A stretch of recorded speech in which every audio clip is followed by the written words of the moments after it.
Good. I'm good. I'm good. Yeah. Thanksgiving's such a great time. Love this season along. Well, challenge again with you. You're all right. You know, it's TV thing with you. All right. Yeah. I know.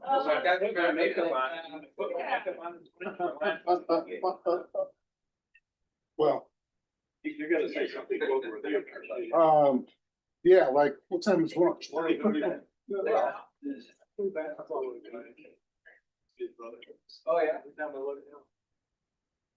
What's the guy think?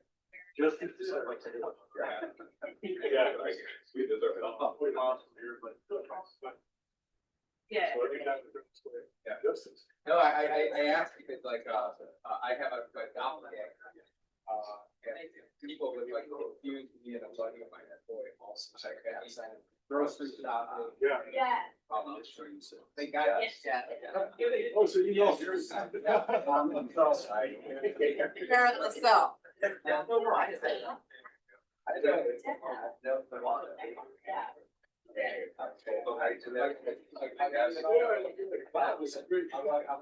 Sometimes you gotta find a job because, Oh, I know. friends, and then they all. We're not there. Yes. I decided yesterday. Not to remind.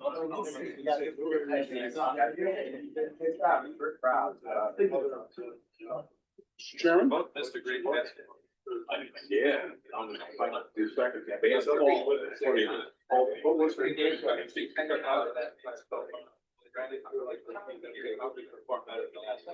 We know.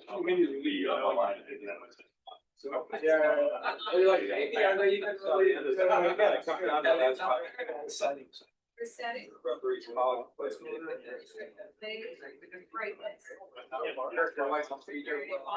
Yeah, no, it's just falling out.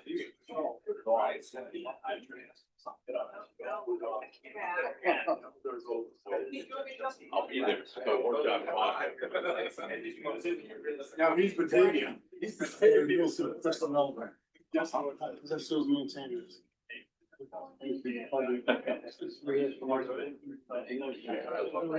Good friends now. Yeah. We got a budget hearing. Well, Yes, RTA. I had lunch with John Gates Monday after the vote. Yeah, and he goes, how do you do this? Tell me how to get out there. Wow. Oh, perseverance and hard work. So Like after. Yep. that just makes you So I like, went to city tell me. club yesterday, 5 aldermen. Twice. Meeting began with Jason Burns. No, it's in the first row. He's got $1.5 million bailout.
for our meeting today. For those members who are here in person, please turn on your microphones when you wish to speak and off when you are finished. So we only have one mic on at a time. And I will call on those with questions or comments for those who are here in person, which is most of you. And thank you for always, including even JD, who's remote today, for our almost nearly perfect attendance, meeting after meeting after meeting. For you, JD, I think you're the only one calling in remotely. You know how it works. Your audio on mute as much as possible to minimize background noise because this is being recorded. And when you have a question or comment, raise your virtual hand. Try to do what I don't do, and that's remember to put your hand down. And Joey, our wonderful secretary, will call on you. With that said, I will now officially call the meeting of the Board of Directors of the Regional Transportation Authority for Northeastern Illinois to order. And would everybody please rise for the Pledge of Allegiance?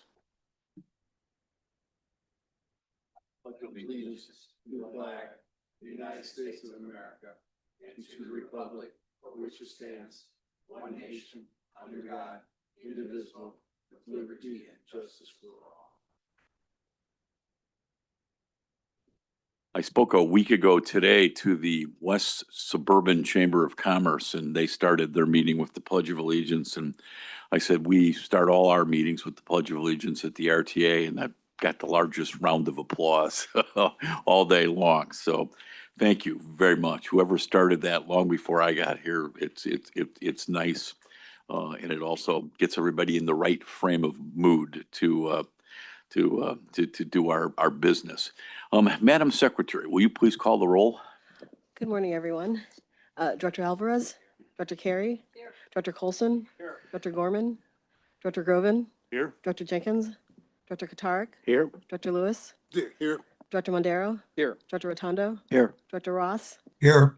Director Ryan, Here. Director Sagar, Here. Director Walker, Here. Director Yonan, Here. and Chairman Dillard. Present. We have 14 present. Thank you very much. Now that we've established we have a physical quorum, and our board secretary has received notice from Director JD Ross indicating that he cannot attend in person, but I heard his lovely voice say that he's present remotely. Any objection to admitting Director Ross remotely? Seeing none, they love you, JD. Director Ross may participate remotely. Item 3, yes. Can we just pause for 1 second? Sure. Okay. No problem.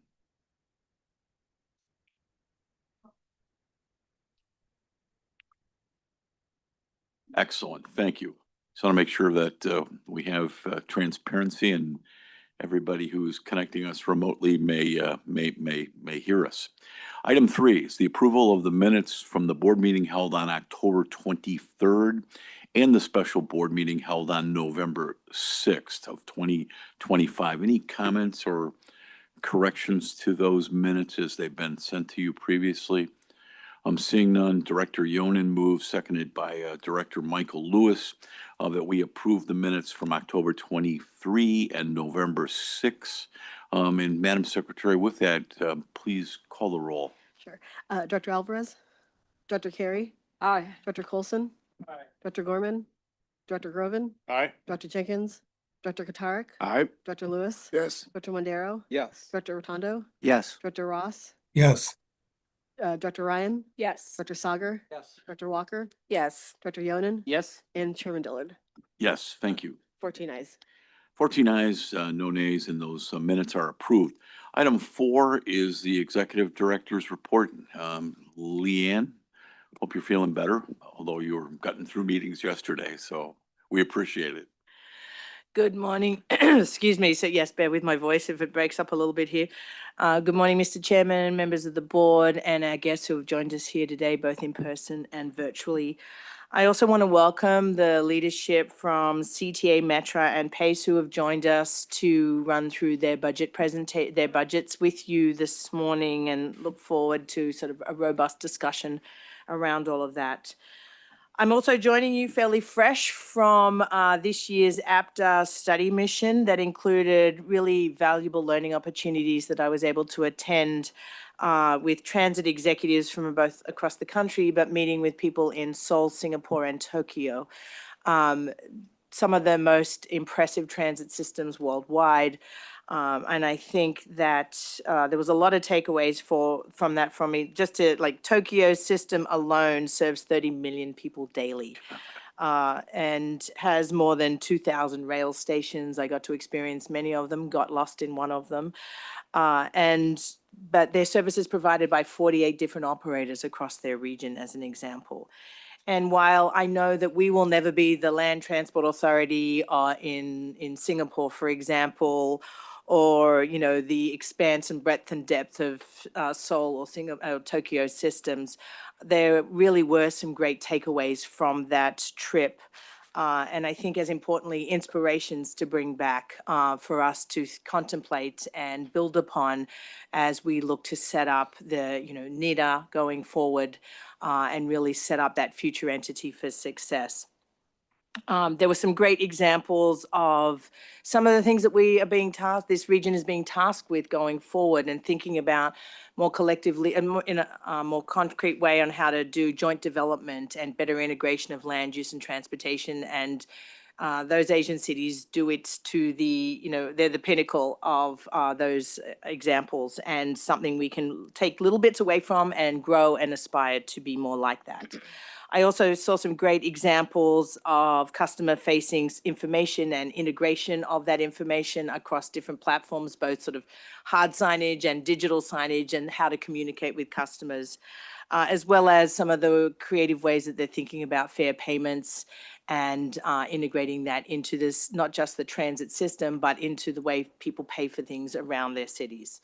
And I think, to just cap it off, the biggest takeaway that I took is really the building, the connections you make and building the relationships, not just with the 23 other executives that I got to travel from both the private and the public sector from the US, but those relationships that we've fostered in those individual cities. And, you know, great opportunities now when you've got a question to be able to pick up, you know, the phone and talk to Joanne from T-Money in Seoul, who runs their whole fair payment system, and just ask questions about what's going on. I think that that is really the value of some of those opportunities. So just wanted to share that with you as well.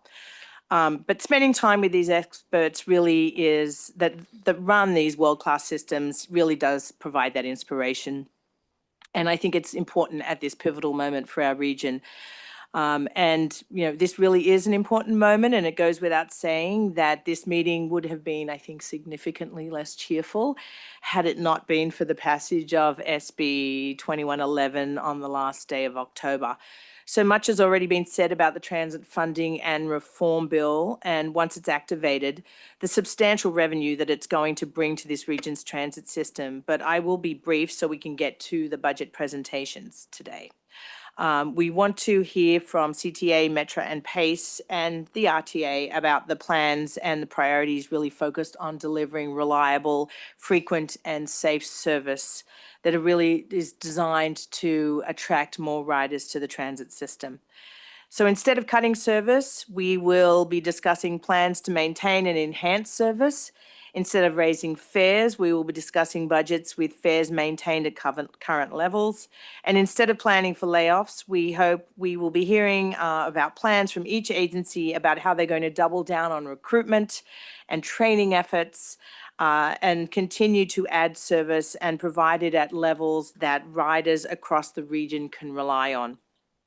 The budget presentations will conclude with the RTA staff presenting our budget, and it will be a flat budget from our agency's perspective that is really focused on setting up the Northeast Illinois Transit Authority for success going forward.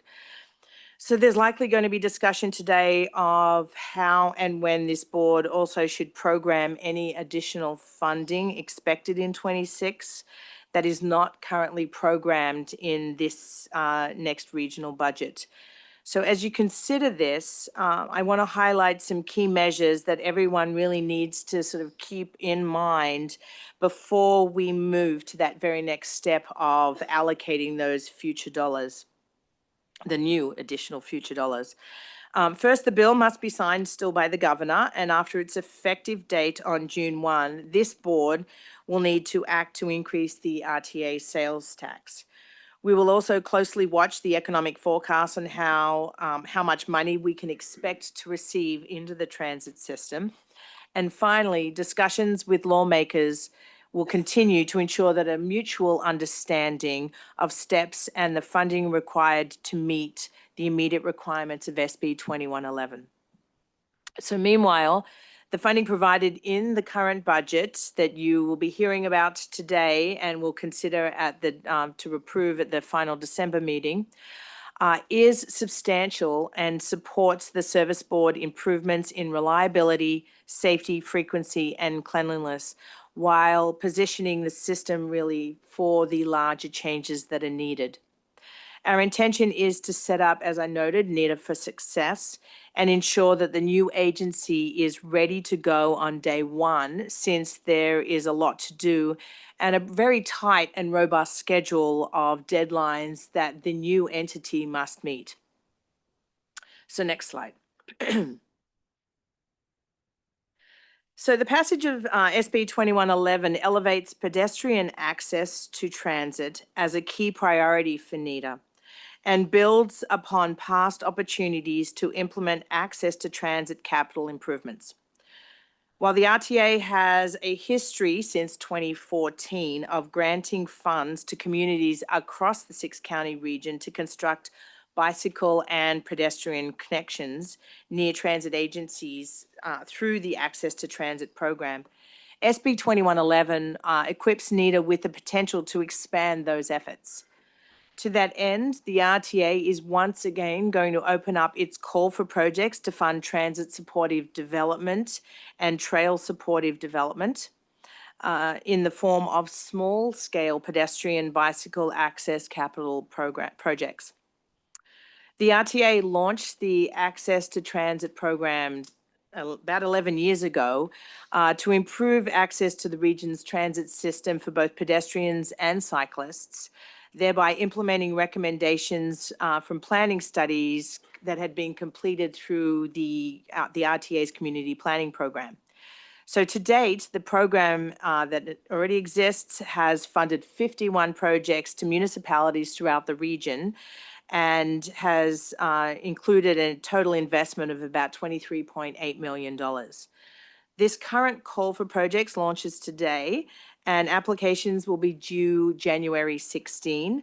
More details are available on the RTA website, and I encourage you all to spread the word to the communities and your colleagues and those you interact with, so we have a good, robust set of applications. So next slide, please. I'm going to skip the legislative update. I know you have a summary already been shared with you. So, but skipping that so we can get right to the presentations from the service boards on the budgets. We're going to begin with PACE, and then we'll hear from METRA and CTA, and as I noted, wrapping up at the end with the RTA's budget. We'll also ask for your vote today on some travel expense reimbursements for the chairman. And then we will gather again on December 18 for a vote on the combined regional budgets. I want to remind you all that, and anyone who's actually listening in virtually, that we will hold a virtual public hearing on the regional budget on Thursday, December 4 from 4 to 6 p.m. Registration is required, but it is free. So, but please go to the website the RTA website, I should say, to register. If anyone has any questions, just let any one of us on staff know. So we'll also close today's meeting with public comment. And with that, Mr. Chairman, I will turn it back to you. Thank you very much. All right, we're going to begin today with the presentation and discussion of the proposed 2026 budgets of PACE, METRA, and CTA. And Melinda, you'll be happy to know we're going to start with PACE. Sometimes you get relegated to batting cleanup, but we're going to switch her around and put you up first. Good morning. Good morning. That's terrific that we're first.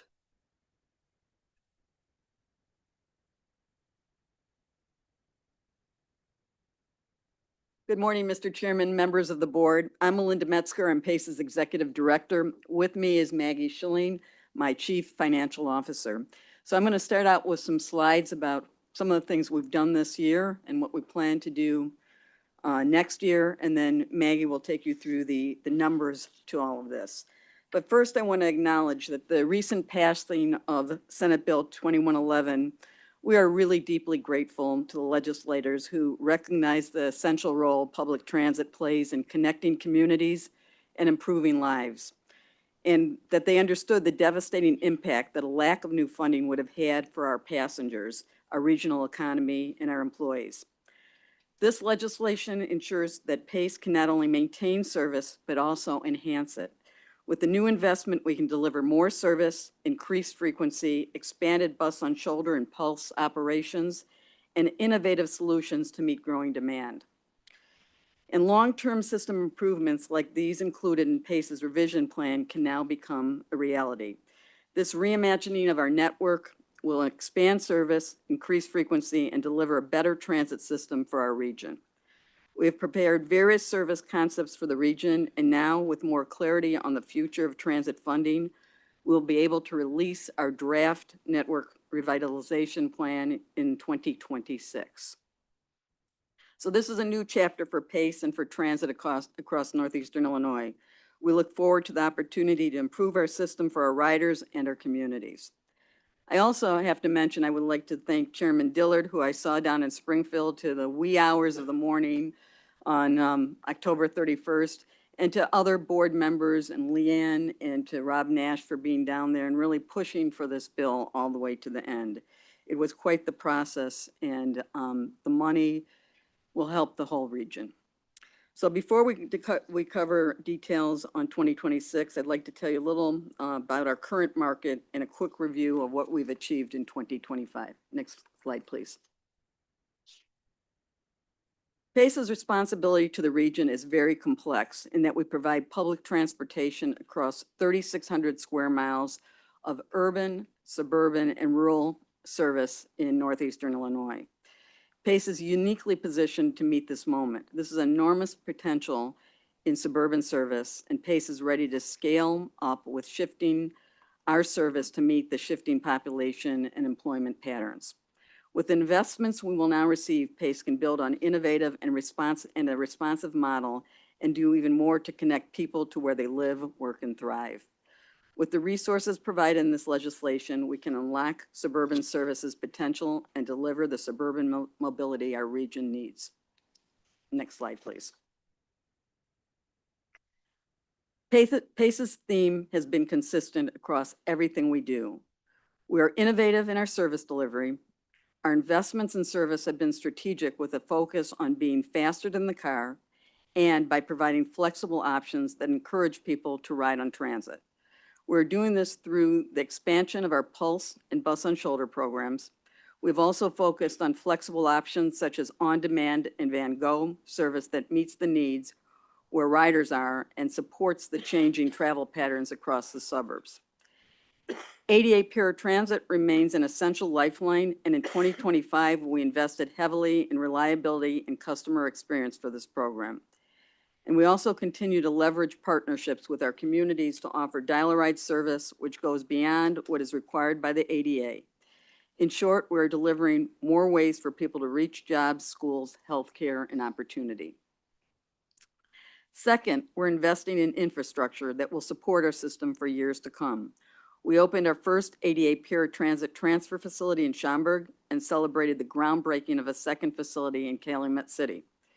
We have completed our South Campus, starting with a new state-of-the-art training facility and CDL track, which came at such a critical time for PACE as we are training more students than we ever have before. And the second building on our South Campus is our acceptance facility, which is where all our new vehicles go to be prepped before they go into revenue service. This building is also our first building equipped to handle electric buses indoors. And then to move on from there, we're in the process of converting our whole North Division garage in Waukegan to electric. The first phase of it will be done this year, which is setting up pantographs outside so we can charge 12 electric vehicles in Waukegan, and we can use them for service. Second phase will be to renovate the building and make that whole facility electric.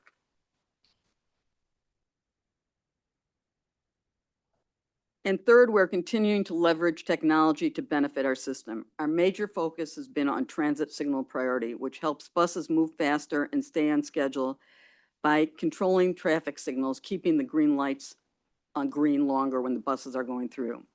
As you may be aware, this technology is included on our pulse lines and is now expanding beyond that with 220 intersections throughout the region equipped with this technology today.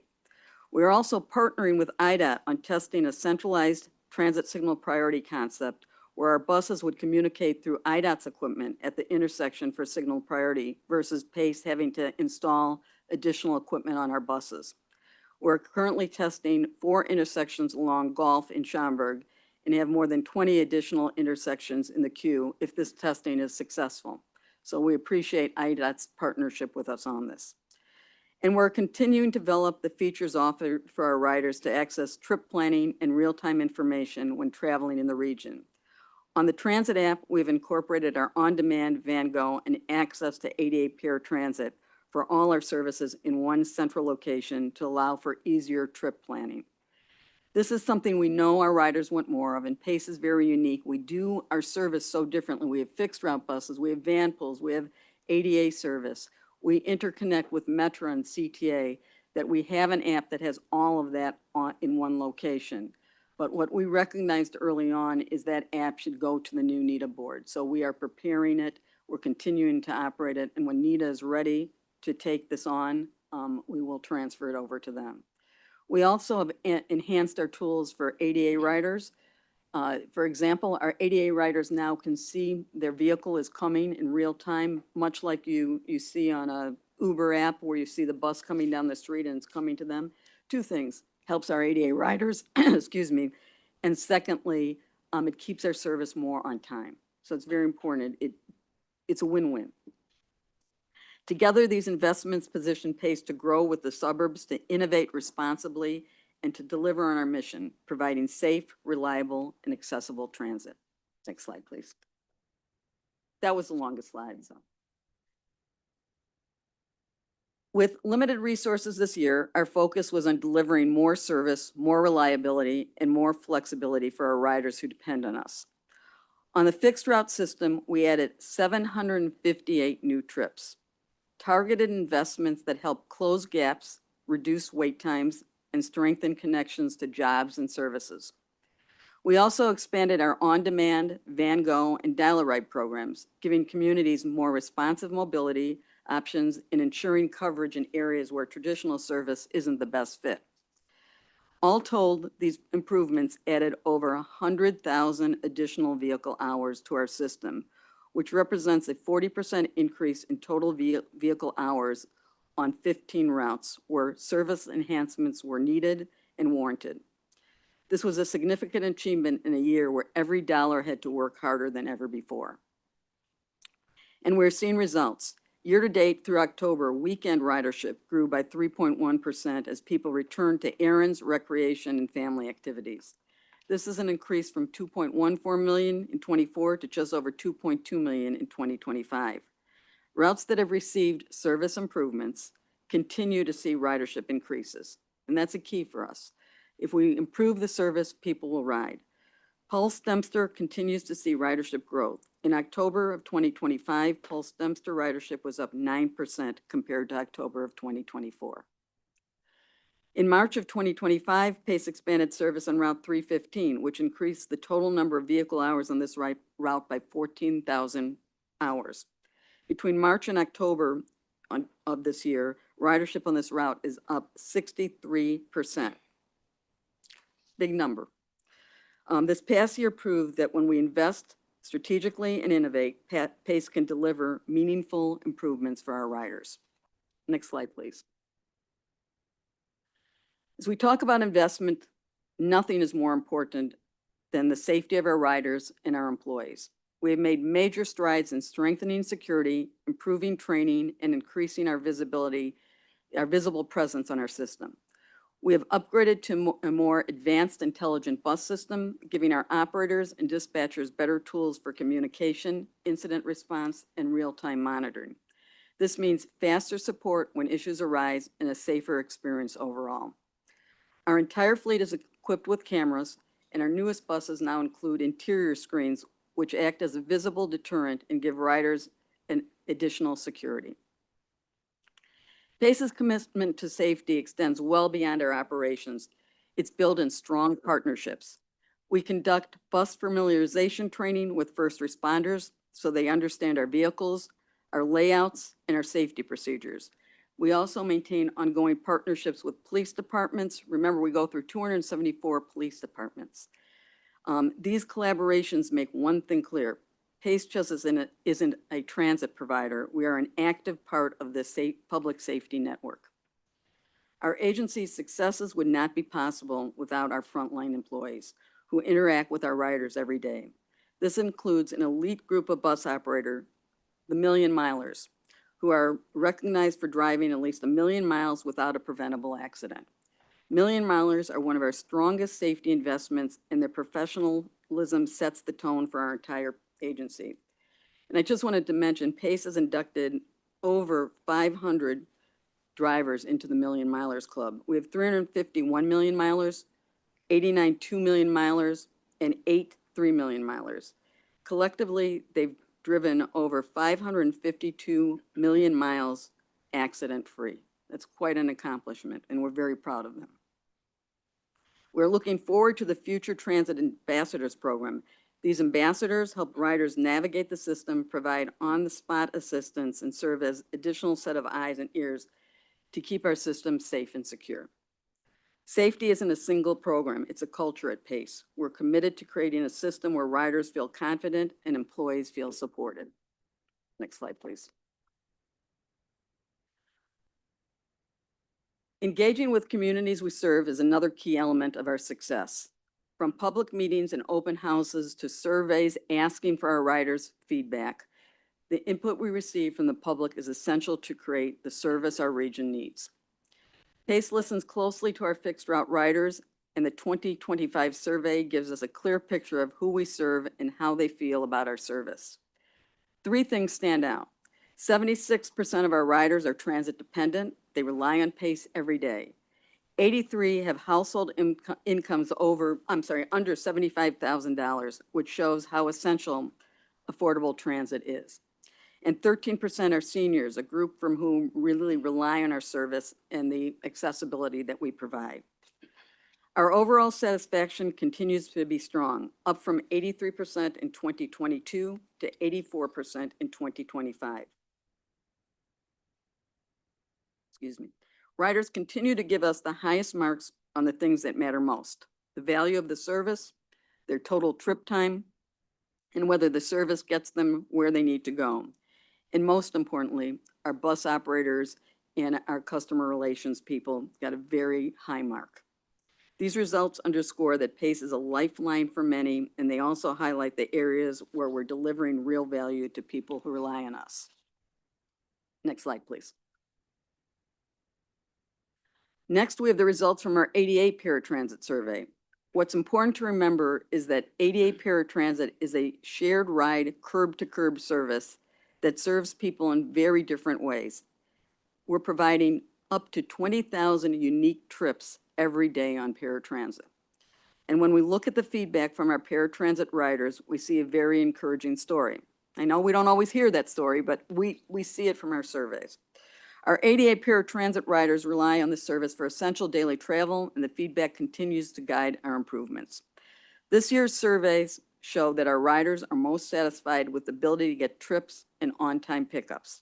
Riders consistently rate our customer service and driver performance very highly. Our riders value the people behind the service, and their feedback makes it clear the drivers are our greatest assets. Overall satisfaction has risen from 87% in 2018 to 90% in 2025, showing that our investments in training, scheduling, technology, and customer support are making a difference. These improvements matter because they impact people's ability to get to medical appointments, work, community activities. We're proud of this progress and we're committed to building on it and doing more. Next slide, please.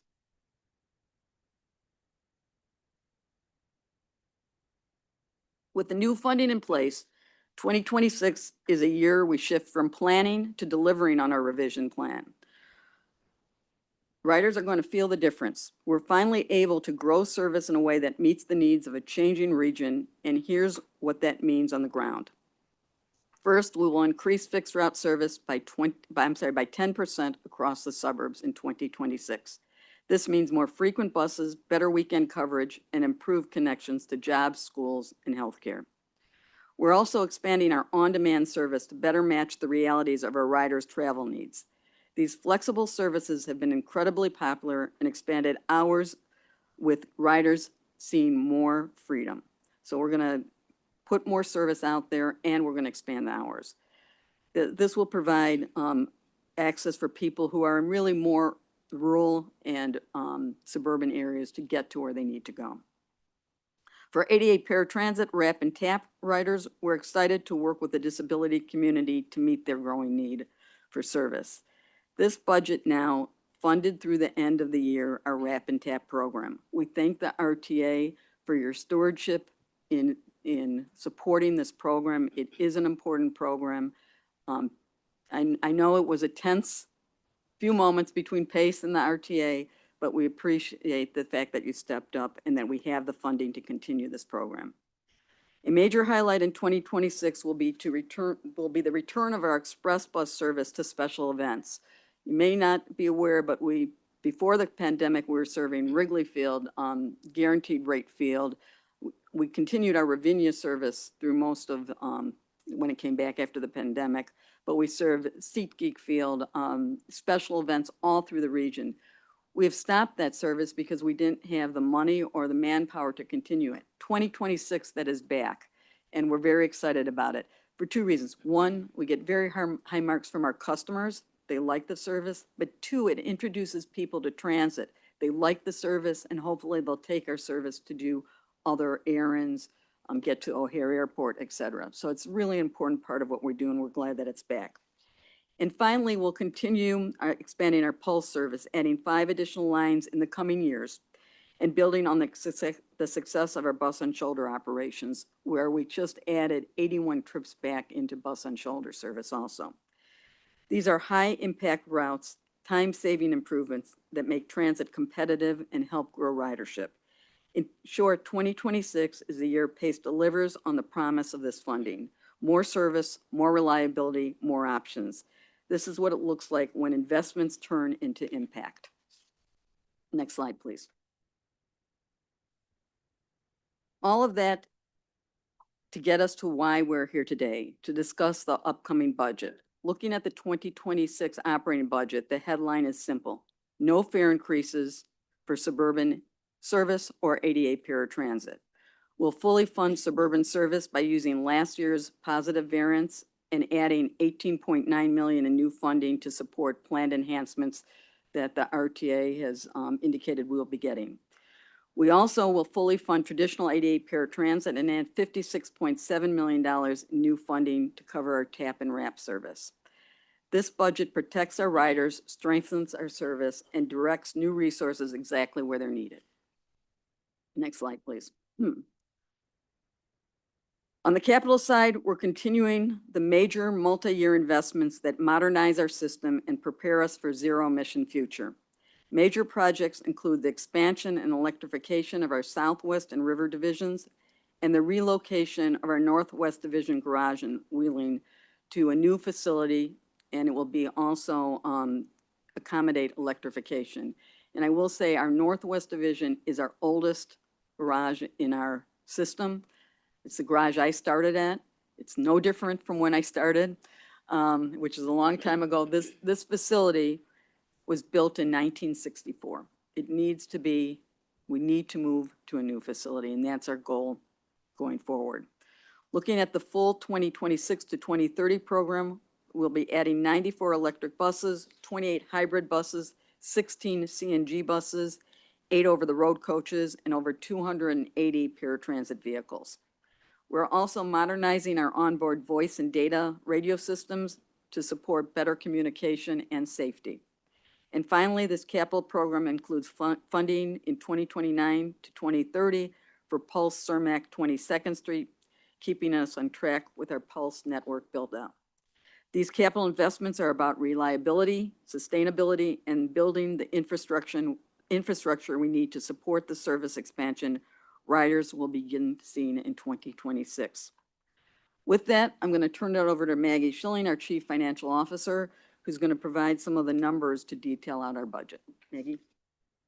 Thanks, Melinda. Good morning, Chairman Dillard and members of the board. I'm Maggie Schilling. I'm PACE's Chief Financial Officer. I know some of you from my previous time here in Chicago. It's good to see you again. I'm going to walk through, Melinda's given an overview of what this 2026 budget will fund moving forward. I'm going to talk through some of the numbers behind our 2026 budget and our 2027 and 2028 financial plans. So our 2026 budget is balanced to the RTA marks, as Melinda mentioned, with the use of $18.9 million in new funding from Senate Bill 2111 and $45.7 million in previous years' positive budget variance. In the out years, 2027 to 2028, you'll see that we are balanced without the use of any positive budget variance. I'll note that this holds, these budgets and financial plans increase service in 2026, but don't fully incorporate our revision plan. Primary expense drivers in 2026 include an expansion of on-demand service in the collar counties, service and frequency improvements to existing suburban bus routes. There's also rising healthcare and material costs, and these also include elevations in negotiated labor rates. We removed the 10% fare increase from our proposed budget, and this change resulted in approximately $2.2 million reduction in revenue, dropping our projected fare box recovery ratio from 14.2% to 13.6% in 2026. If we can move to the next slide, please. As Melinda mentioned, our ADA paratransit is a good news story. So with the additional money received from Senate Bill 2111, we were able to fully fund RAP and TAP in 2026 and beyond. The budget is fully balanced in our 3-year financial plan. Fares are held steady over the 3-year period at $3.25. The plan also assumes continuation of a 30 ride per month cap for RAP and TAP services, but we'll continue to coordinate with RTA to revisit those caps as funding allows. If we can move to the next slide, please. So this is a look at our 5-year capital plan. I'm going to talk a little bit, Melinda talked about what was included in our 5-year plan. I'm going to discuss what's changed between what we originally had in our proposed 5-year plan and what you see in this final budget. So Senate Bill 2111 had a provision in it that basically stated we couldn't use any money that had originally been allocated for operating for capital moving forward. So our original proposed budget included about $2 million for unanticipated capital that was funded using positive budget variance from previous years. That's been removed from our final budget. We also, in order to comply with Senate Bill 2111, we had planned to put forward an amendment this year that would fully fund our Wheeling and River Division garages. And we will now be backing out that amendment. So those 2 garages will be fully funded in our 5-year plan using state funds from 2026 to 2029. In order to accommodate that change, we did have to remove about 45 vehicles from our 5-year plan for replacement so that we could fully fund those 2 garages that have already begun.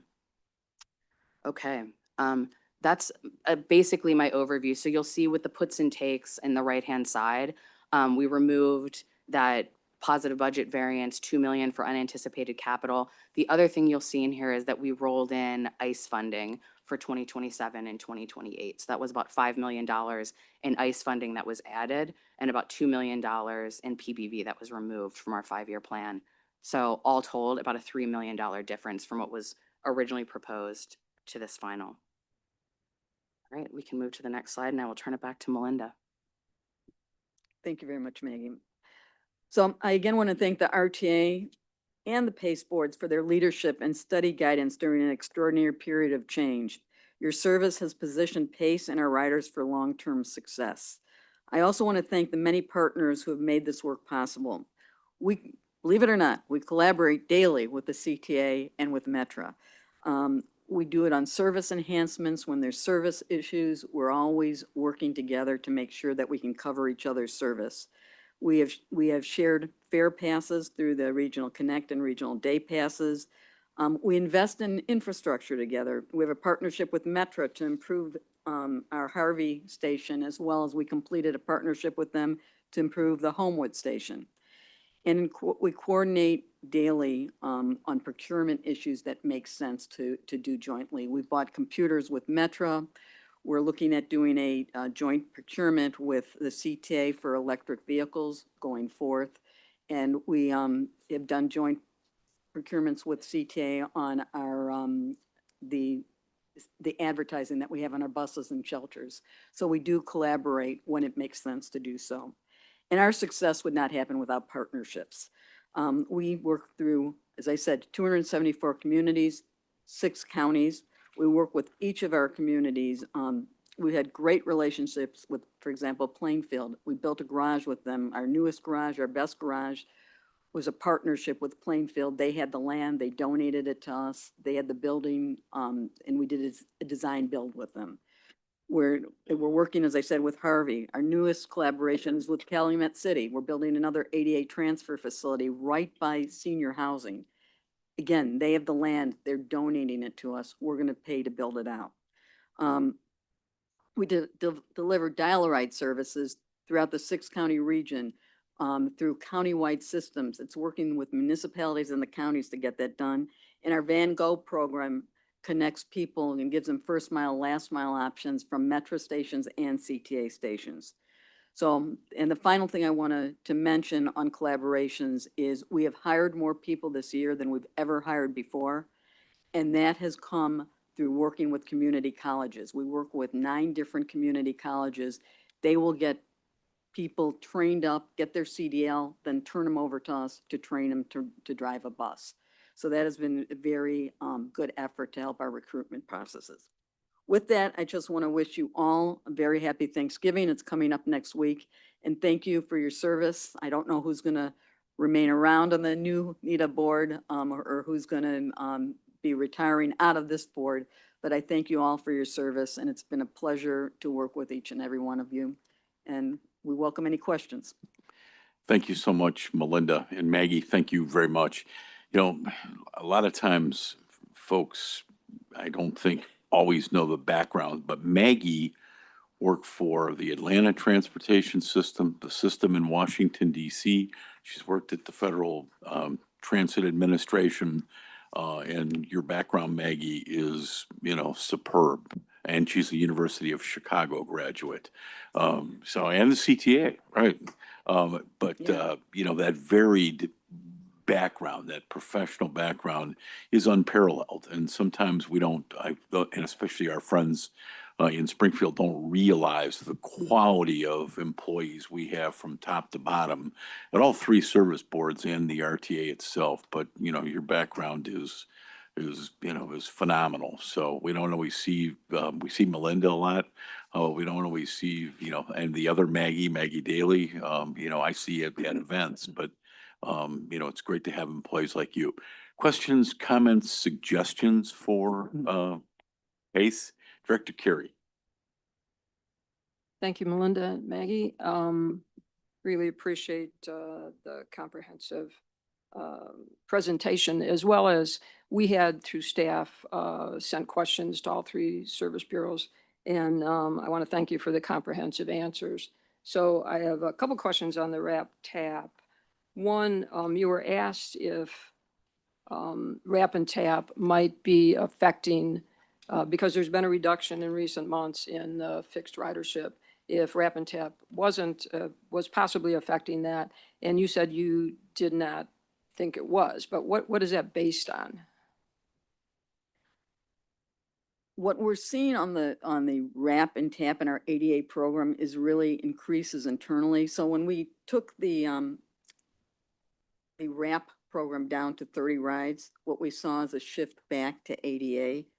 we did not see a real shift as of yet to our fixed route, but there's two things going on. This just occurred in October, so we don't have fantastic data at this point on that shift. But what we Mhm. know is we carry about 500 riders a month who are ADA certified on our fixed route system.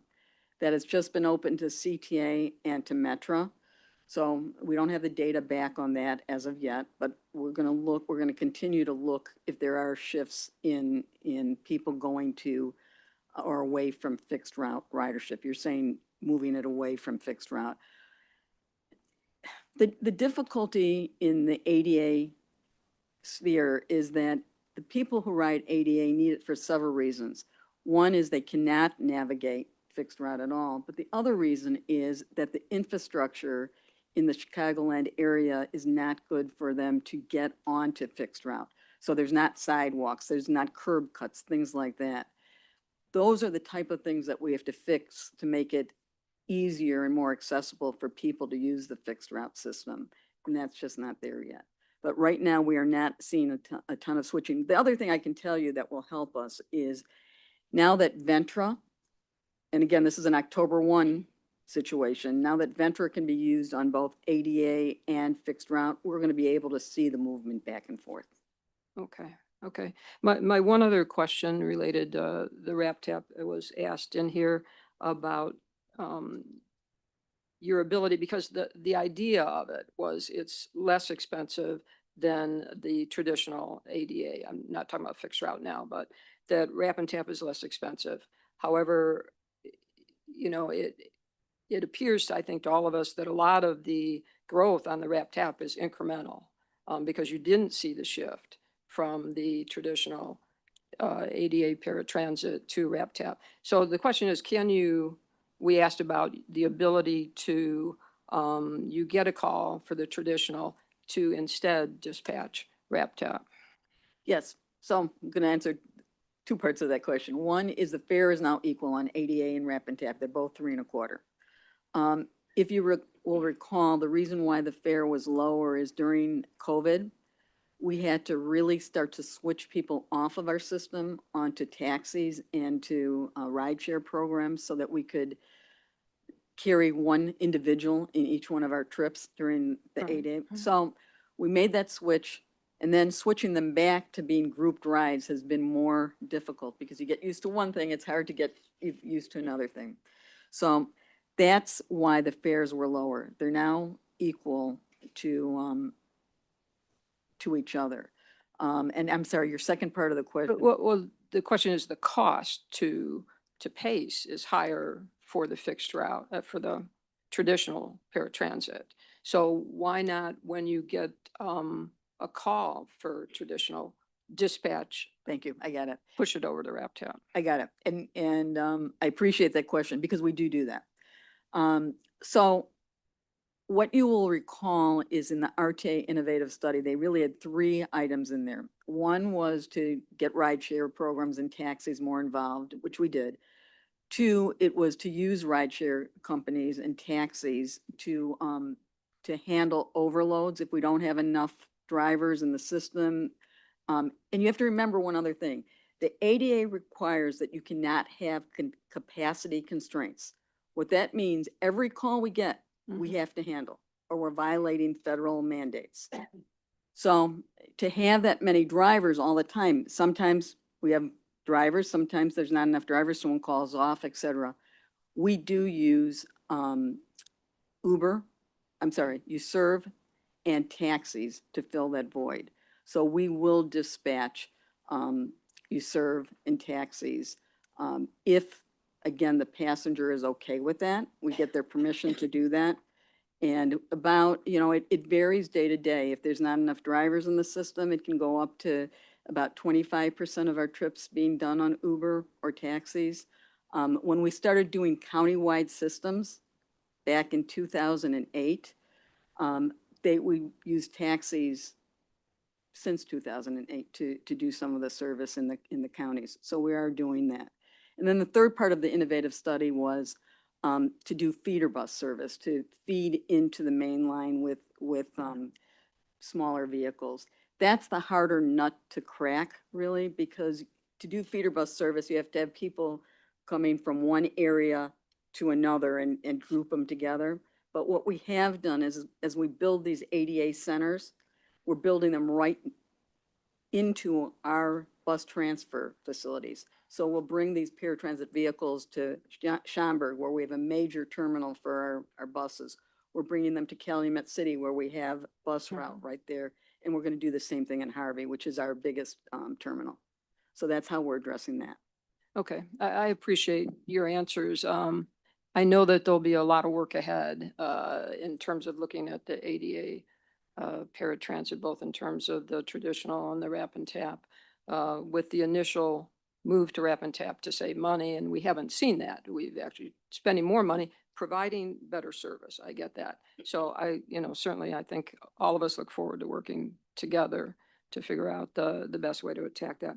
My one other question has to do with your contracts for lobbying. I think it says you have 7 firms Correct, and they each cost $3,000 a month. correct. Okay, so that's, if I did my math right, 252,000 a year. It just, and this is just a thought thrown out there, that as we move towards NIDA, an obvious place to consolidate is to consolidate lobbying contracts. And I understand there may be a reason that a service board needs a very specific firm for some reason, but a lot of it could be consolidated. So I would certainly like this board to look at, how to do that sooner than later, to start to move those contracts together. Thank you. So- I appreciate your comments, and we will bring them back to our board also. Okay, thanks Thank a you. lot. Thank you, Director Carey. Director Lewis. Thank you, Mr. Chairman. Again, Melinda and Maggie, thank you for the presentation. It was very enlightening and helped us to understand better. I want to kind of piggyback off of what Pat was talking about relative to the Wrap and Tap program. Probably as we had public testimony, that was where we got the greatest amount of input is from the disabled community relative to the Wrap and Tap program, the importance of it. And actually, as it relates to the fixed rate, fixed it's the banker in me. I can't get that out. The fixed route 88 program, they basically said that it was difficult because of, just scheduling and access. So Wrap Tap became very, very important. My question is, I think that Maggie said that it's a 30 ride per month allocation, but not everybody needs 30. Some need more, some need less. So do we ever look at kind of right sizing or giving some way to apply for some who have medical or work needs and maybe need more than 30, and some who probably don't need it nearly as much, as a way to try and balance out the expense? So through this year, our budget carries us at that 30 cap. What the new money coming in from the RTA will bring us between 40 and 50 rides. We're going to sit down and work with RTA staff and determine where the right mix is. We can look at mixing it up between different needs, just what you said. That will, take a lot of work to kind of figure out how we're going to develop that out and make sure Joe gets 10 rides, but Melinda gets 20 rides. That's going to be kind of the hard part to figure out, but it's not something that we can't do, and we'd be happy to sit down and look at that some more. Would it be more feasible just to say, if Michael needed more rides, he'd just apply for more rides? You maybe allocate him 20, but if he needs 40, then he can make an application for the additional rides rather than you having to do the work. Is that something to consider? We could look at that. That's something we'd have to consider and figure out how it all ties together with the system. But yes, that's something we could consider. Okay. And then the other question I had related to the electric buses. I remember I went to the opening and it was enlightening, but I know one of the things was discussed was availability of electric buses and also the impact that they have on the roads because they're heavier. Is that a consideration, particularly given the pressure that the administration has begun to remove from the electrification and the need for doing that immediately? Yeah, so We still are moving forward on our 2040 plan. It's obviously going to be impacted by the amount of federal money that is available for electrification or for zero emission buses. What I will say is you're absolutely accurate about bus manufacturers. There are not enough bus manufacturers in the United States for the electrification needs that the whole country needs. PACE has been waiting since 2021 for our first order of electric buses. We decided early on it's taking too long, and we bought a couple of demo buses, which we're very pleased to have, because what we've been able to do is start to work with these buses, get them in service, see what it takes to run them, and get better knowledge as we move forward into our electrification plan. So the two buses that we have, and the one that you saw was at our Southwest Garage in Bridgeview. The second one is there right now, but that will be moved up to Waukegan shortly, because again, we built out this new garage facility for electrification. We don't have the buses yet. We want that garage to have a bus. So as I say, we like to play with our buses. We want to get it out there, feel it, do it, and then we see the implications and what we have to do in the future. We also, so the first order is 22 buses. We're hoping to start to see them next year. The second order, we just got an Illinois EPA grant. Those buses will be ordered in 2026, and we're looking at doing a joint purchase with CTA is also ordering electric buses. But thank you for your comments. Thank you. Director Gorman.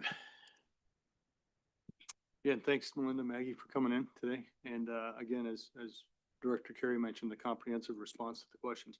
Just to build off what Director Lewis was talking about, have you considered opportunities around compressed natural gas, or even as maybe a bridging, towards electrification, or even RNG as an alternative, given the barriers, given the challenge with actually meeting what's mandated today? We love CNG. Unfortunately, it's not as good for the environment as electrification, but we have a full garage. Our South Division garage is a CNG garage. It saved us a lot of money, and I think that was in our answers to you, that the cost per gallon equivalent for CNG is much cheaper than diesel fuel, and so we've saved a lot of money by doing that. We are looking for the future to have this mix of hybrid electric. That has been we have our first hybrid electric bus that came in, by the way, and we're going to start seeing those towards the end of this year, and they're going to continue into next year. There's also fuel savings, environmental savings, doesn't require the infrastructure that you need for electrification. So it's a good way to bridge our next step. And we're going to continue to utilize CNG in our South Garage. We have over 108 vehicles that are CNG. Very good. Thank you for that. This is pushing maybe the boundaries a little bit. RNG. Any thoughts about it as an alternative potentially to? We've looked at a lot of different fuels and fuel alternatives. And we actually had, we're going to do a hydrogen fuel cell bus again, we like testing things, trying them out, and then putting them in service. That's the way we do our business. You try it, works, boom, it's going to go. Unfortunately, with the changes in the capital program, that has dropped out. We had that in our the money that we needed for ADA service this year under the the ICE grant. And we've had to change our capital program, but we're open to trying things in the future as capital money becomes available. Very good. Thank you. Thank you. Thank you, Chris. Dr. Sager, good morning. Thanks, Chairman. Good morning, Maggie, Melinda. Thank you so much for being here today. And thank you, Melinda, for your strong visibility in McHenry County and the other Collier counties. We certainly appreciate that. Always nice to have you out with us. Your leadership and creativity has provided certainly stability in difficult and uncertain times, associated financial squeezes. So we do appreciate that creativity from the Van Gogh to the ADA RAP TAP programs and so many others. We're truly grateful for that and commend you for those efforts and strong work. In the future, now that there is a little bit more financial stability here for transit, in the future, the emphasis right now is upon access, upon service, upon safety. I'd like to talk about those and pose a couple questions if you don't mind. Sure. As we look to the services, you're looking at a 10% increase in fixed routes. Can you tell me where you see the primary need for that increase, and how is it that you all are going to determine what are going to be the priority areas for implementation of increase? That's an excellent question. And we are moving forward with our revision plan. We've looked at all of the region. And again, what our goal is to get this out next year, early next year, to all of the counties to give us their input, and all of our riders and our non-riders to give us their input. That will direct the future of where we're going to place buses. But I think the interesting part about the question will be, as we look at the new legislation that is coming under the NETA board, it is weighed towards ridership. And so that's something that this board, our board, the new NETA board is going to have to look at as we put out services. The one thing that our board has said, which I truly appreciate, is that as they grow service, they are going to try and grow it. So you have, I'm going to use McHenry County as an example. You have so much service in McHenry County, that amount of money will remain, and then we'll grow it with the new funding that we have. So you don't lose service, because if you base it on ridership, we will pace the suburban bus division of Cook County. We have to spread out where the service is, and, Right. and the growth is in the suburbs. So that's going to be the challenge ahead. Thank you. I appreciate that. The other question I have is associated with safety. You indicated that you're working on interior screen increases. About how many of the buses right now have interior screens? I would say probably about, these are round numbers, about 100 at our West Division garage. And then the new buses, all the new buses coming in, there are 87 new buses will also. So we're getting close to 200 with those. The interior screens are wonderful in terms of providing, in my understanding, providing protection for drivers and ultimately then for the riders as well. But are there going to be other technologies or methodologies whereby we can provide enhanced protection for the passengers as well? So let me correct one thing, and I didn't explain it very well. So every one of our buses has cameras on them. Usually 6 to 8 cameras throughout the vehicles. The interior screens that we have just show our passengers that we're watching, and it's kind of a deterrent. So you see yourself in the vehicle, and if you're going to have bad behavior, you see that you're being recorded. All of our buses also have covert and overt alarms, so that if the bus driver has an issue, he can hit the alarm and dispatch will answer. We have an ability, if they hit an alarm that is silent alarm, it will open up our cameras so we can see what's going on. We can share that with the police departments. So we have a lot of different ways to address security on our vehicles. And I will say we got a major award from APTA on our safety and security, because we also train our police and fire departments as to how this works and how they can get access to it. So that's been a big partnership. Again, as I said, we go through over 200 communities. We need to partner with these communities to make sure our drivers are secure and our passengers. Thank you for that explanation. I appreciate that. How do you see the ambassador program, which is included in the legislation, to kind of reveal, if you will, in the PACE system? We hope that we also get some of the ambassadors once the money comes out. I will tell you, we have our own ambassador program. What we do is when we have major service changes, we send out our office staff with vests that say ambassador on them and go out and talk to our passengers and say, these are the changes, get their input, tell them why we're doing it. So we've done that forever, but we use office staff. And the reason I like that is because then the office staff knows what the service is, as opposed to, having, that's their job, not my job. They get to intermingle with our passengers. But we are hoping that with additional money and additional ambassadors, a few things will happen. They'll ride the buses, they'll be seen. It will make for more security because they are seen. And they will help with the people who want to evade paying the fares.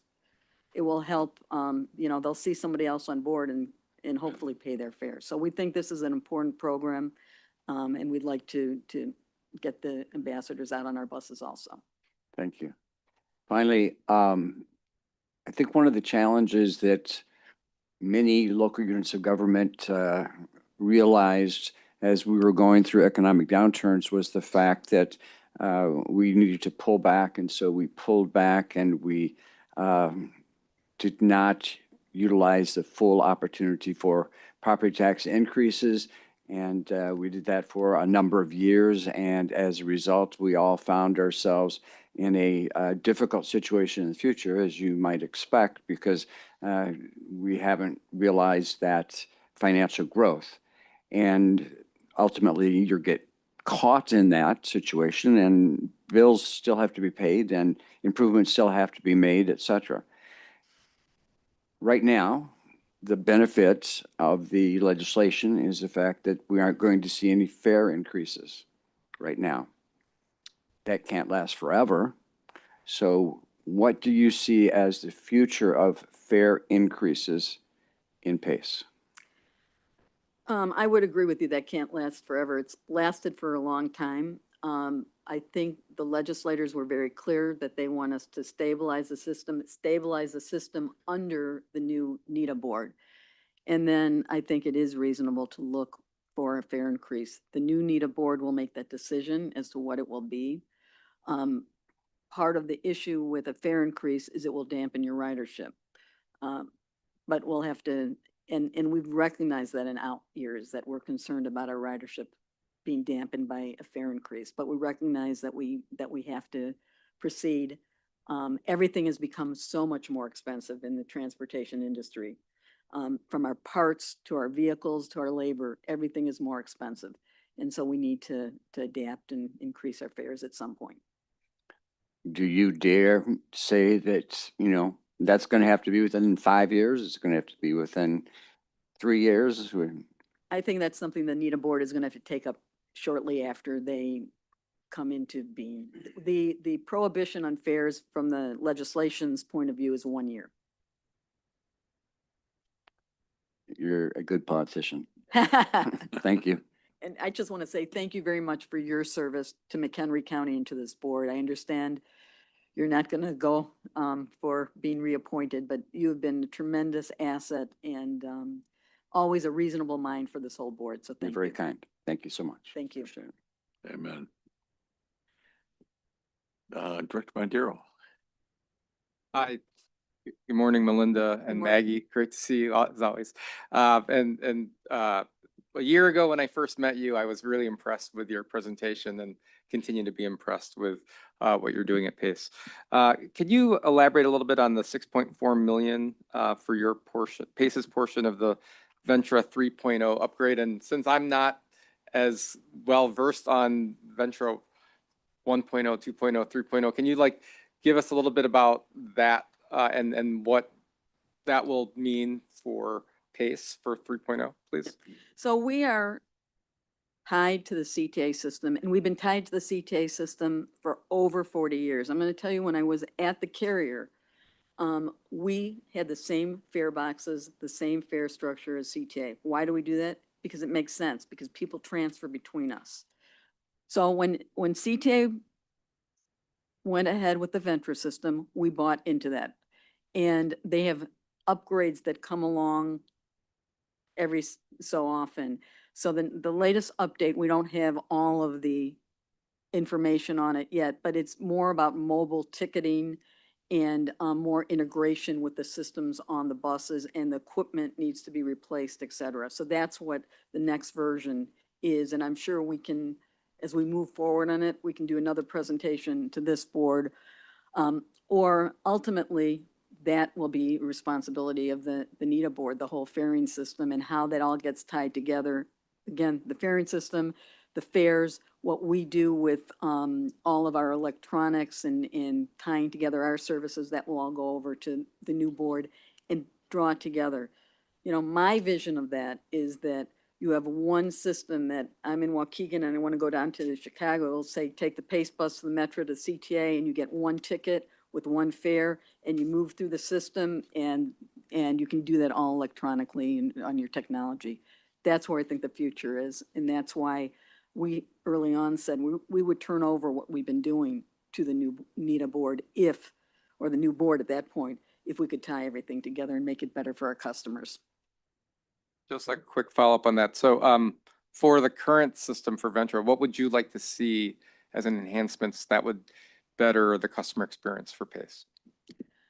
I think the mobile ticketing going through the entire system would make it better for Pace. So you don't have to, even on the passes that we do have, you have to work through it because there are different, there's a Metra pass, there's a Pace pass, there's CTA. You have to work through that. Even though we have combined passes, it's not that easy for our customers. So I'd like to see that whole process be easier and then the appropriate amount of money being given to the right service board. That's always been the problem with the faring, has been that if you ride one system, who gets and then you transfer who gets the money, and we've always had to work it out internally between the different service boards. And I think the new authority will recognize this as one system. We're gonna have to pay everyone to perform services. So that's what I'd like to see. Thanks, Dennis. Director Gorman. Thank you, Chairman Dillard. Thank you, Maggie. And Melinda for, always, great presentation and especially for being such a great partner to your fellow service boards for your, continuous fiscal responsibilities. My question builds on Dr. Sager's is, regarding that 10% increase in the fixed route service. You mentioned more buses, more connections, but I'm curious, is there going to be reroutes, additional routes considered? Because, it's no secret that you often see Pace, the buses with maybe one passenger to limited passengers, driving on those routes. And I understand there's, limited, probably commuters on those various routes. So that's part of our revision process to get more service out there and the right service out there. Part of the problem that Pace has is that we don't have frequent service. What draws people to transit is that it's frequent, it's accessible. What we've seen in our market after COVID is weekend service is stronger now. And so we need to do some shifting to weekend service. And our weekend service is the weakest part of what we do. We were geared towards every Monday through Friday, getting people, taking them downtown and taking them back. We're shifting that, and that takes a lot of work to shift it. Again, a great example is going from Evanston to O'Hare and Dempster Street. We added service, we made it convenient, we made the stops heated. The shelters are heated, and we put in traffic signal priority. So if you get on the bus in Evanston, you will be at O'Hare in 50 minutes. It's going to meet the schedule. There's no question about it, because unless there's an accident that stops us, the signals will carry us through. Our ridership grew. We have to do more of that. So we're going to be looking at doing more of that. We're looking at new service as part of our revision, what needs to change. Unfortunately, the other thing that Pace had to do over the years, when you don't have enough money, you stretch your system to cover the entire 6-county region. We now have to refocus it into what's going to work and where the coverage needs to be. We know our inner suburban service works. We know that there's a lot of riders there, but we also cover a very vast, Collier County area that would never work. You can't put a bus every 15 minutes and it would be definitely running around empty. So that's why we're putting in the on-demands, our van pull program, our van go program. We do things differently depending on the area that we're at. Now, so you asked about the 10% raise the next year. We are going to focus on our markets that need the help. Our weekend service needs to be improved. We've seen where we've improved it, the riders have come. Where we have ridership overloads, where we can't meet our schedules because the bus is being stretched, we're going to focus on that.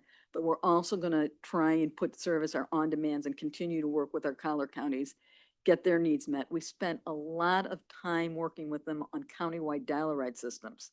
Some of the counties, for example, McHenry County, there's no limit. You don't have to be disabled. I think it's over 60 or 65, but that's the only limit on it. Other counties, they limit it to disabled. We put a lot of money into that type of service. We're gonna have to continue to look at that. Ride Lake, we put a lot of money in. Will County is our newest one. DuPage is our longest, Ride DuPage program. It's the longest countywide system that we've had. They were an early adopter of us, working with them. And what that means is our collar counties are paying part of the funding for it. It's a 60-40 split that we're paying with them. So they're working with us to get more service out too. Great, thank you. And just on the safety, talking about the screens and, all the cameras and whatnot on the buses. I'm just curious, where are those cameras tied into? Is it the Cook County like dispatch center? You mentioned it was various municipalities and you work with those police departments. Yes, so, well, first of all, I have to say with all the technology we have on our buses, I'm surprised they even go anymore. I mean, it takes a lot of effort to get all this technology on the buses, but they are tied into our dispatch centers. We have, dispatch at our garages late at night and on weekends it switches to one dispatch. That also is technology. It used to be we had to have every one of our garages open to cover the hours the buses are out. Now we can switch them when a garage closes earlier or doesn't have that many buses out. We switch it to our central dispatch, which is down in our Markham garage. If there is an incident, they can relay what's going on to the police. We can even send it to a phone, or an iPad that a police department may have available, or they can come into our dispatch area and see that incident.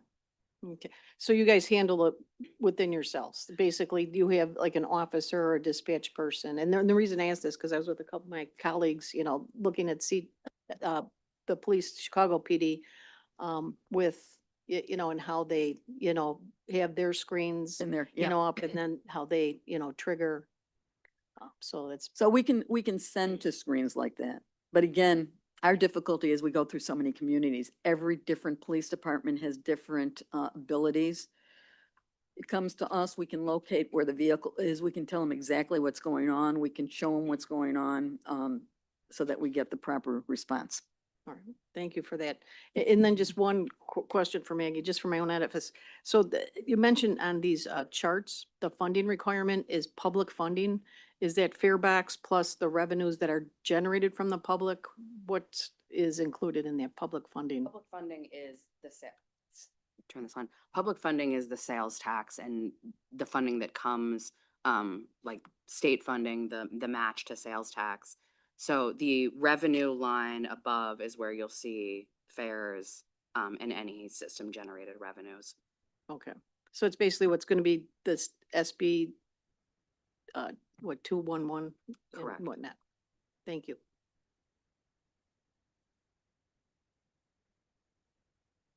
Director Yonan. Thank you, Mr. Chairman, and as always, appreciate the presentation. Another great year to be right back here to talk about some of the great things that you're doing. Madam Executive Director and Maggie, welcome back, and glad of all the places that you've been to bring that experience. Has been, exciting to see how PACE has really done, so much of that outreach, getting out there. Thank you for coming out to the county board. And I know they asked a lot of great questions as well that, again, you stood, work in the room even before, the folks were actually asking the questions. And really the only comment I made, because I know it was great to hear a little bit more about the revision plan, but it is to just say that go really big on that. Again, I know with just your leadership, the influence that you have in this region, you've got a lot of advocates that know that your leadership could really make this a big impact. You talk about things like this signal priority routes, and as hard as it is, I know you're celebrating when you say you've got IDOT at the table. That's a big deal. And so thank you for that, but I know we can even go bigger than that, right? You've got a phenomenal planning group. It's led by some great people that I know that a revision plan like this bring local agencies to the table. Obviously the counties, most people don't know, but jurisdictionally, when you're at an intersection, take a moment to look at the little box on one of the corners, and you'll see an IDOT sticker, you'll see a county sticker, you'll see no sticker, which means it's locally jurisdiction that's owning that. And for the, the buses to try to look at a preemptive system to try to go through all that, you may need to make some changes. That, Dempster's great, but if Oakton, became a signal priority opportunity for you, and yes, it's not as wide, but perhaps that could take you to the airport 5 minutes quicker. It's those kind of things that I really just encourage you to go really big on this, because there's a lot to be gained. Everyone does start their trips on a bus at some point in and around suburban, Cook County. And I think there's just an incredible opportunity that I just really, know there's folks very excited to be part of, something like this. So just wanted to make that comment, and love to hear again for your feedback on that. So thank you. Thank you for your kind remarks, and we'd love to go big, and we will go big, and we hope this board will support us when we go big. We see the need to be $150 million of additional service to get the coverage that we need. So it's a big number, and we're going to try and convince you that that's what we need, and move forward on that. But thank you for your support and all your efforts when you were with the county. Really appreciate that. Thanks, Jen. Director Walker.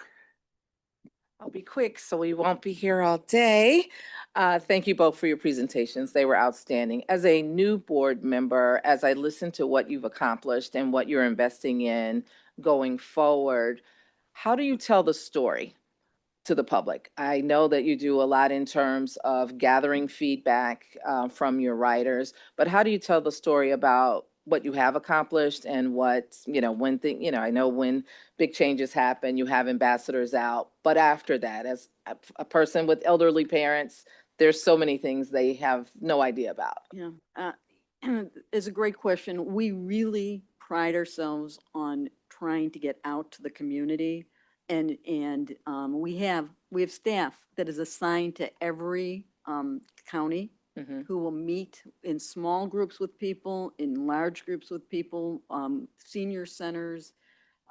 That's on the small level. On the big level, we do advertising on social media. We used to do a lot of advertising on TV. It's expensive. We don't do a lot there anymore, but we do social media. We do advertising campaigns. Again, the biggest thing that we try and do is be accessible to people and have staff that go out and work with people, especially when you talk about the elderly or disabled. They're not going to go on social media. Exactly. It's newer, the younger generation will, of the disabled, but the older generation will not. So that's why we go to these social events that they have, and we go to senior centers. And if you have some place you think we should go, we go to churches. Last week I was at Operation Push, which was fantastic. Yeah.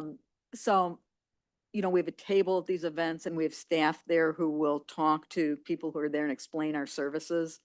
So we do it on the big level, but we also do it on the small level. And I think we're more successful on the small level, to tell you the truth, when we can get in with the community and explain it. Okay. And just one clarifying question, as you continue to do upgrades in technology, specifically technology that is writer facing, is the language in multiple languages, English, Spanish, Polish? Yes, Yeah. it is, but we also do another thing. As we upgrade our technology, especially on the ADA side of it, we will go out to like Access Living and community groups again and show them, this is the technology, this is how you use it, and we'll one-on-one with them. We'll have a room like this, but if they need one-on-one assistance, we will do that there too.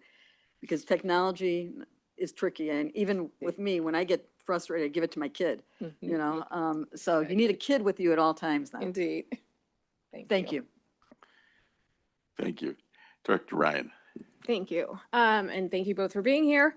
One thing so I have a couple comments first. I just want to kind of level set that, yes, we have this language, as Leanne mentioned, it hasn't been signed yet, right? We haven't voted on the property or on the RTA tax increase yet. And so it's like right now we are still working with essentially the same budget that you already had in 2026, right? And so like expanding services in 2026 isn't really going to be a thing because the money's not coming until Q4, you know? Is that like how do you expand when you're working with the same budget? I guess like to like looking at wrap and tap in the budget that you presented last month, you were cutting it completely in April. But now you have wrap and tap at the same level of service going till the end of the year, you know? So it's just like confusing to me as to like, we don't have any additional money yet. And so, you know, it's like, I want to make sure that we are all working within the structure that we have because our purpose here is to make sure that we're setting NITA up for them to be successful. And like, you know, looking at the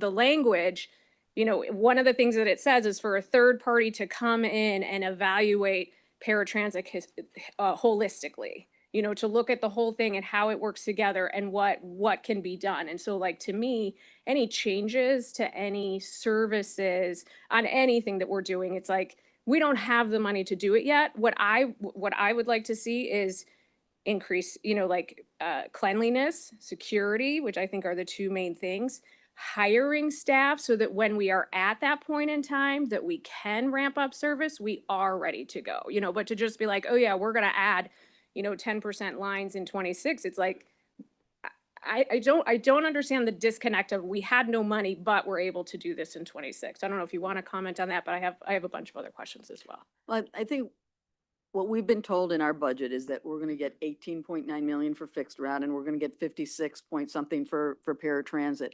We're making the plans to implement this in 2026. When you pass your budget at the end of the year, if that money isn't in there, then we're going to have to pivot again. But we're making, I'm going to say what Director Yonan said, which is we're not making small plans. We expect to receive more funding out of this bill, and we've got to get more service out there. That's what our customers are asking for. And we have concentrated our cleanliness on our vehicles since COVID.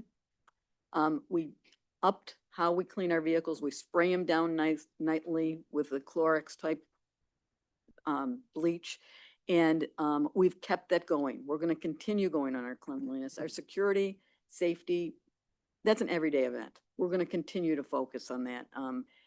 You can't say, oh, I've done a good job on this. Something new comes up every day in that. So we're going to continue to focus on both of those. But if the money is there, we're going to put more service in. And it's service that our customers want and will be better for the region. So that's our goal. And that's why we're talking about what we're going to do in 2026. Okay. And I mean, I'm all in on more service on all three of these lines. So a couple questions on the wrap and tap. So going back to Director Lewis's question about giving this person 10 rides in this, your current contract does not allow for that, right? That's my understanding. I don't know that I agree with. You can't go in and assign one person. It's a all or nothing. It's like everybody has to have this. That's my understanding. Our current, the way we're doing it currently is everybody is getting the same number. Yes. Can we change that in the future? It's not a contractual thing. It would be working through it. It's technology again, working through it. So it's something we'd have to look at. Okay. So it's not an easy fix that like to be able to go in and say this person gets 10, this person gets 20. We'd have to look at how we can do it. Correct. Okay. All right. Let's see. So I have a bunch of questions. Okay, so these are going to be questions that I ask all the service boards, but since you're here, so when is the executive director? When is your contract up? End of the year. Oh, it's end of this year. Okay, so are you asking to be renewed? Yes. Okay. Have you spoken with members of the General Assembly about the intent of like the legislation as far as how contract renewals go? Is there any, because like I know, so why I'm asking is everyone here goes away. Everyone on all of the boards go away. So I'm just curious as to what that means for the executive directors. Like, is there any sort of process in place for like, do you have to reapply? Is it just up to your current board who's not going to be around in 6 months? You know, like what is? So the way I read the legislation, it's a legislative mandate, is that once the board assigns an executive director. In September, that executive director will, by September, will have to go before the Senate and be approved. So I think it's a two-step process. The problem is we have to keep moving forward. We have to run a business. And so we've got to run a business during this interim period. And so we will follow whatever the legislation says and do the two-step process. Yeah, okay. And then going back to Director Carey, like I agree with the fact that I think the legislative, government affairs team, the lobbyists and I think that definitely needs to be looked at. It needs to be consolidated and, like overall, I know they're not up to what, like, is it next year, 26? 27. 27, okay. Are there any other contracts, any other like contracts along those lines that you all have coming up that it's like, it's not necessary to keep the lights on, but it's something that you guys are looking to consider? I think all of our contracts are necessary to keep the lights on. I will tell you that. But what I will say is that what we are doing very mindfully is as we do new contracts, we will have an exit clause or the ability to shift it over to wherever it belongs. As I said, we have our mobility as a service contract that brings all of our service together on one app called Transit. That can be redirected to a new board when they're ready. The other problem that we have with all this, June 1, September 1, the new boards are not going to be ready to, we're moving over, you're doing this. There's got to be a lot of transition period built in and a lot of work between the service boards and the new board. So we're mindful of that. We're going to be strategic and we're going to have in our contracts the ability to either get out with a certain amount of notice or transfer them or not. Some contracts will stay with us. Yeah. And so that was going to be my next question is like, in all of these contracts, is it, like for the executive director contract, for whatever other contracts, is it a short-term contract to get us to NETA taking over and then we go from there? Or, in theory, would it be, how long is your contract? 3 years? Usually it's 3 years. 3 years. So it would be a 3-year contract and then whatever happens along the way happens. Well, my board is still looking at that. Yeah. So I'm not going to say it's going to be a 3-year contract. Yeah. Okay. And then question about, are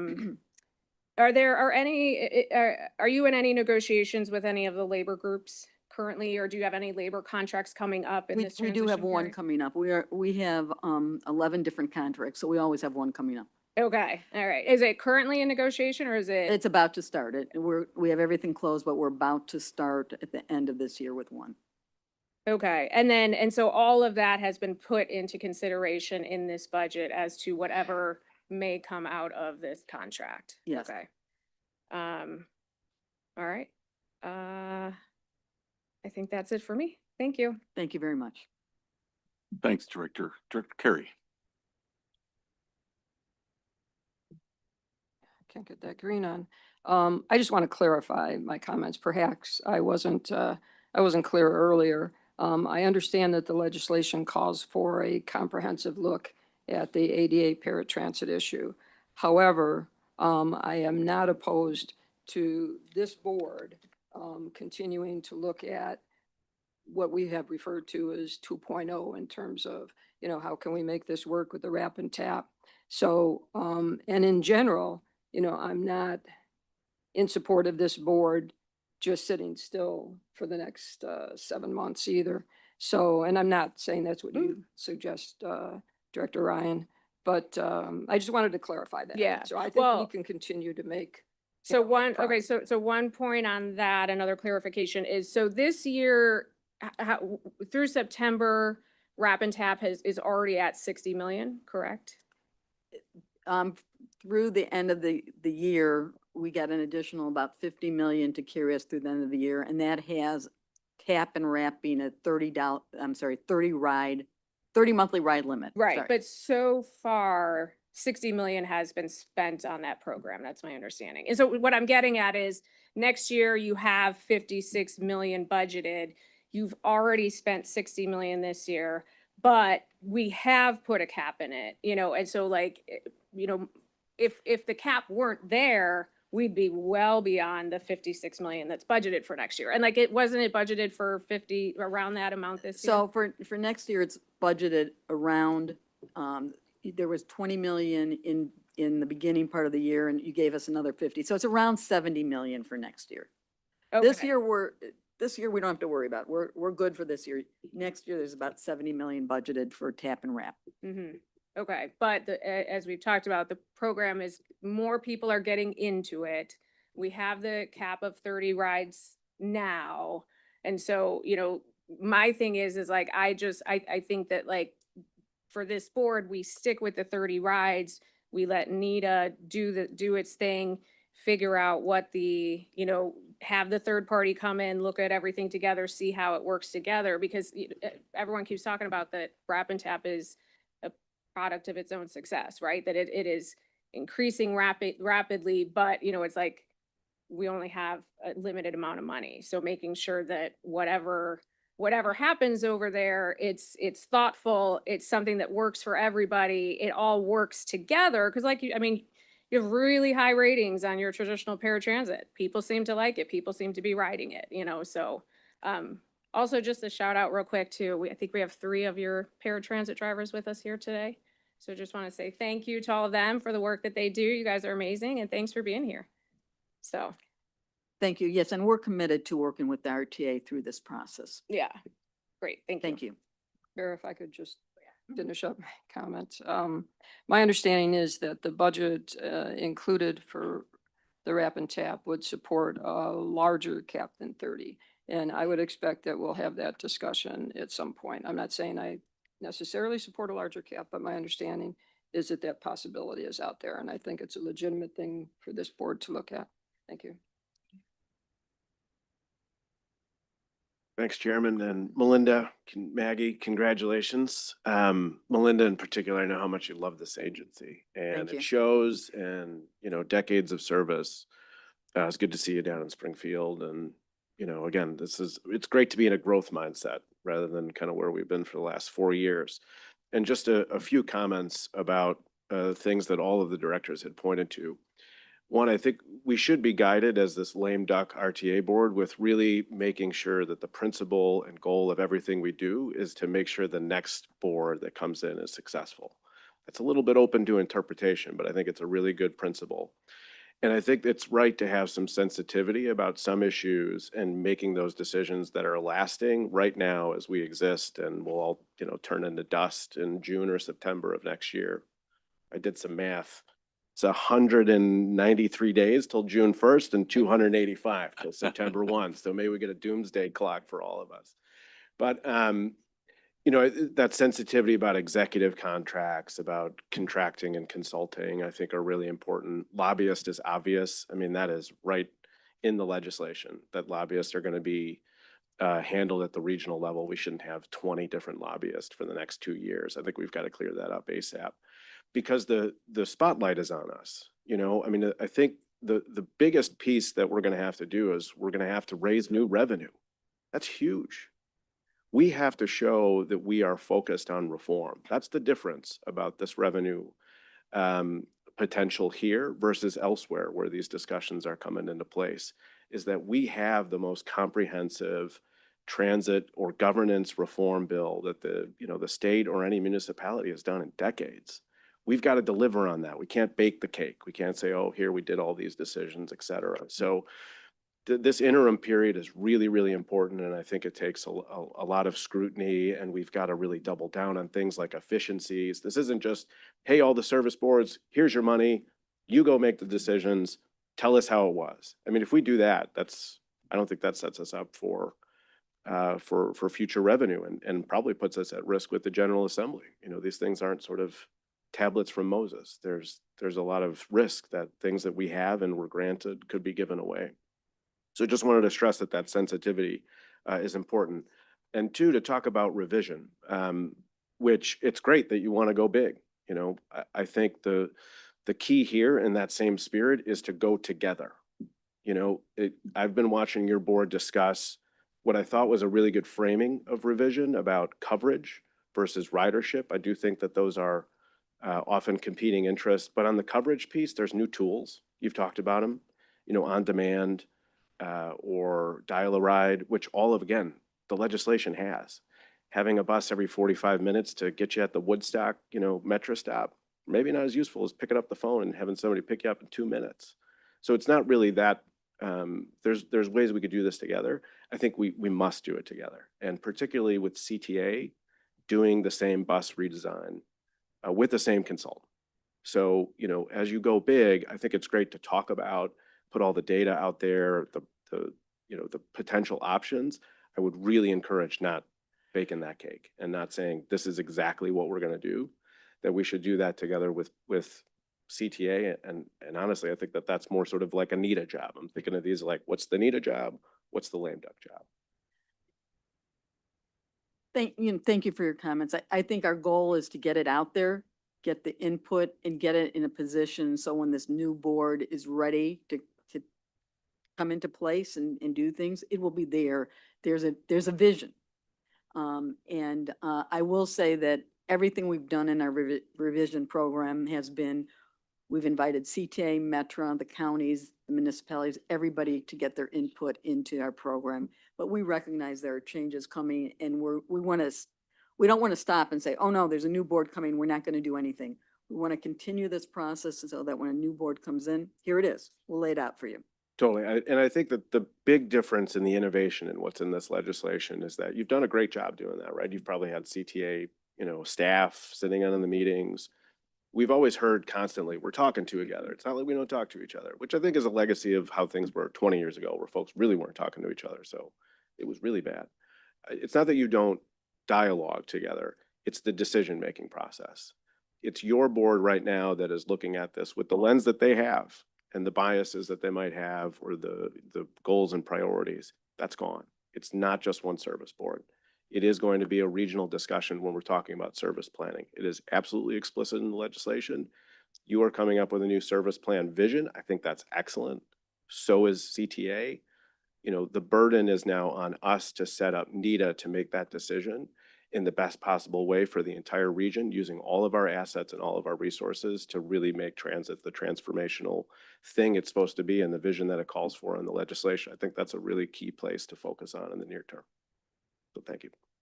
Thank you. And hopefully, as I look around this table, some of you are probably going to be on the NETA board, but who knows? Any other questions, comments? Just a couple. Geographic size, you know, I was looking at your square miles. I mean, you are covering what I would call half, I looked it up, half of the state of or country of Israel. So your geographic area is massive. In terms of where PACE would be on a national scale of other bus networks, I mean, are you in the top 5 in terms of how many individuals you move every year? We're high up there. I will tell you that any place where they have done a revision plan, the ridership has gone up, and that's why we're so strongly wanting to get this revision plan out. But I think the one thing is because we are with our big brothers, Metra and CTA, we're considered a small agency. We're the 13th largest all bus company in the United States. We are the 2nd largest paratransit company in the United States. And we're in the top maybe 15 on our van pool program. So compared to around the region, we would be considered a gigantic player. But because we're located right here in the city of Chicago, it looks a little smaller. But what this board has and the new board will have, I firmly believe, is a gem. We are small enough to innovate and try things differently, but we're big enough to know what we have to get done on our fixed route side and our express bus side of the house, and some of the really neat things we've done, like bus on shoulder, pulse network. So you got a gem, and I hope that you will continue to nurture this gem under the new board. In the slide that you showed on satisfaction for paratransit, would that slide at 89 or 90% satisfied, does that have wrap and tap in it, or is that just your normal service? Looked at the data, so it went out to everyone, but 30 to 40% of the people had never heard of wrap or tap. So that tells me it's skewed towards the regular ADA rider. And I think what the regular ADA rider is saying that compared to the past, because we have all these technology tools and now you can see where your bus is coming, They like the service better, which is a fantastic thing. I think the push and pull of this whole system is that ADA, traditional ADA, is a group ride. You get on board with other passengers. It won't be an exact trip from point A to point B. You're going to have to maneuver around. And by federal law, ADA has to take no longer than what it would take you to ride a fixed route bus. So I'm used to taking a cab. It takes me 10 minutes to get where I'm going. I'm going to take a bus. It takes a half an hour. Now I have this half-hour ride. So that's where you get, it takes too long, et cetera. The other thing that ADA does is it has a window. Because we're grouping the rides, if you have an 8 o'clock pickup, we can get there by 8:30 because things happen. The passenger in front of you wasn't ready, someone got sick on the bus broke down, traffic, whatever it is. So that's why there's a window. So it's not like Uber where you put in the phone and the vehicle is there. So that's kind of the pushback you get. I think the one other thing is that under ADA, there's an hour window to negotiate. So if I want an 8 o'clock trip, you want an 8 o'clock trip, we both can't have it. So, say Chairman Dillard, yours is at 8, mine will be at 8:15. People would all want to have that 8 o'clock trip. So those are some of the nuances between what an Uber or YouServe does versus a traditional ADA system. On the CERMAC increased service, you've got seven lobby verbs. You should clearly go see Speaker Welsh, because that's in his area, and let him know, just literally let but himself, I guess, know about that particular service. Love Thank your you. collaboration with community colleges. I still am on a board of my local one, but that's critical. And it again goes to your comment. We do communicate and we do collaborate not only among the service boards, but also, with other entities that are out there. You have a board member, John Noak, the mayor of Plainfield, who is the incoming chairman of the Metropolitan Mayors Caucus. I'd use him. I won't tell him that you said Plainfield, Mayor of Romeoville. Romeoville. Yeah. Okay. Thank you. Yeah, no, he is Romeoville. Yeah. All those vills, I get. They're all wonderful. Let's put it that way. So, last question. The Bears, have they, if they move to Arlington Heights, are you at all talking to them? I mean, you're more nimble and we're going to have Jim Derwinski here, because they're going to look for Jim to do probably the impossible out there. Jim's not as nimble as you are, but have you had discussions with the Bears? We have had introductory discussions with them. I will say we have already started out our special event service to the Bears down at Soldier Field, and that's one of our popular destinations. And we run service down there on Sunday. But yes, it's in Arlington Heights. Our corporate offices are in Arlington Heights, so we're excited about the possibilities. And you do a great job, with Wrigley Field and the other places that you're going to actually start servicing again regularly. So thank you. Seeing that there's Teamster drivers here, is while we're on the issue of pace, do you all want to testify? Were you here for public comment?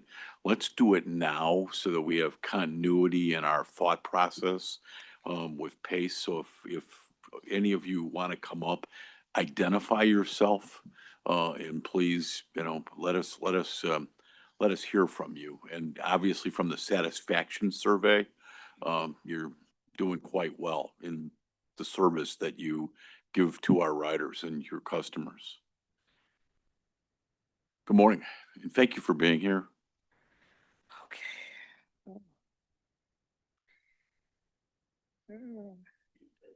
We actually may have questions for the individuals that actually move the paratransit riders. on? Good morning. Okay. Good morning, everyone. My name is Siobhan Jones, and I work for CDT, We Drive You, Paratransit. And thank you all for allowing me to come here to speak out this morning. So what I would like to say is, my name is Siobhan Jones, and I work as a driver at We Drive You CDT, which is a qualified paratransit service. provider for PACE.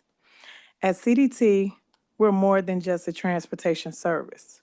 We're a trusted partner committed to providing safe, reliable, and efficient rides that give our community peace of mind. With over 15 years of experience as a professional driver, I, Siobhan Jones, understand that dedication, good transportation is about more than just getting from point A to point B. It's about empowering people, building trust, and making sure every trip is smooth and safe. Our focus is on three main things: safety, reliability, and efficiency. We do this with a well-maintained fleet, highly trained drivers, and strict safety protocols. Whether it's a trip to the doctor, work, or errands, we want everyone to feel secure and comfortable. We also know life doesn't pause, so we operate 24/7, 365 days a year, rain or shine. No matter what time of day, our team is always ready to serve, ensuring access to dependable transportation whenever it's needed. What truly drives us is seeing how our service helps people live independently and safe, connected to their communities. At CDT, we're proud to be more than just a ride. We're a source of support and trust for everyone we serve. Also, rides like these qualities we have cannot be matched by any other rideshare program. Thank you. Thank you very much. Anyone else out there? So, thank you very much. Come on up. We're a friendly group. Hi, my name is Linda Hudson, and I work for SCR Beacon, which is a qualified paratransit service provider for PACE, and I'm a proud member of Teamsters Local 727. I genuinely care about the work I do and the ridership that I serve. It's a great concern to me that my job and the work that we all do and love is being undermined by part-time independent contractors with little to no experience in the field. The RTA board must take strong action to limit the growth of the Wrap and Tap program before it's too late. The differences couldn't be clearer. I'm held to a strict safety standard, including a 5-year clear motor vehicle record and no more than one moving violation during that time. We go through thorough background checks, drug screenings, and must have a valid DOT medical card, which is renewed every 2 years. My employer must conduct monthly safety meetings to discuss safety practices, identify risk, and continuously improve safety protocols. PACE providers enforce strict policies. Drivers involved in multiple incidents within 18 months or those with major safety violations are either removed from service, with each incident requiring retraining. Providers such as my employer require PACE approval to put a driver like me in service. Compare that to the RAP program. Rideshare drivers have relatively lax safety standards, are not required to have a DOT medical card, are not required to attend monthly safety meetings, are not required to attend retraining by a safety manager following an unsafe act or incident, and are not subject to random drug tests. Rideshare companies are responsible for maintaining driver qualification files and not subject to PACE approval to put a driver in service. If you don't see the problem with all of that, then you may be part of the problem. Surely this is a labor problem. Rideshare drivers as independent contractors lack the same employment protections, benefits, or union support, which can impact service quality and community trust.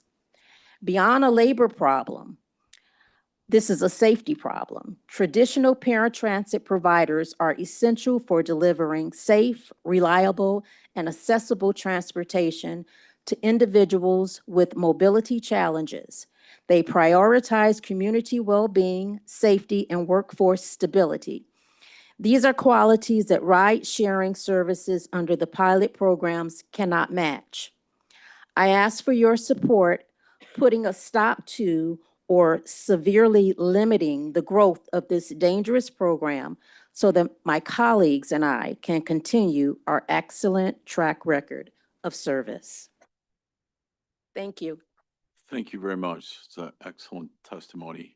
My parents taught me a long time ago never to stereotype, but you're not the stereotypical Teamsters member that I think many of the individuals out there in the world think of. But thank you so much for being here, and come on up. Speaking of Teamsters and stereotypes, you're not one. You don't have a New Jersey accent. I'm working on it, but I'm too embarrassed to try, Chairman. Hello, my name is John Coley. I'm the principal officer of Teamsters Local 727.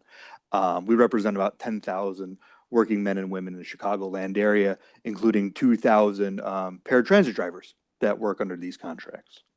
I also sit on the board of the Joint Council 25, which represents 100,000 working families here in Illinois. I'm here today on behalf of thousands of hardworking Teamsters in the paratransit industry that contract through PACE in the Chicago metro region. My members take great pride in their work and have always been called upon to deliver for the most vulnerable among us.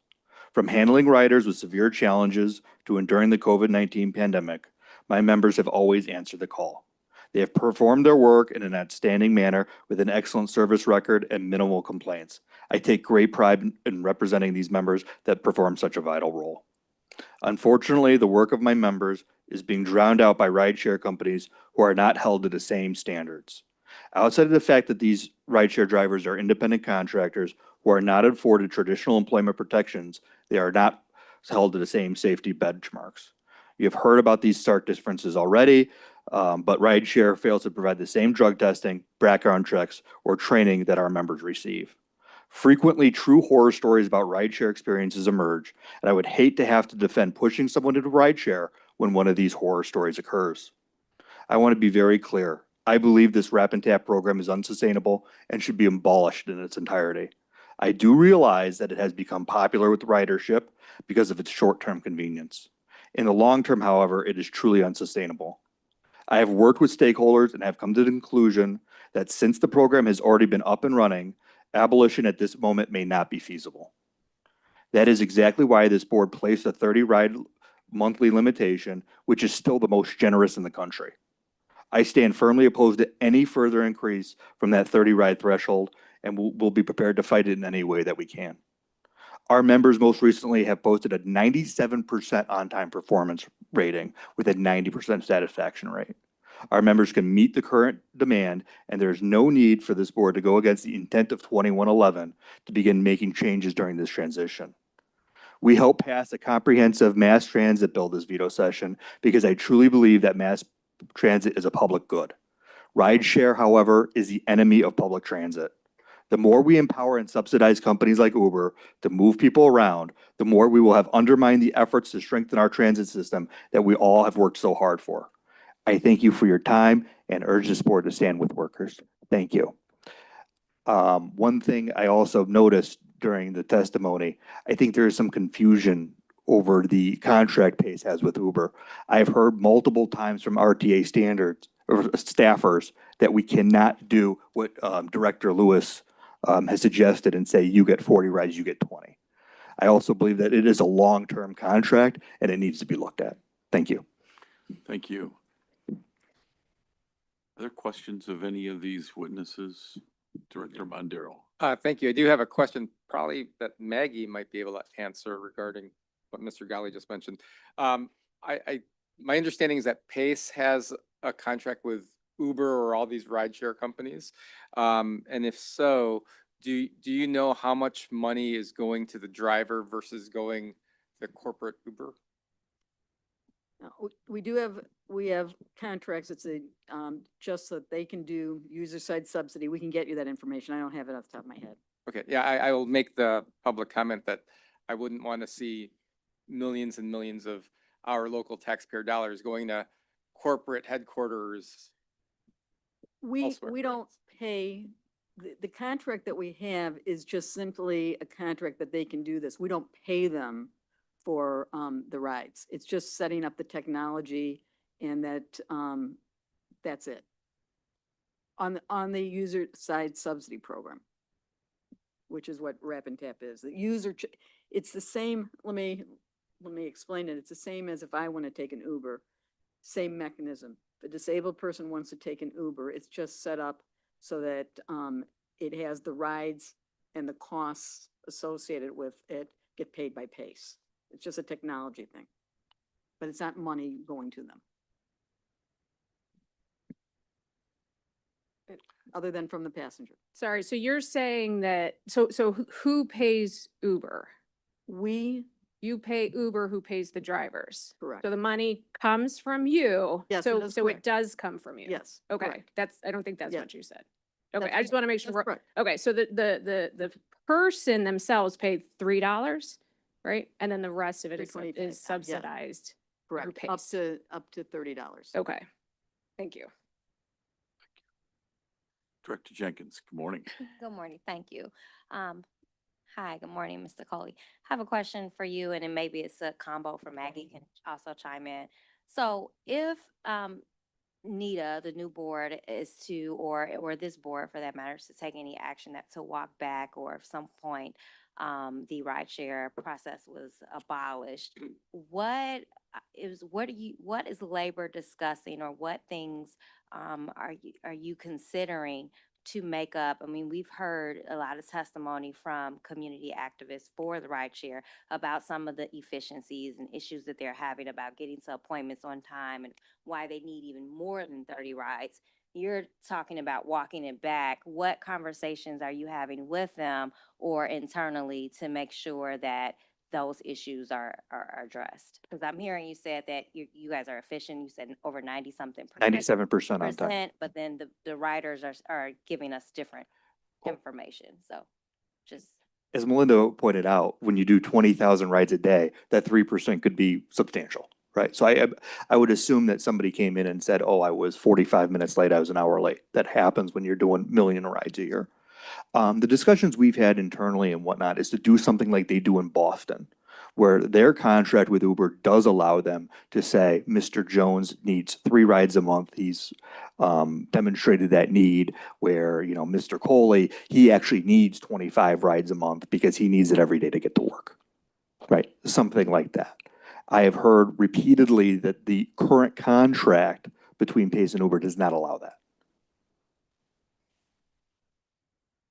I'm sorry, did that answer the question?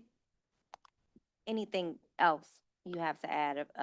Well, it's just that right now we are meeting the demand, and we met the demand in the future. I understand that rideshare is always going to be faster and more convenient. A cab is always going to be faster than a bus.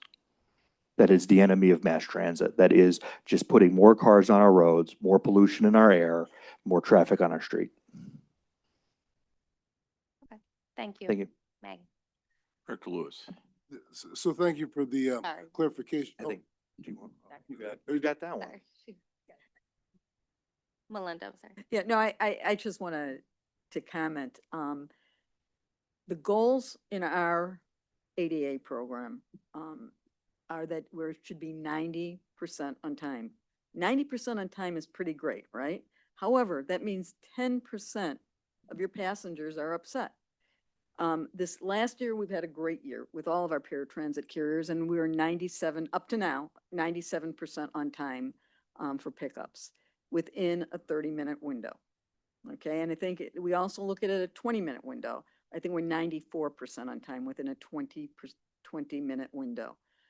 Again, that's the difference between a RAP program where you pick up your phone or you call and you get an Uber and it's there quickly, and you don't have to do it the day before, you don't have to negotiate. They're different programs. One is federally mandated. One is an auxiliary program to handle some of the needs that are different than the mandated program handles. Just wanted to explain the difference. Thank you. And the grass isn't always greener on the other side. I was at at a Big Ten football matchup over the weekend. And when I ordered Uber twice over the 3 days I was around, they cancel on you. You think it's coming, and all of a sudden, poof, here it is. After I've waited several minutes or 10 minutes, they just cancel. So the grass isn't always greener on the other side, because Uber, in the middle of when you think you have an order placed or confirmed ride, they do cancel on you. Director Lewis? Thank you, Mr. Chairman. I just want to make sure I solve for clarity, because our ears were singed by the testimony of the people who came in who were disabled. Is this equivalency, what the Teamsters was proposing versus what we're doing now in satisfying the customer? Customer being the disabled, they said they were very satisfied with the fact that they could have transportation to and from on demand. So are we talking about equivalency here, where either the Wrap and Tap program can operate the same way with Teamster support versus outside support, or am I looking at this in the wrong way? So I think 50-50, Director. It is not equivalent. At the end of the day, when you use Uber, you're never going to get around the fact that you're using a independent contractor who is not regulated in the same manner. There is no same background check. There is no same drug test, et cetera. When you have a full-time employee, that employee is going to be sit there. It won't not necessarily be on demand like that. But it's the same way as an Uber is always going to be faster than the regular bus. We can improve it. We could get to 97% on time, 95, I guess if we shorten the window, 95, 90% satisfaction rate. I don't know what Uber's satisfaction rate is in the general public. My guess is that they don't all have 5 stars. When I've used Uber, I haven't always given 5 stars. So the Teamster proposal would be, let's do like Boston. Let's do it for the people who truly need it. Right now, there's no income cap. I use this example, and I think it's right. My mother had cancer twice, right? She's a cancer survivor. She would qualify under ADA. My mother is also a very well-off person. She uses Uber where she goes. She can afford it. But nothing stops her right now from signing up for Wrap and Tap and doing it on the taxpayer dime. And that's a problem.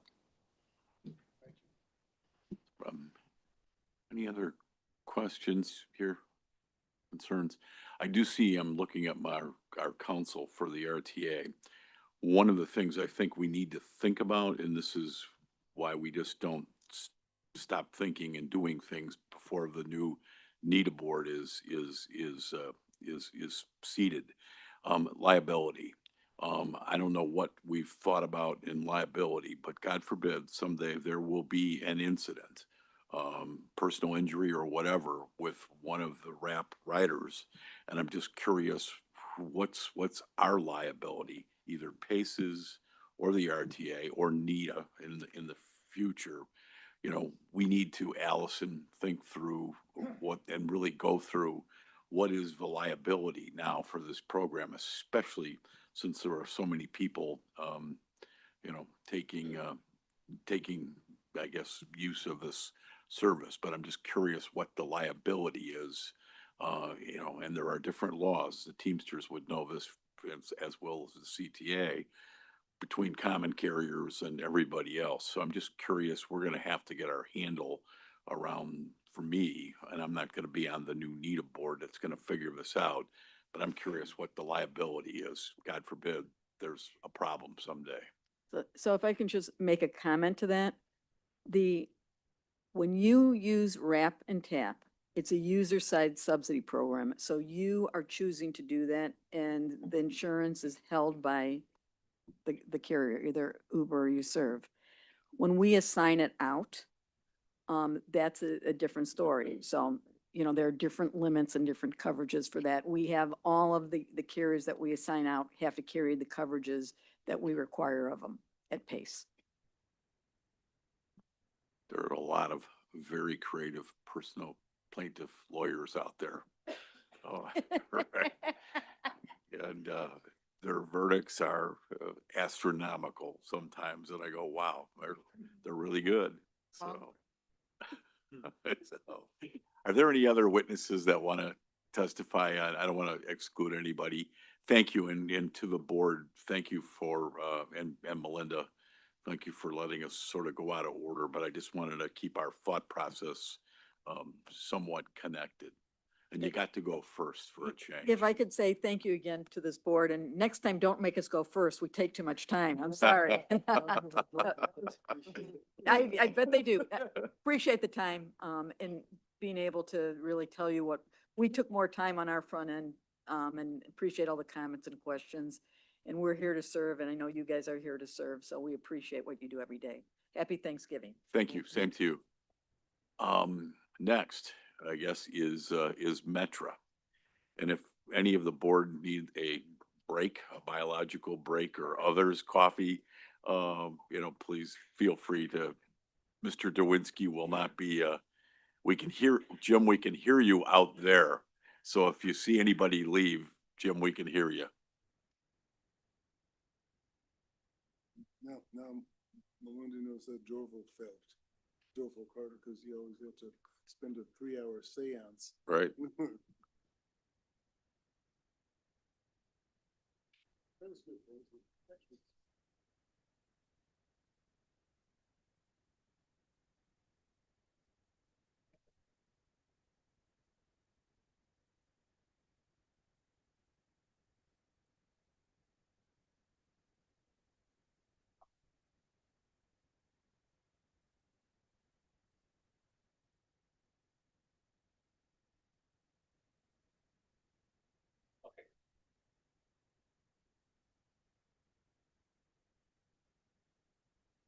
for some reason, the bio break, normally I would have broken before then, but I purposely drank very little coffee this morning. Right. So I've got a little bit of a delay on my, but I'll probably pop up first. I thought about your Western Illinois this weekend because my Western Michigan football team played Northern in DeKalb.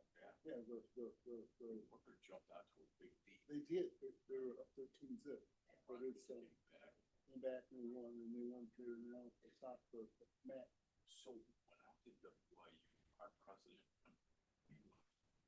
Western Michigan, Burner. Oh, yeah. And so one Western to another Western. They You named guys are a little bigger. They named the center after them. There's a building on campus. Oh, really? Next year. What? He is responsible so much. Okay.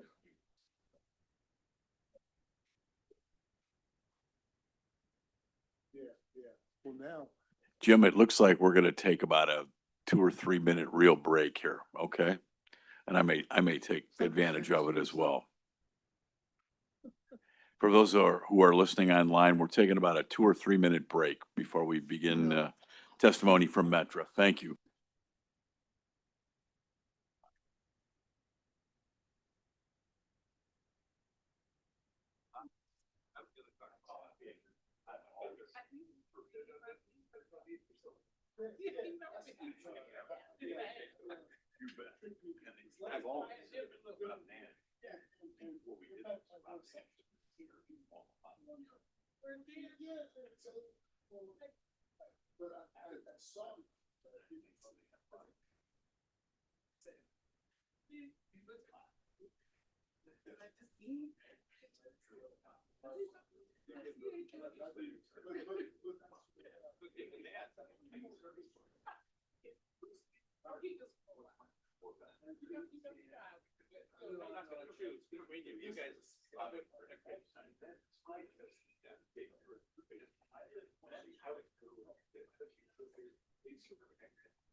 Another one of these.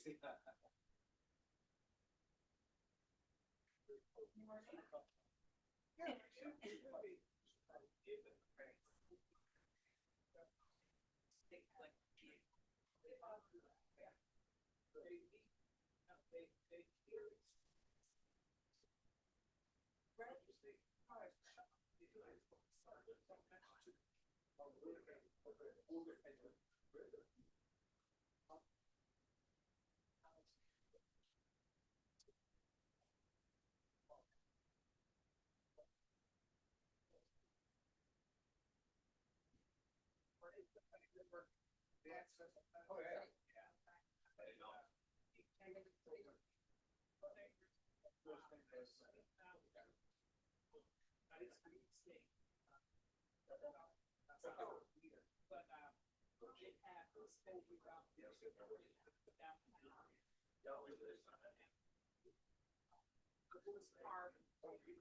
right, I'll be listening, obviously.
All right, we're going to come to order here. Everyone, thank you very much. Jim and Metra, thank you so much for your patience. And welcome. Absolutely, We're Chairman. And ready to it's, fly, as you say at Metro. We are ready to fly, and it's a pleasure fouling pace today. That's a tough act to foul, but I think I'll do my best to get us rolling here. With me today is Janice Thomas, our Executive Director for External Affairs, my Chief Financial Officer, John Morris, and also in the room we have Brian Stepp, our Director of Planning, Aaron Martins, our Director of Scheduling, Mike Gillis, our Director of Media. I want to start off by thanking several of the board members here, Director Walker, Director Mondero, Director Rentorano, Director Ross, Director Colson, Director Tarek, Director Ryan, and Director Yonin for taking time in the last month to come out and kind of see it, touch it, smell it, feel it. You'll never forget it. I know what you guys shared with me about the experience was incredible, and what our staff sees and your involvement coming out and taking interest in their work is priceless. So thank you very much for your support. As I go through today, I look forward to your questions at the end. If you have anything, I'm sure you're going to write it down as I've sat back and listened to the PACE discussion. So I want to start off by talking about our strategic plan that we implemented in 2023 and it's going through 27. I'm really going to highlight two things today as I talk a lot, and as we move toward the future of Metro, and as we move toward the future of public transportation, it's enhancing service to grow ridership and provide mobility choices and make Metro the experience safe, easy, and enjoyable for all of our customers. This will be a lot of my focal points today. I certainly could talk to you about all the things we're doing all over this slide, but I'm not going to be here for 4 hours, I don't think. So Metro by the numbers, 97% of the trains we operate today, we operated prior to the pandemic. They're in a different configuration than they were, so we call that recovery, 97% recovery weekday. 104% on Saturdays, 120% on Sundays. We've really enhanced that weekend service. We'll talk a little bit about that later. 95.1% on-time performance. That's getting downtown or to your station within 6 minutes.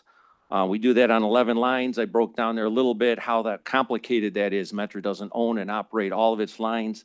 And we do that with this incredible workforce that I've got in the pie chart over there. And just highlighting, as this is November, we have over 300 veterans.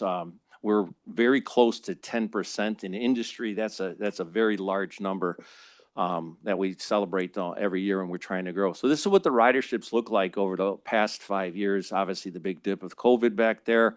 Year over year, we're 10% up, a little over 10% up. So even though it looks like it's starting to flatten out, the change is we still can't predict the ridership patterns of the workforce. The workforce still tends to like to take 15% of them like to take Mondays and work from home possibly, and 30% of them like to take Fridays and work from home. Tuesday, Wednesdays, and Thursdays tend to be peaking. This is what it looks like. This is not just the last 6 months, but you can see here, this is really the last 3 months. We continue to hit high water marks. Minus July 31 there, which is Lollapalooza, those are all work days. And some of them, we just don't really even have a rhyme and a reason. Why did that day on September 9th, the 211,000 riders show up? So we're providing a lot of service. What we're also looking at is our unique rider identification. What that means is how many people are riding the system, not necessarily what they used to ride, but we're actually providing as many unique rides as we did prior to the pandemic. It's just that they're not going downtown as much. The discretionary period, though, during the evenings, the midday, and the weekends is really what's been taken off a lot. For the budget today, I'm going to actually have John Morris take you through where we're at on the operating budget, and then I'll take you back through the capital budget.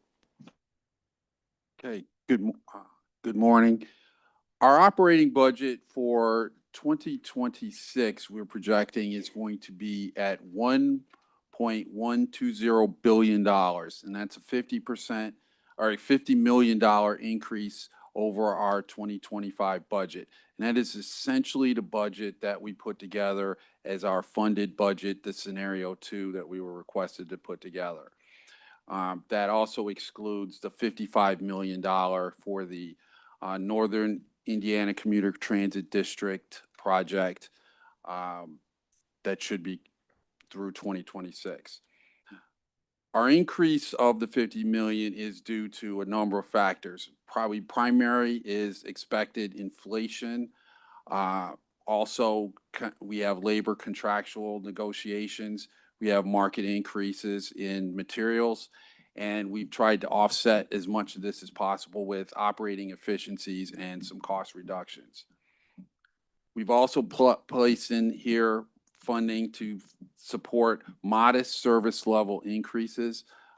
As Jim has mentioned, we do not own all of our lines and control them, so we cannot simply more money, more service. It's not that simple for us. We're also looking to improve our hiring.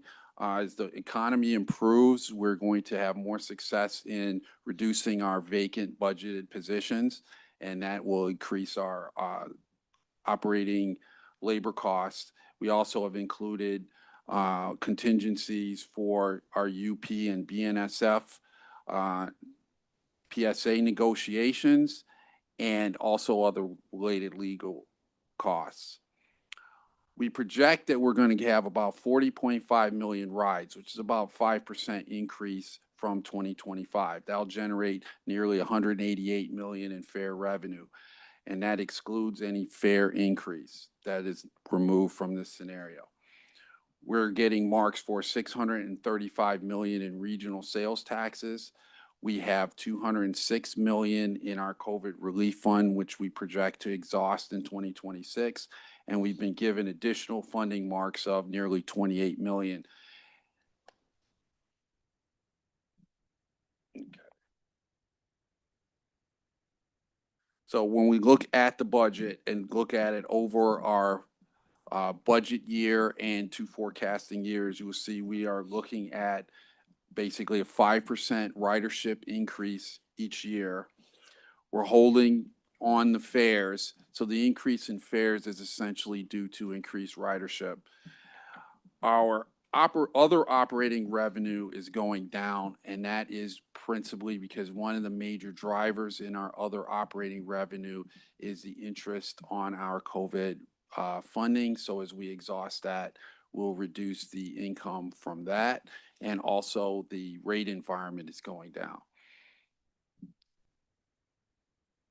Our operating expenses, we're looking at essentially after 2026 going up in line with inflationary increases.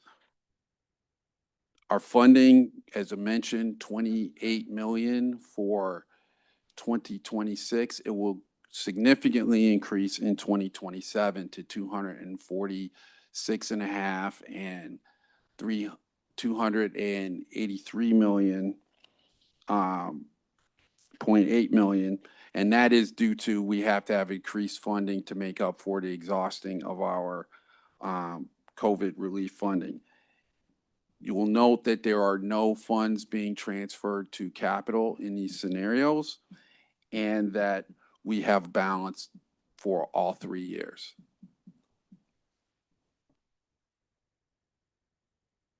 Okay, and that takes through the numbers of the actual operating budget. One of the things that we're obviously looking at is how do we look at Metro in the future? The NITA board's going to have some great opportunities. We've been talking about regional rail for a while. This was a component of the NITA legislation. We actually launched our first regional rail pilot program in 2021. It continues today, highly successful compared to the other lines that don't have that type of regional rail. Our system-wide network plan that we're finishing up will actually get a little more precise on the cost, but I'll give you ballpark. If we were to have regional rail on all 11 lines, it would cost about another $500 million a year annually operating.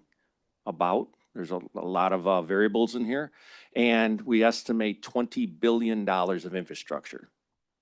$20 billion of additional switches, track, yard space, rolling stock, all the things you have to do, bridges, to build out that type of robust type of system.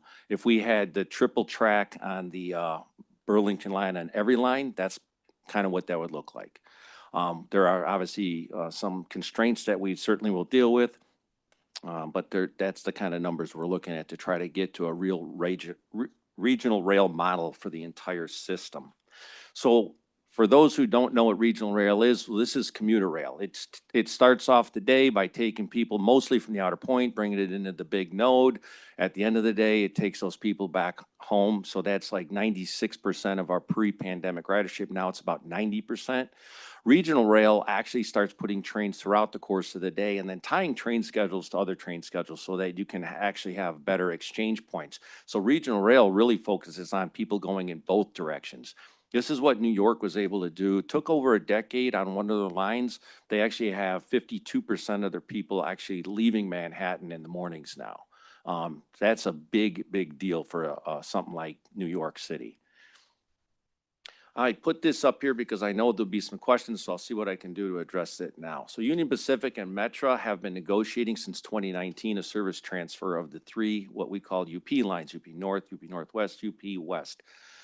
We have, in the last year and a half, brought over 800 employees that were former Union Pacific employees and brought them over to Metra. Today, they're Metra employees. Those are the employees that inspect, maintain, and repair the equipment. Those are the employees that operate the equipment. Those are the conductors and the engineers. We brought over some clerical. We brought over some office. We brought over a little bit of the engineering work. What we have remaining right now is the employees that clean and maintain the stations. There's 63 stations on the 3 UP lines. Right now, Metra is in negotiations further to look at real estate purchases. And then once we have an understanding of what we own, what Union Pacific owns, and what sometimes municipalities own, then we'll have a better understanding of what that workforce is needed to do that work on those stations. The dispatching, the track maintenance, the signal maintenance, all of that will remain with Union Pacific. We will shift from a purchase of service agreement to a trackage agreement, similar to what we have with the Canadian National Railroad and other various railroads that we have to interact with. I always looked at this service transfer as 3 buckets. It's the labor bucket, that one's almost done. The real estate bucket, that one we're in discussions with, no money's changed hands, no deeds have changed hands. And the third one is kind of like the trackage fee, franchise access fee, ability to use their railroad. We are in negotiations. We've been in negotiations. We had to take this to the Surface Transportation Board. Surface Transportation Board ruled in Metra's favor that we have terminal trackage rights. In other words, we have a right to be on those railroads. Union Pacific appealed that. It now sits in the 8th District, waiting on the outcome of that. Inside there's a component that could talk about what does it cost? What is the fair cost to get on the line? What Union Pacific did do, they gave us a conditions of entry letter starting on July 1 that basically doubled the rates.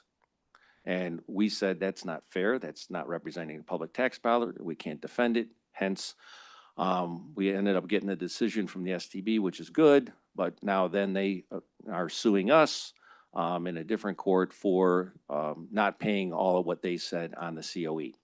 So all that said, I'm sure there'll be other questions about Union Pacific. I gotta say, the men and the women that are here, that operate the service, whether they're Metra employees or they're maintaining the tracks, they're the ones doing a great job, and they always have done a great job. This is really now a little bit of a corporate type issue. So last year I talked about several programs, and just give a quick update. Our Access Pilot program that we partnered with Cook County and the RTA. I was going to tell you that September was our highest use month. I can't do that anymore because October is higher. The numbers are in. So October is our highest use month for the Access Pilot program. So it's a good program. 16,000 different times it was recorded being used last month. Our bike-in policy, it's very good still. We've got over 200 cars now that actually have bike racks in there. We've taken a few seats out, put bike racks in. We just recently had to make a modification of the policy. It's almost going to sound silly, but we're saying now if you have a bike or a scooter, you have to be able to lift it onto the car yourself. This is not ADA type stuff. If it's ADA, there's a lift for that. We had individuals deciding that they wanted to get their big heavy duty bike up the 6 foot of stairs by using the little gas that's there and driving it up there. It's not safe for them. It's not safe for our passengers. It's not safe for our crews. So we've now banned those bikes off of our trains. Other than that, the program's going very well. And then finally, our UPass program. We currently have a program with UIC. It's going incredibly great. It does affect the bottom line for us because as you give these discounted tickets to the university students, it takes away from the average fare. And so John talks about that every month at our financials. We are in conversation with a couple other universities, so negotiations are going on now.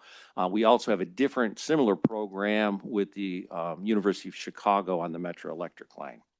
So good program there. So getting into the capital work. Our budget for the capital program is 2.1 billion. Now that we took out the 180 million of the next 3 years of Met Cap. And in there, you can see the lion's share of the work's going to rolling stock. We've got a lot of obviously other things. There's a lot of details in the program, but I just wanted to kind of walk you through some of the highlights of the program that more so that the public sees. So we talk about new rolling stock. On the bottom corner there is a locomotive. It's called an SD70 Mac. We've been procuring those. They're a used locomotive that's being converted from freight service to passenger service. We have budgeted and we will be receiving 42 of those. They're running right now on the Milwaukee lines. Everything about them so far has been incredible. I wish we had more money to buy more of those. They have AC traction versus the old DC traction. They're tier 3 locomotives and they're running inverter systems on the head end power. So, and really a good running unit so far. The passenger car on the left there, that's the cars being built by Alstom. We have 200 on order. We anticipate in the spring, the final design will be done. Those cars on the National Railway Network and under the standards we have to build cars have to actually hold what's called 800,000 pounds of buff. They're going to squeeze the car at 800,000 pounds and it cannot deform. Once that happens, then they can go ahead and go into full production. If it buffs, if it bends at all, they have to redesign. I unfortunately was witness to and watched Nippon Sharyo out in Rochelle, Illinois, who built one of our previous cars, literally had that test fail 3 times. So it is a big deal. So I'm looking forward to that. The engineers did all their work, the welders did all their work, and that car passing its test so we can get into full production. The vehicle above that is a rendering of our battery-powered train set. We anticipate having the first one in Chicago, October next year. We're trying to get that here. We've got a lot of moving parts on that, but that's the goal. That's an already designed vehicle, doesn't have to go through all those other requirements. But the interesting thing about this one, most of them that are running in the US are diesel powered. They call them diesel multiple unit. Then there's what's called a hydrogen multiple unit. There's one of those in the country. It's run in San Bernardino, California. And then we're going to have the first EMU or BMU battery multiple unit. And so this will be the first zero emission battery, all passenger train set built in the United States, operated in the United States. And I can't wait to get it here, just like the buses. You know, we're in Chicago. You got to see how that stuff works. It's great that the engineers can design it. It's another thing to actually apply it and get it running. When we get them here after the intensive testing that we have to do dynamically, we anticipate running them on the Rock Island on the Beverly branch. We continue to do our rehabs, 3 great rehab programs going, Coach out at 49th Street, Locomotive at 47th Street, and we're finishing up our HL1, which is our Highliner car rehab. Those cars are actually being now currently leased by NICTE, and then we're about to start the HL2s that were originally delivered around '08. A lot of work going on in the Metro Electric. I just wanted to point out this one. I showed this to Cook County as well. So this is Van Buren. It's a real mess. We actually have 3 main tracks through there.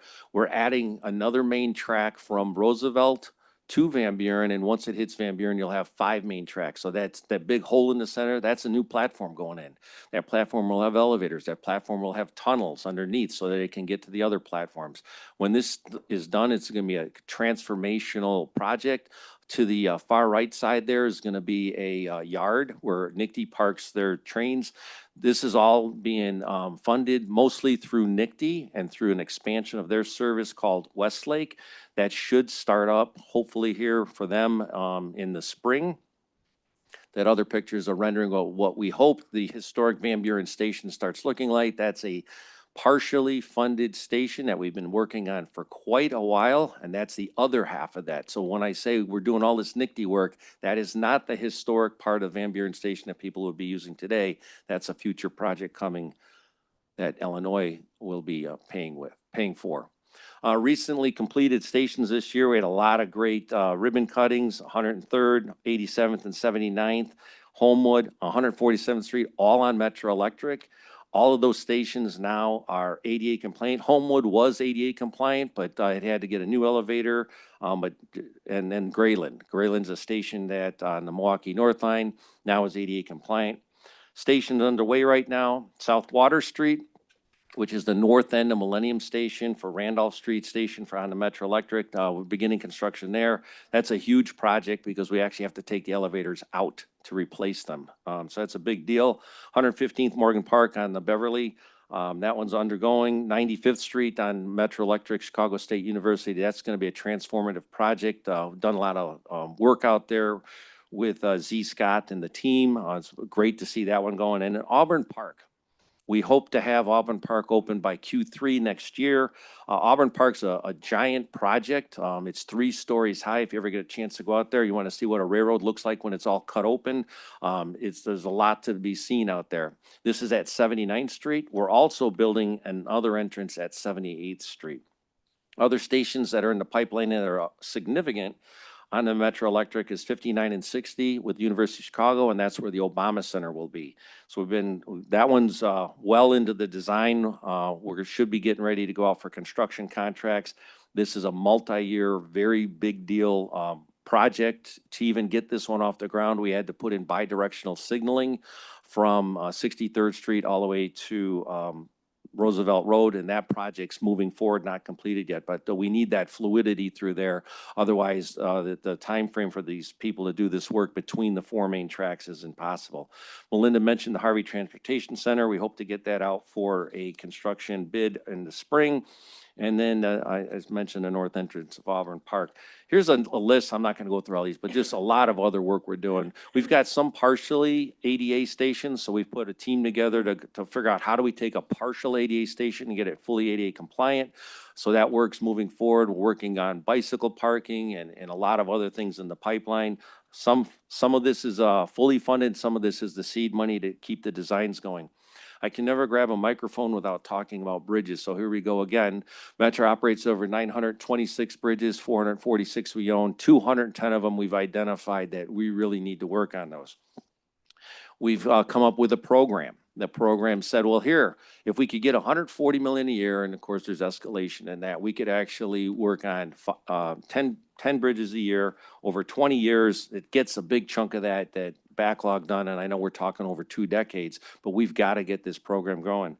Metra historically has done 3 bridges a year over the last 9 decades. That's all predecessor railroads and us. Now, granted, I wish we were having problems like a 1964 building that we need to replace. We're replacing things from the 19th century.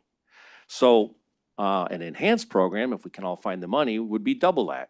So the idea of trying to fund this to get it done faster and get the funding moving, this would be what a program like that would be. So some of the bridge work we've done, this is Grayland Station, right to the left of the bridge there.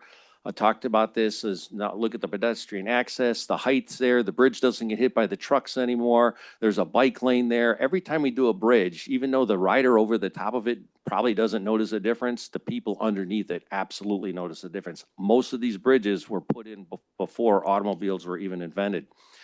Speaking of those kind of bridges from the 1880s, we have a project called the UP North Line bridges. We broke that down into 3 segments.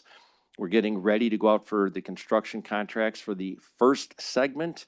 I'm going to move on to a slide that's kind of pointing that out. So the UP North Line bridges, segment 1 and 2 are funded. fully funded, the design's done. All big bridge programs have a PE NEPA initial, then you finish design, then you do construction. So those have all three phases ready to go. Segment 3 does not have its construction money. Other bridges that are in there that you can see are fully funded, all the way down that middle column. And then the bottom bridges, again, partially funded. Some of these need design funding, some of these need construction funding. And then that bridge program would be that far right side where we talk about group 1, group 2, group 3, call it year 1, you can call it phase 1, whatever it is. It's about 9 to 10 bridges a year, every year. I'm bringing this up again because that 210 I talked about, that's only that bridge program. So all these other bridges that are underway doesn't even touch the 210 because there's already a plan for them. So just to be clear, the only ones that are going to be part of that 210 are that group 1, group 2, group 3. What does this not include? This does not include all the freight bridges we go over, that the freights have ownership and they have the ability to come to us and request funds and say, hey, we think in 5 years this bridge has to get put together. So our financial obligations, depending on shared use, is much bigger than just the bridge program I'm talking about. So what does the capital program look like? I've shown this slide a couple times. If we do nothing right now, we take our $12.1 billion backlog and over 20 years at the current funding level, we end up at about $35 billion. That's not a good plan. If we start investing at the tune of about $960 million a year, we start dropping that down over 20 years and just hold it at the 12.1 billion, that's really not a good plan. And obviously what we don't have funding for is almost putting in our 5-year capital program each and every year for the next 20 years to drop that down. Somewhere in there, we've got to move these curves. We absolutely, the NITA board, you talk about setting them up for success. Information, data, and having the ability to make good decisions. This is the kind of thing we need to start looking at because there's such a state of good repair backlog. I know my sister agency, the CTA, has that exact same starting point. They're about 13 billion state of good repair backlog. We have an opportunity right now that I'm kind of scratching my head on. The administration put out a NOFO for a $5 billion program called Fed State Partnerships. That's $60 million that we actually put in there, and we said we call it METCAP. Some of that money we'd use for local match money to go after bigger discretionary grants. There's a discretionary grant that's available right now. They doubled the size of that program.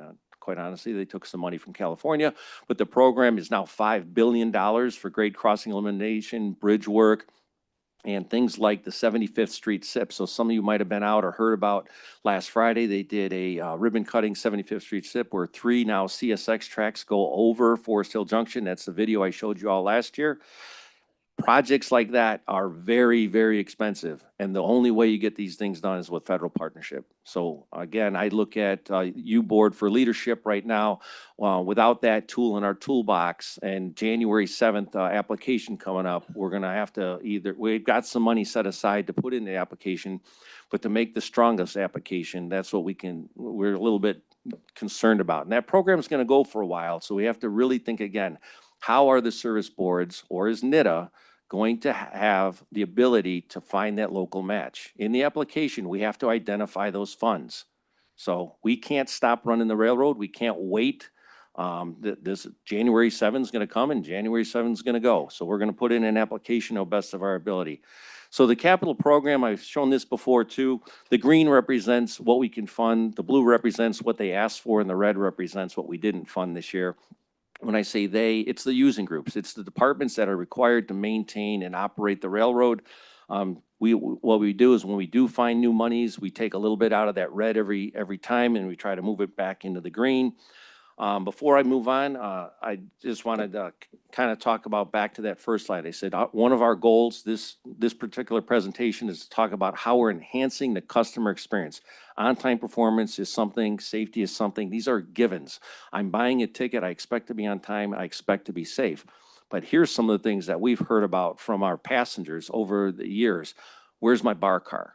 So with that, we actually put out what we call a pilot of the cafe car. And I'd like to give you just a little bit of a preview of what that looks like. Metra is offering passengers a new perk. The rail line is testing out a cafe car this fall. Officials are hoping it attracts new customers. Inside the cafe car, you'll find stools, booths, and tables instead of a second level. This is the coolest part, though. Snacks and drinks are going to be given away for free during the trial run.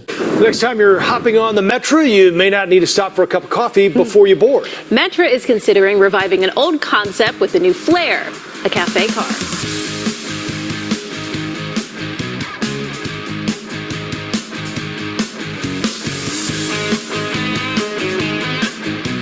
This cafe car rocks.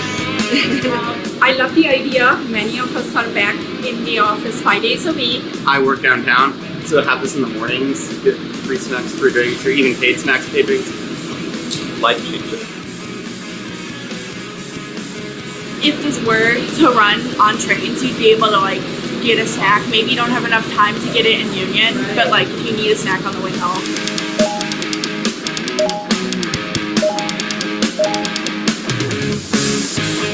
So would you come all the way to come see the cafe car? Oh, absolutely. I can tell you at least once or twice a week. I think it'd make a pretty great spot to come by after work.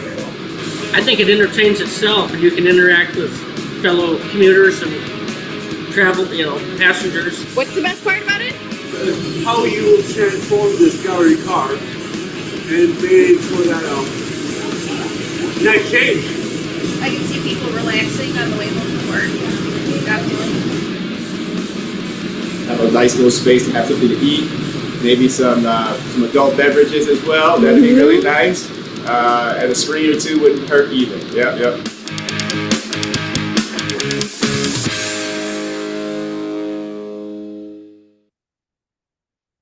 So we put that together all in-house, paid no consultant to come in and work on that, using our customer feedback. The plan right now, of course, is to build a business model around this. The idea would be that through rehab, we would convert cars into cafe cars. Cafe cars in my head's always been, hey, if we can support local businesses, maybe local businesses get the ability to be on the cafe car 3, 6, 9, 12 months.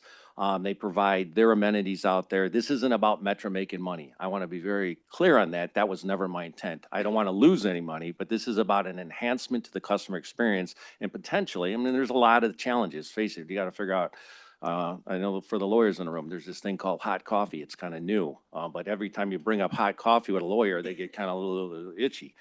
So we're going to start doing some working groups, and in the next 9, 12 months, as we move toward NITA, we hope to have a plan in place we'll be bringing to our board, talking about the results that we've been seeing. I had my last board meeting, I had showed 98% of the people said, absolutely, I'd want to buy something on it.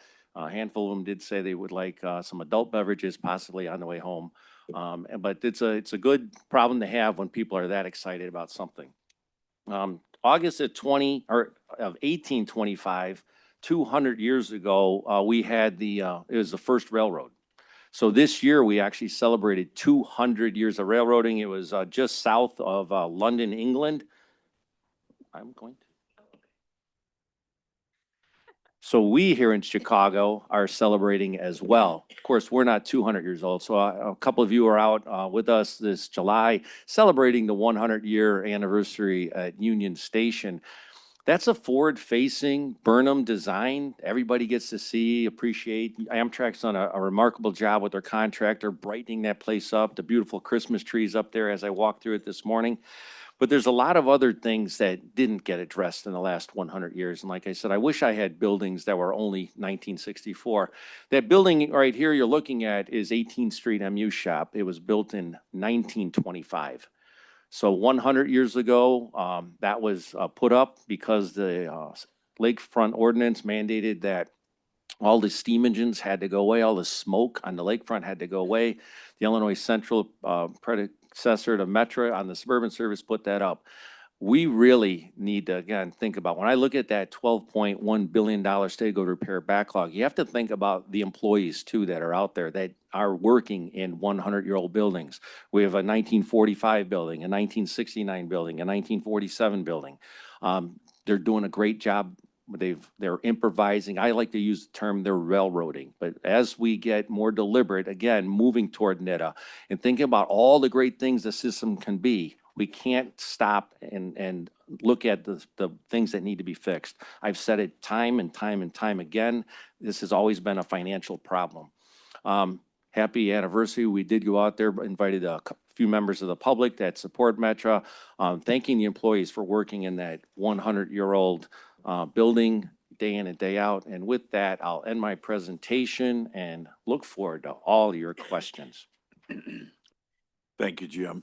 You may even get a few suggestions. Questions of Metra? Sure, Director Colson. Hi, Jim. I went on the tour, and by the way, seeing what goes on behind the curtain, behind the scenes is amazing. And your people are amazing. And most passengers don't even think about it when they're riding their train safely every day. So thank you for inviting me on that. On Metra ticketing, I'm going to do my rant that I have. There are enough new people on the board that haven't heard my rant about your ticketing system. So I'm going to, hopefully for the last time, I'll do it now, okay? Can you tell us what percentage of your fares are collected on an iPhone or a smartphone? Yeah, currently electronic ticketing accounts for 84 to 85% on a monthly basis. And that's been going up in the last 2 years since you got rid of the 10 ride, is that right? It's plateaued. Okay, well, I have a beef with that, and I hear it all the time from constituents in the Glenview area. Right now, if you don't want to use an iPhone or you don't have an iPhone, the only way to travel on Metra is to buy a ticket on the day of travel or pay cash on the train. And that is terribly inconvenient in, I think, important ways. And I hear about it all the time, as I say.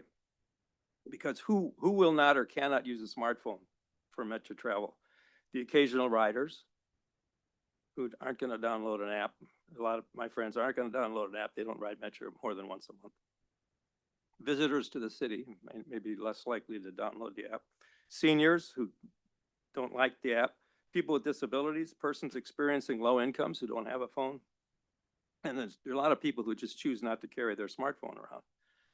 Some of these are groups traditionally underserved by transit. And I think when you drop the 10 ride, I think you made it harder on these people, frankly. And I do hear anecdotally people who say they travel a lot less because of this one more hassle. They got to get to the station 15 minutes earlier than they normally do, stuff like that. So I don't know what the numbers say, but looking to the future, I hope the NITA board, which has a mandate now to come up with a universal fare card, will do two things. You can have smartphones all you want. I realize that's the future, but there ought to be some consideration given to non-smartphone ticketing. And there ought to be some way, either a venture card or a 10 ride, so that there is a viable alternative for customers to buy rides in advance. So they, sort of like the old 10 ride. And maybe the venture card is the answer, but some of my colleagues will be on the new board. And please, when you take a look at that, do what you can for all the folks out there who don't like to use smartphones to get on the train. So that is the end of my rant. I will never give it again. I promise you, Jim. You and I disagree on that issue. I do have one other question then. On the UP, you state in your answer to our questions, the 2026 budget includes an amount to cover the higher end of the range of outcomes. That's in your budget. I assume that's a public number, or is it not? It is not. Okay. I won't ask.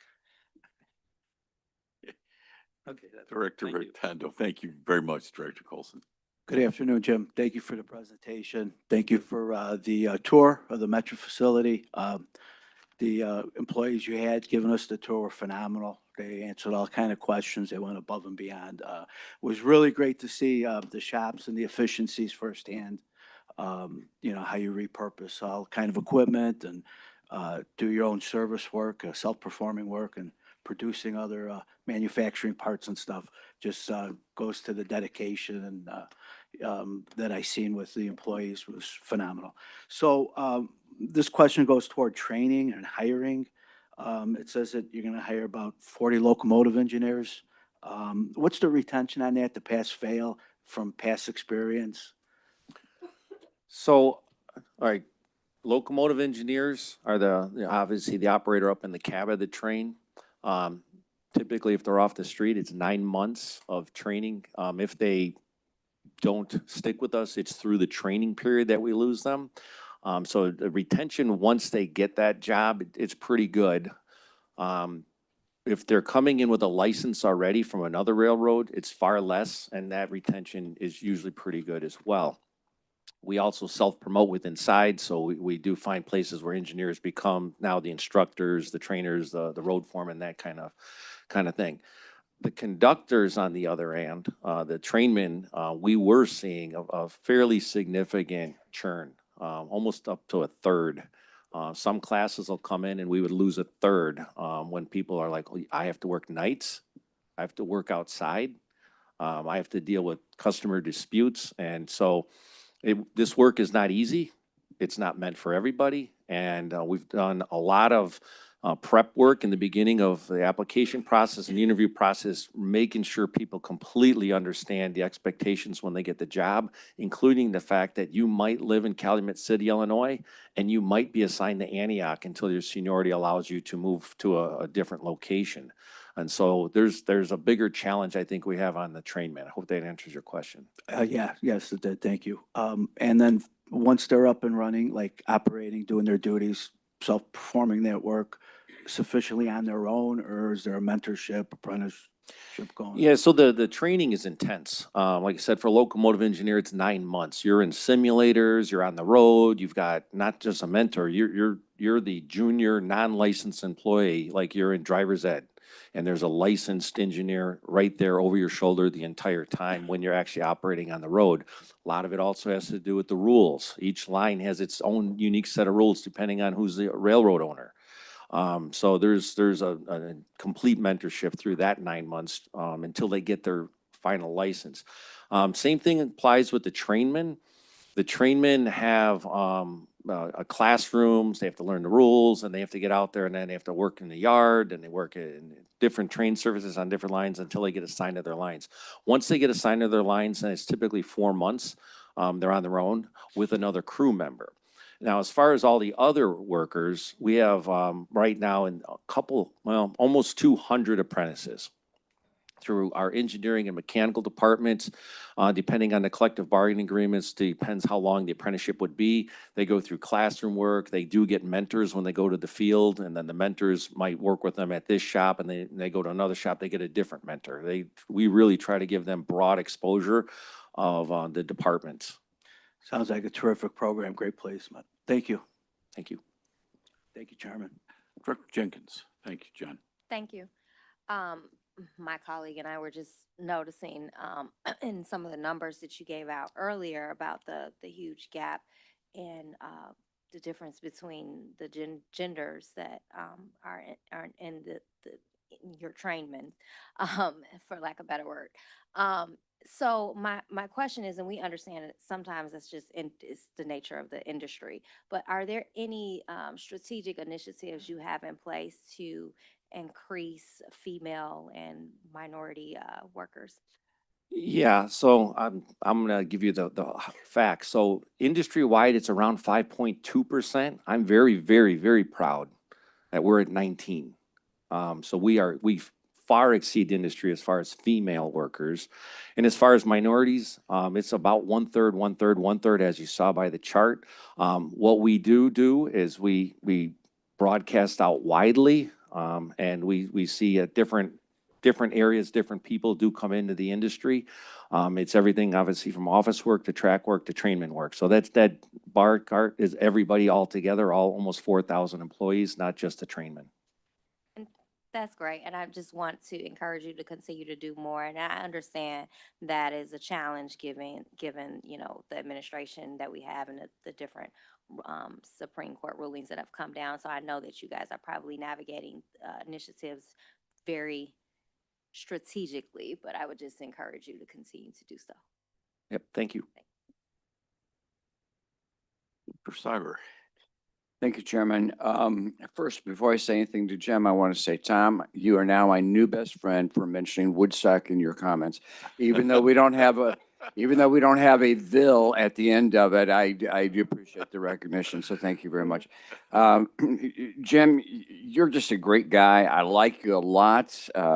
You are incredibly professional and just smart as a whip. I mean, the way that you just kind of spew these facts and figures out about the system and what it has to offer. Your enthusiasm is contagious. You've got a great vision. The depth and the breadth of the complexity of the metro system is just unbelievable, and you handle that with aplomb, and so I thank you very much for that. However, and I apologize for doing this, but as Bill, my colleague here, this is probably going to be my last time to do this, so I'm going to just take advantage of this opportunity. You have photos here of beautiful, absolutely wonderful, recently completed stations. You've got photos of stations and projects underway. They're gorgeous. All we want in Woodstock is a warming shelter. That's all we're looking for. One warming shelter. That's a request for McHenry County and Woodstock. One warming shelter. Not this. Beautiful, but not this. One warming shelter. And also, of course, a larger investment project is the rail yard northwest of Woodstock. So tell me, we're still waiting for these things. Been waiting for them for a long time. We're waiting for Woodstock to have increased services in terms of the system itself, in terms of rides, et cetera. Where are we? What can we do? What do I have to do before my tenure is up? If I have to get down on my knees in front of you publicly at this meeting and the reporters are here, I'll do it. No need for that.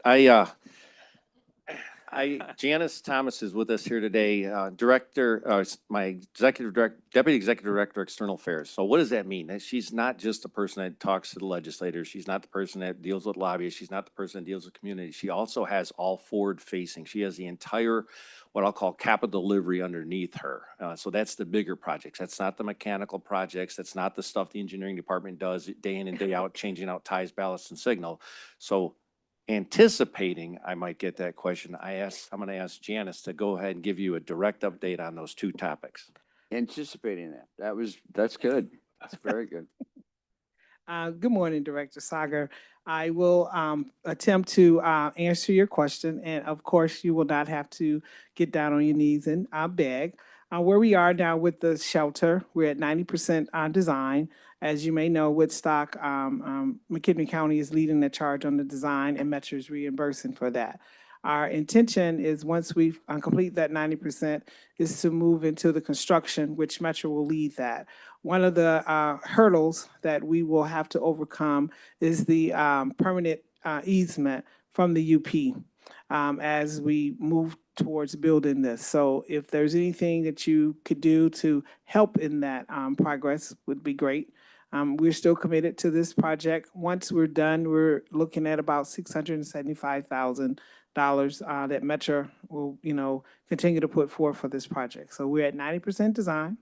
Our intention is to complete the IGA with the village and then work through the acquisition of the land or the permanent easement with the UP, which Metro is also going to fund that as well. And it sounds great. Time frame? The time frame, so we're at 90%. We're hoping that we'll be done with the design sometimes early next year. But we don't want to go forth with the construction until we know that we resolve the issue with the land. And as you know, we have a bunch of different pathways we're walking down with UP to address different issues. So we want to get that resolved before we put out the construction bid. Okay, so hopefully 26 will be a better year. We'll be able to finish the design and we'll know where we are with the permanent easement. Thank you. Okay. The yard.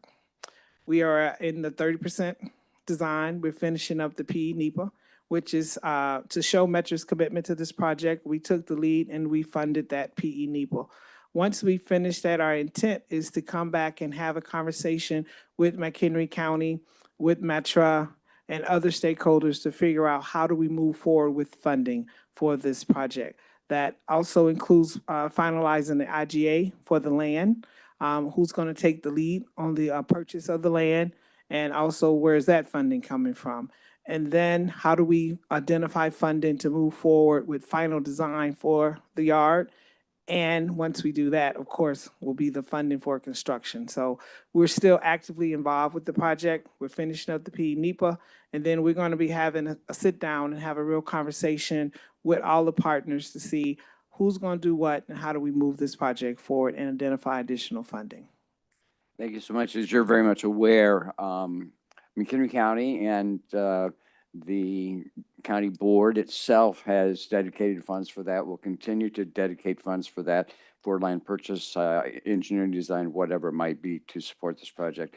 There's also some federal support there. It's limited at this time. I know we're hoping that certainly that will increase, but that is a huge project of import and interest, not just to the city of Woodstock, but to the larger McHenry County area for servicing our folks and their ability to transport on Metro. So I do thank you. I apologize for my, abruptness in all of this, but it's been a long awaited project. Over 20 years I've been working and pushing on this. And so does that speak to my age or what? But anyway, I look forward to working with you to make this become our reality. Okay. Appreciate your Thank you. Thank you, Chairman. Thank you, Doctor. Director Mondero. Thank you, Chairman. Jim, want to echo Director Rotondo and Director Colson in thanking you for giving us a great tour. Your team, your leadership team are smart, professional, passionate, dedicated to public transit. And as Bill mentioned, people don't realize when they're riding the depth of complexity that you problem solve on a daily basis. So kudos for that ongoing effort. We were really impressed. A year ago, when I first met you, I asked about signage at Union Station and or the lack of it in terms of like directing people to the CTA. And you pointed out, I don't control Union Station, it's Amtrak. And then Leanne chimed in and said that there is a working group trying to get those type of issues resolved. So I just wanted to know what the ongoing status is of getting, because I don't know if I've seen any signage of that sort at Union Station in the past year. And, this is also something that, to me, like the NETA board, how does NETA involve Union Pacific, Amtrak, and others to get to the table? So, but if I could, that's my first question. If someone could give me a status on that.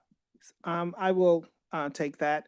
There is continued ongoing negotiation or conversation, collaboration, a better word, with Amtrak regarding the Union Station. As you know, if you walk through there, at one point there was a lot of scaffolding. They were doing a lot of construction around the ticket office agent, area.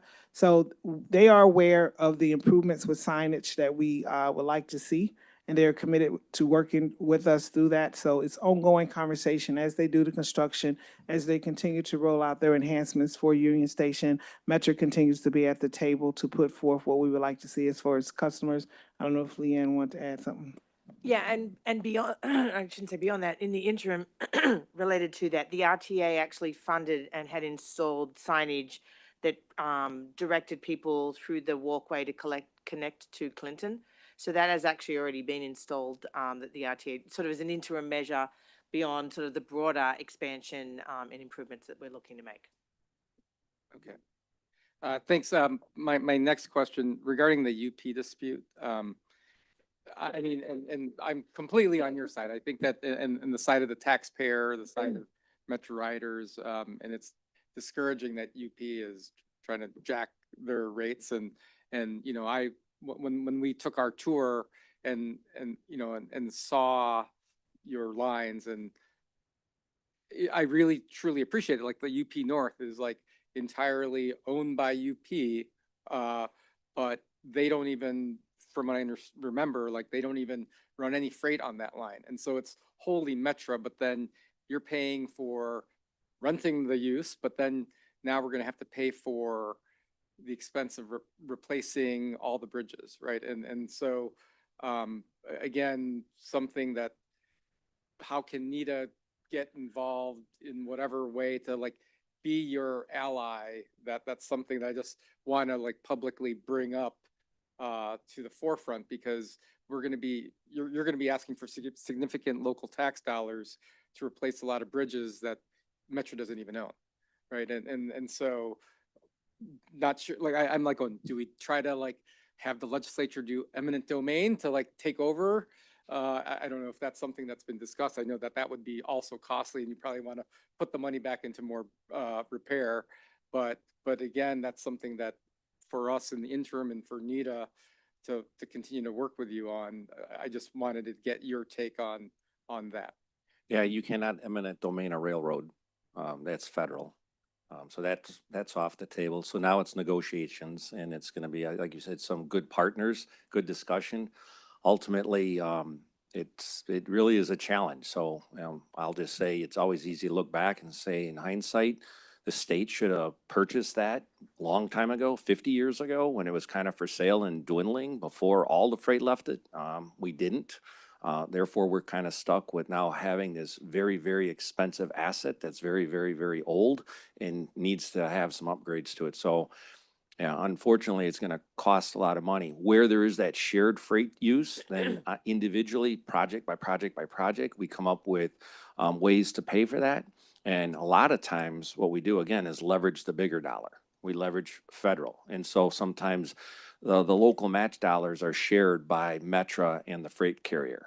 And again, it's to say the freight in the rail network in Chicago is complicated is the biggest understatement I could say today. The 75th Street SIP is a prime example of it. I mean, all the freight railroads are in the CREATE program, but not all of them benefit from every single project. And we literally have to have meeting after meeting after meeting of why should I give you anything if my train doesn't even go near that? And then when it gets fixed, then of course they're, hey, let me bring my train down there. It's pretty nice. So it's a complicated scenario, but I totally agree. The more partners, and really the bigger thing is the more education we can get to people, the better we can come up with some solutions. And if all those new friends that we have access to dollars, the quicker we can get it done. Otherwise, it's just going to become more and more and more expensive. Okay, thanks. My next question is a question I asked Melinda, and that is, what does Ventra 3.0 mean to you? Like what would you like to see for Metra in terms of your point of sale, in terms of the customer evolving? Yeah, so similar to Melinda's answer, I mean, obviously this is the charge of the NITA board. And so I'll just say it from a user standpoint, yeah, you want to be able to have a fair product that you can use on multiple different lines. I can go to Washington, DC, and I can get a card, a smart card, and I can actually do it on my phone. You don't even need a card now. There's like 4 cities in the country, many across the world, but 4 cities in the country, you can actually load it right on your phone, and then you're tapping tap off. But here's what people don't talk about. The fact that Washington, DC has WMATA, which is the bus system and the subway system. You need a separate fare product to get on Virginia Rail Express. You need a different fare product to get on to Amtrak, and you need a different fare product to get on to MARC. All 3 are commuter railroads in that region. And the reason is it's a distance-based versus time-based. It's an open system versus a closed system. So you asked the question, what I like something that looks like, feels like Singapore or Thailand or Japan, where a universal card shared amongst everybody gets you where you want to go. Thank you. Thank you. Director Ross is remote and has his hand raised. JD. Thank you, Mr. Chairman. Good afternoon, Jim. Good afternoon. I'd like to join my colleagues in thanking you for that tour. It was very, very enlightening. I'd also like to compliment your staff on another issue. Over the years, we've asked you questions about fare evasion. And in fact, the very same day that I took the tour with your staff, I was on a train where I saw 2 different people try to avoid fares, and I thought that your staff handled it very efficiently. So my compliments on that. And then my question is, for Will County, are there any efforts underway now to increase the number of trains on either Heritage Corridor or the Southwest Service? So for Will County, the Heritage Corridor is by far the most complicated line we have. We run 3 in and 3 out. I'm not saying no, I'm just saying it's the most complicated. There's 150 either parallel or cross freight train movements across that line every day. And that's why it's very, very hard to find slots for that train to make it in all the way. In addition, there's 10 out and 10 in Amtrak trains. So they eat up slots. And I'll get you going with my answer. Southwest Service, what we like to do as part of the 75th Street SIP is fully fund a bridge called P2. P2 will connect the Southwest Service to the Rock Island at 74th Street. When I spoke to you about this funding opportunity that we need to have a plan for by January 7th, that's the funding opportunity, the P2 bridge. If we can connect that, we can start moving Southwest Service trains to LaSalle Street, and we can increase the amount of trains that are out there. Right now, that bottleneck called Forest Hill Junction is really limiting the trains on Southwest Service. We have another project we call RID3, or Rock Island District 3rd Main. We have an intent and a plan to run a 3rd Main from 16th Street out to 87th Street Gresham. That'll increase capacity, not only to bring Southwest Service over, but it'll increase capacity to bring Amtrak over. So Amtrak could then run up the Rock Island, more of a dedicated passenger corridor where they're not running the freight train gauntlet. It probably shaves 15 to 20 minutes off the travel time downtown. So yeah, we've got some really long-term visions. We are gonna work on so here's the high note.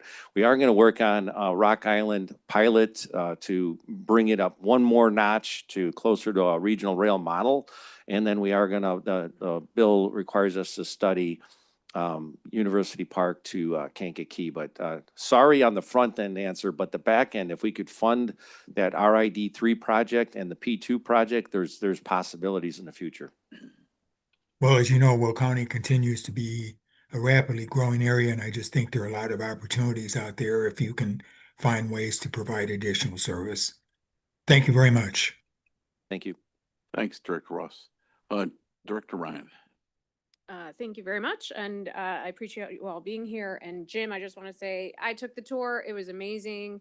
Thank you for actually being there and, showing us around and, giving us all your depth of knowledge, but also I've mentioned to RTA staff that, like, in my opinion, I think this is something that everyone should have to experience. It just it made a difference, and it was helpful to understand, because we sit here and we talk about things but we have very limited knowledge of, of what it is we are actually talking about. And so to go and to see it and experience it. And as we joked, I got the 50-cent tour because I was able to stay until 2:00 in the afternoon, but it was wonderful. So thank you very much for that.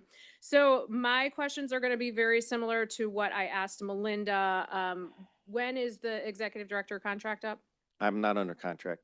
Oh, you are not under contract. Oh, fair enough. Okay, so then we don't have to worry about any of those questions. Okay, so and then as far as the labor contracts, or do you have any that are coming up? We're in current negotiations Okay, and how long has that been going on? with all 14 unions. Oh, wow. Okay, all at once. Wow. Okay, are you close? Are you at the start? Are you midway? How far? The negotiations have started with, I believe, 11 of the 14, maybe even 12 of the 14. There's a couple sitting on the sidelines that haven't started. So it's always hard to say during a negotiation where you're at. Are you at the 50 or are you at the 5? Okay, but I guess the question, did you, did it start last week or has this been, No, it started about 7 months ago. Oh, okay. All right. And so have you built into the contract what could potentially come? And I know that that's hard too, of like, what is this contract going to look like? And so have you built all of that into what this contract looks like for, or what your budget looks like for the next 3 years as well? I have a very conservative CEO or CFO. Yeah. Okay. Excellent. All right. Thank you very much. Thank you. Nora, on his predecessor once told me when I got here, Metra is not a Lionel or HO train set.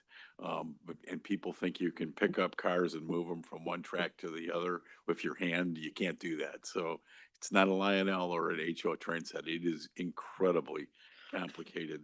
Although he did kid me when he took this job. He goes, look, being nerve wracking and having complexity is to do what he did before he got to Metra, and that's be an engineer or an electrician on a nuclear submarine below the sea. So, you know, when I was talking about Maggie this morning from Pace, our employees are incredible, and Mr. Dowinski's credentials are impeccable, including his service in the U.S. Navy. Who's next over here? Director Walker. I'm going to join the club and thanking you for that amazing tour. I said this then, and I just want to say it publicly. You have such incredible efficiencies that are going on, but I don't think people know that. And any thoughts to how you better tell that story? Because what I learned in 4 hours in terms of your efficiencies are incredible. Yeah, I think if you're watching Channel 7 this morning, we were on the news and they were highlighting our parade float that's going to be out this Saturday. And so the cool part about that is they were blown away that it was all employee driven. We don't use a contractor. So to your point, it's been awesome to be part of this team, to watch it develop and grow over the years. It's certainly not the railroad I joined years ago. It's evolved a lot. I need that 4 hours with everybody once a week, and then I think I could get it across. I don't think I'm going to work that long, but I think it's a big challenge. Social media, you know, even if we put it out there, you're kind of distracted. I mean, nobody looks at anything anymore. I went to a class once, so they said, if we don't get you within 2 seconds, we lost you. And so it's a challenge. The summits we've done, we've tried, the hearings we were at, we've tried, meetings like this, we try. So I thank all of you for coming out, because I know you went home for dinner. I know you talked to family and friends. They talked to family and friends, and organically we're getting the message out. However, somewhere in there, we're going to lose some of the translation, but that's okay. Okay. And I'll just add, when we go back to the office, for those on the team that are listening, I think that you've given us another assignment that we can elevate how we tell our story. Beyond what we do when we partner with the communities, participating in the parades, the Bud Billiken, we were highlighted because of our float, because it was done by our employees. How we talk about the Metro Electric, it is museums, entertainment, and dining, how you can get on the train and you can have all those experiences, how on the other lines you can partner and collaborate. So now, beyond what we put out annually is our annual accomplishment book. We need to sit down and figure out how do we actually put something together that helps people be entertained and educated and understand all the great things that Metro do. So we'll take that challenge. That's what I hear. I kind of hear a challenge. So we'll take the challenge. There we go. Thank you. Next question. If you do not get the funding for the enhanced bridge program, what's the potential consequence? You and I. Yeah, this is not one of these when, it's that we have to. We know we have to start advancing this. So I said over the last 9 decades, we'd averaged 3 bridges a year. Over the past 5 years, we've done 4 bridges. But with that said, with the project delivery team, we've got 19 bridges, as I showed you, in the pipe. Those need to get their design funding and then the construction funding. So if we don't get the money that we need, if we can't find a source, it's going to be a problem. So what we have been doing is working with the Build America Bureau, part of the DOT. They have a program called RIF, Railroad Rehabilitation Increment Financing, industrial financing. And we are at that point. I look at you right now to say, hey, I'm ready to move toward executing a loan that could be executed by the end of Q1. So we are at that point, and we're left with this legislation that takes us to June 1 and September 1 of next year, and it's not clear. We are in a fog. We are in a gray area, but we have an RTA Act. You are the RTA board. My board's looking for direction on this loan. We know we can't move operating and capital, understand that. But we have the opportunity to go ahead and leverage at very decent terms. Of course, we'd have to bring that to the board, but we need to know very clearly, can Metra take a loan out that most likely gets transferred to someone, or Metra holds that loan and pays it off, or do we have to put ourselves in a holding pattern? We absolutely have to know it. That was my final question, so thanks for bringing that up. Last comment, I vote for adult beverages in that cafe car. Just so you know. And one of Okay. the directors here, Director Walker said, and it just shouldn't be for the PM. Maybe Okay. there's a couple people in the AM. That's you right. know. The most is in the morning. As an employer, I don't encourage my employees to do that. Director Koterek. We might break the over-under on the meeting. One, huge thanks. Again, Janice, John, Jim, 3 of my favorite 5 Metro executive team. That's starts with Jay. We've got Joe McMahon. We got John Milano. So you got all the good Jays. Couple of things on the RIF loan. So that's yes, thanks for raising that because it is unclear. You know, debt by this new legislation will be NEDA's responsibility. They start existing in June. Q1's before June. This may be one of these issues where you do hold back. I don't know. I think we need to really understand the full consequences of what that is. And so the more that we can get some sight lines into that, the better. Can you tell me a little bit about what those negotiations have looked like? And have you brought in any of the other RTA, CFO, and their financial staff? I mean, this, again, in the spirit of NEDA, might not be a bad idea to get somebody like Tom McCone and, you know, pace his team, because this is all our responsibility now. And when NEDA exists, there's not new CFOs that fall from the sky. It's going to be the infrastructure and the talent that we have today. So talk a little bit about what the coordination has been and what some of the terms and the dynamics like with USDOT. So at this point, we put in our application and we are getting ready to get into the credit review process as well as get an indicative rating. We've been waiting for the end of the shutdown and they're getting back up to speed on the DOT side. In terms of cooperation with the other units, we have reached out to the CTA who's gone through this process before, and they've been able to give us some of the information that we're using in going through our own application. But we haven't directly involved them in the work of negotiating and working with the BAB. But that is they've been, both the RTA and the CTA have been very responsive to our requests for assistance whenever we've asked them for information. They've been very good about sharing that with us. And I will take your suggestion of trying to involve them more in this as part of it. Totally. And thanks for that, John. And is there an option to look at TIFIA, or is that possible? So the BAB has 2 loan programs, TIFIA and RIF. RIF's really designed for long-aged railroad assets. We happen to know what those are. And so this program is specific, you know, for railroad, where TIFIA, we can actually apply for that under transit asset. But I mean, it's kind of bubbled up under the same cap. Yeah, and this is, again, stuff to start educating us as lame duck and the future folks.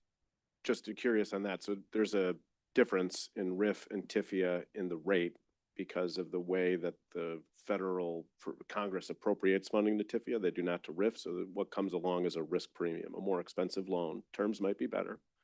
So have you looked at sort of those pros and cons and where you may be leaning? Yes, we did do a look between, we have an advisor and we look between the 2 programs, and we thought that in consultation with the BAB and our advisor, that the RIF loan was the better program for this particular kind of project. Excellent. And so just again, a suggestion, as you're going through this process, bring as many folks as you can into this, particularly here at this lame duck board. I don't know what that timing is, or as soon as people come in. And also the state, you know, the big sort of change for you as a service board and for us as a regional board is going to be the state's involvement, which I think is this is all pro your issues. You know, every time you're dealing with UP, having the state with you is a lot more carrots and sticks. So you're not just alone with a bunch of, you know, Collier County, Suburban Cook, City, you know, this is now a state responsibility to some degree, and that changes the dynamic. So really sort of folding in and making sure that the state's aware of this. It's precedent setting, right? You haven't taken on debt before. You're going to USDOT. There's obviously complicated relations. Although we did learn today that CTA got a USDOT grant for new buses. So anything is possible. There's $121 million coming into our capital program at some point. Last issue that I wanted to just sort of dig into a little bit is the fare evasion piece, and appreciate your attention to it. Could you help us understand the scope of the fare evasion issue?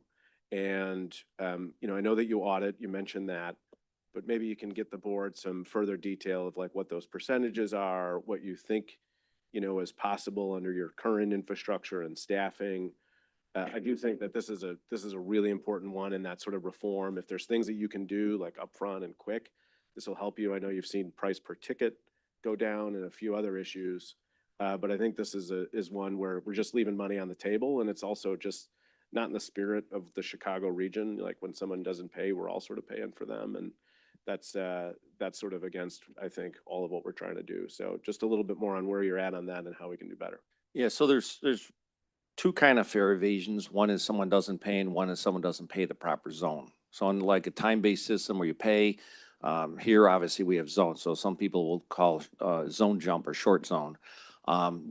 Part of our initiative in 2024 to go from 10 zones to 4 zones, working with our conductors, helps minimize the ability to jump and also helps minimize the amount of money that changes if someone were to jump. Being an open system, it's troubling, hard. There's not a commuter system in the country that I've seen, and I work with a lot of them, been there. They all have a little bit of fare evasion. So what we've done is we put together a task force internally. We just went to New York and Boston, I believe it was last week. We're going somewhere else, and they're coming back and they're going to give reports on recommended best practices. One of the things Boston just did, and they saw a 30% jump in people activating tickets, was gate downtown. So they just gate downtown. We have 243 stations, about to have 244. It's billions and billions of dollars if you were to somehow find money to even gate it, let alone the municipality saying you ain't putting gates up around my station that they own. So all that aside, it's really about helping the conductor get through the train better. So that's what this working group is. It's the peers, it's the audit department, it's the police. In the last 6 months, we've started re-educating riders about the ramifications of fare evasion. There's some teeth in the law that allow us to then hold hearings on people that avoid fares. There's no mechanism on the backside. It's not like we have this big bulletin board of don't let this one on the train, like the conductor would remember that. So there's other mechanisms I think that could happen. RTD Denver actually takes licenses from people and swipes them so you get recorded. They are sworn officers, which is different than what Metro is and traditionally all over the entire country. We don't have good numbers on it, so it'll be sampling. Before the pandemic, we estimated potentially as high as 10%. When I talk to my peer agencies, they're anywhere from 2 to 10. That doesn't mean we have that big of a problem. What that means is we have to go out and find samples. So what we're going to probably end up doing, the recommendations I imagine are going to come back, and we're going to do second checks.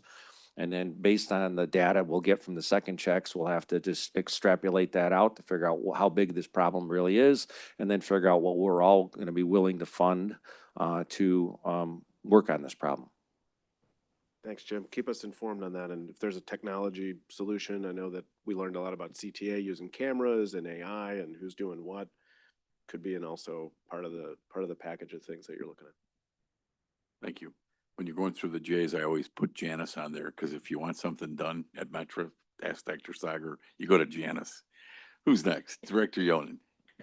Thank you, Chairman. And, I too just want to say thank you for what that tour brought me into the insight of the great work that you all are doing.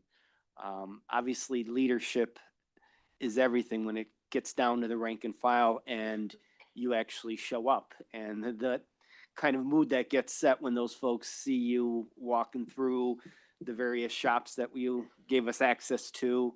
Diversity was definitely demonstrated, from the people that we were able to interact with. And everyone was very passionate about the work that they did. Shared how, again, little things above their little toolboxes with family members, stories, little banners that were out there that were celebrating things about the individuals, really built up a huge, I think, kind of feeling that the pride that they take in what they do, once again, comes from the top on down. And to the earlier questions that, we're asking, and we'll be asking CTA, I guess, as well here about the contract that you do not have. Of course, understanding, some of the positions I've held, that being at will is everything. You got to do a damn good job every single day. And so for your quick answer that you don't have a contract, I think it's important that as we kind of start looking at the day that you, and we're going to stand behind that as much as we can, have to be before the Senate, you're doing something special at Metro that has to be elevated. It's gone through a lot of challenges over the years. It was demonstrated, and just again, from fare evasion to just the condition and the morale that I know I've seen as a rider for over 25 years. So we want to be an advocate for you.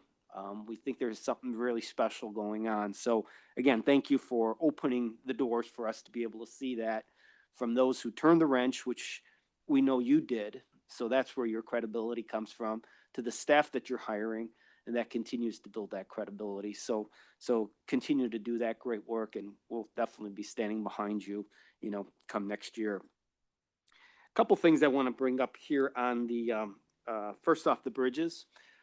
Understanding that, again, this loan opportunity, whatever the legislature is going to make clear on debt, I think in some aspects this isn't debt. You have to react sometimes to opportunities of certain grants that might need to be matched. We can't wait for this new board to sit and wait on, quote, this potential new debt that we are going to be taking on. So I agree with Director Qatar to just get going on this, because this is good debt. Understanding that a few of these bridges, and maybe I could even just put that in a little perspective. You talk about these UP North Bridge projects. Some of them are ready to go to construction. Do you even recall when NEPA kicked off on these? I'm sure you have that answer, but generally speaking, how many years did these go back when NEPA kicked off? That one's at least 7.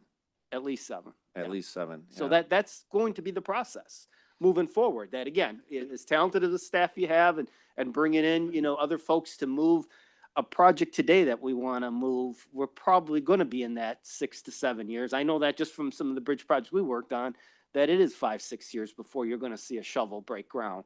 So the one unique thing, and again, I know this, but as the eyes of few other people that the tour took them out to, is that the challenge with your bridges, they get hit. Again, I was responsible for a number of bridges, whether it's fatigue, whether it's section loss that comes from, all the calcium that we dump on our bridges in this area. Those are things that can kind of get measured into how we can do some repairs. But what you can't measure is a truck that decides, that their payload that's been removed is now 3 inches higher than when they first went through and under the bridge, that now they're higher and they hit your bridge. It's a serious concern. And I, again, respect the fact that there's other responsibilities involved, but I just think we got to bring this before NETA and everybody else, that the urgency of getting this going is critical. This capital bill was passed with a lot of help with labor. It wasn't a coincidence that the tollway got a bunch of dollars so that they could start rebuilding some of their assets. You got to do the same ASAP. So I start with your leadership. I start with the fact that there is, a great, not only capital program, but you're going to have to staff that up internally. And again, thank you for sharing, some of this with your chief engineering officers and the folks who are out there pointing out some of the problems. So we know that those costs are going to be needed to continue to keep your staff, on top of the management of these projects. And then lastly, what continues to get sprinkled in and was mentioned earlier is the lobbying effort of what you just said that you are going to need is very unique. Number one, again, unless something's changed recently, I know City of Chicago has their office in DC, and obviously has their pulse of folks that know how to make phone calls and work with Capitol Hill. But as you mentioned, last Friday was an incredible ribbon cutting on the Forestville flyover. I understand, that some of that's CSX's benefit, but of course you're benefiting quite as well as that particular project. But you've got this CREATE program that brings all of us to the table. And no matter what we do with the applications, if Metra is not in the mix, we're not going to be successful. and the importance of having an agency like my previous, agency is to be able to have that unique voice in DC that could represent not only Metro, but, other agencies like a Cook County, like others, to be able to ensure that those funds come. So once again, the uniqueness we talked about, the lobbying efforts has to be elevated for the work that you do because of the complexities of all the partners in the railroad. So I'd love for you to comment on that, if you don't mind, Yeah, I think, on the bridges and that. yeah, the bridges, again, I still feel like I'm in the fog and the gray. It's like our board is ready, and I think I've heard, yes, we need to do it, but I've also heard, hey, we might need to wait. We are ready to move forward with the application. We would be ready by the end of Q1 to be at the term sheet. That's the anticipation. This particular loan program is kind of unique and interesting that you don't pay anything till after 5 years after substantial completion of phases of the project, and there's no prepayment penalty, which is a huge deal. If in fact we did get OPM, other people's money, we could pay it right off and not have to start accruing any of the interest on that.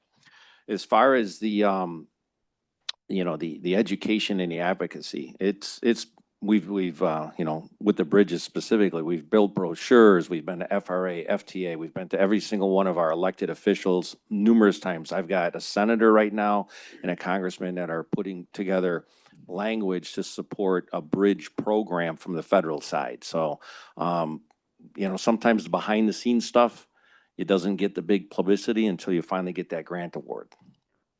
Again, waiting means we're postponing a 7-year start to a construction project. So again, just for the board's edification, I don't understand why we're going to be waiting. So thank you. Thank you. Thank you, John. Director Carey.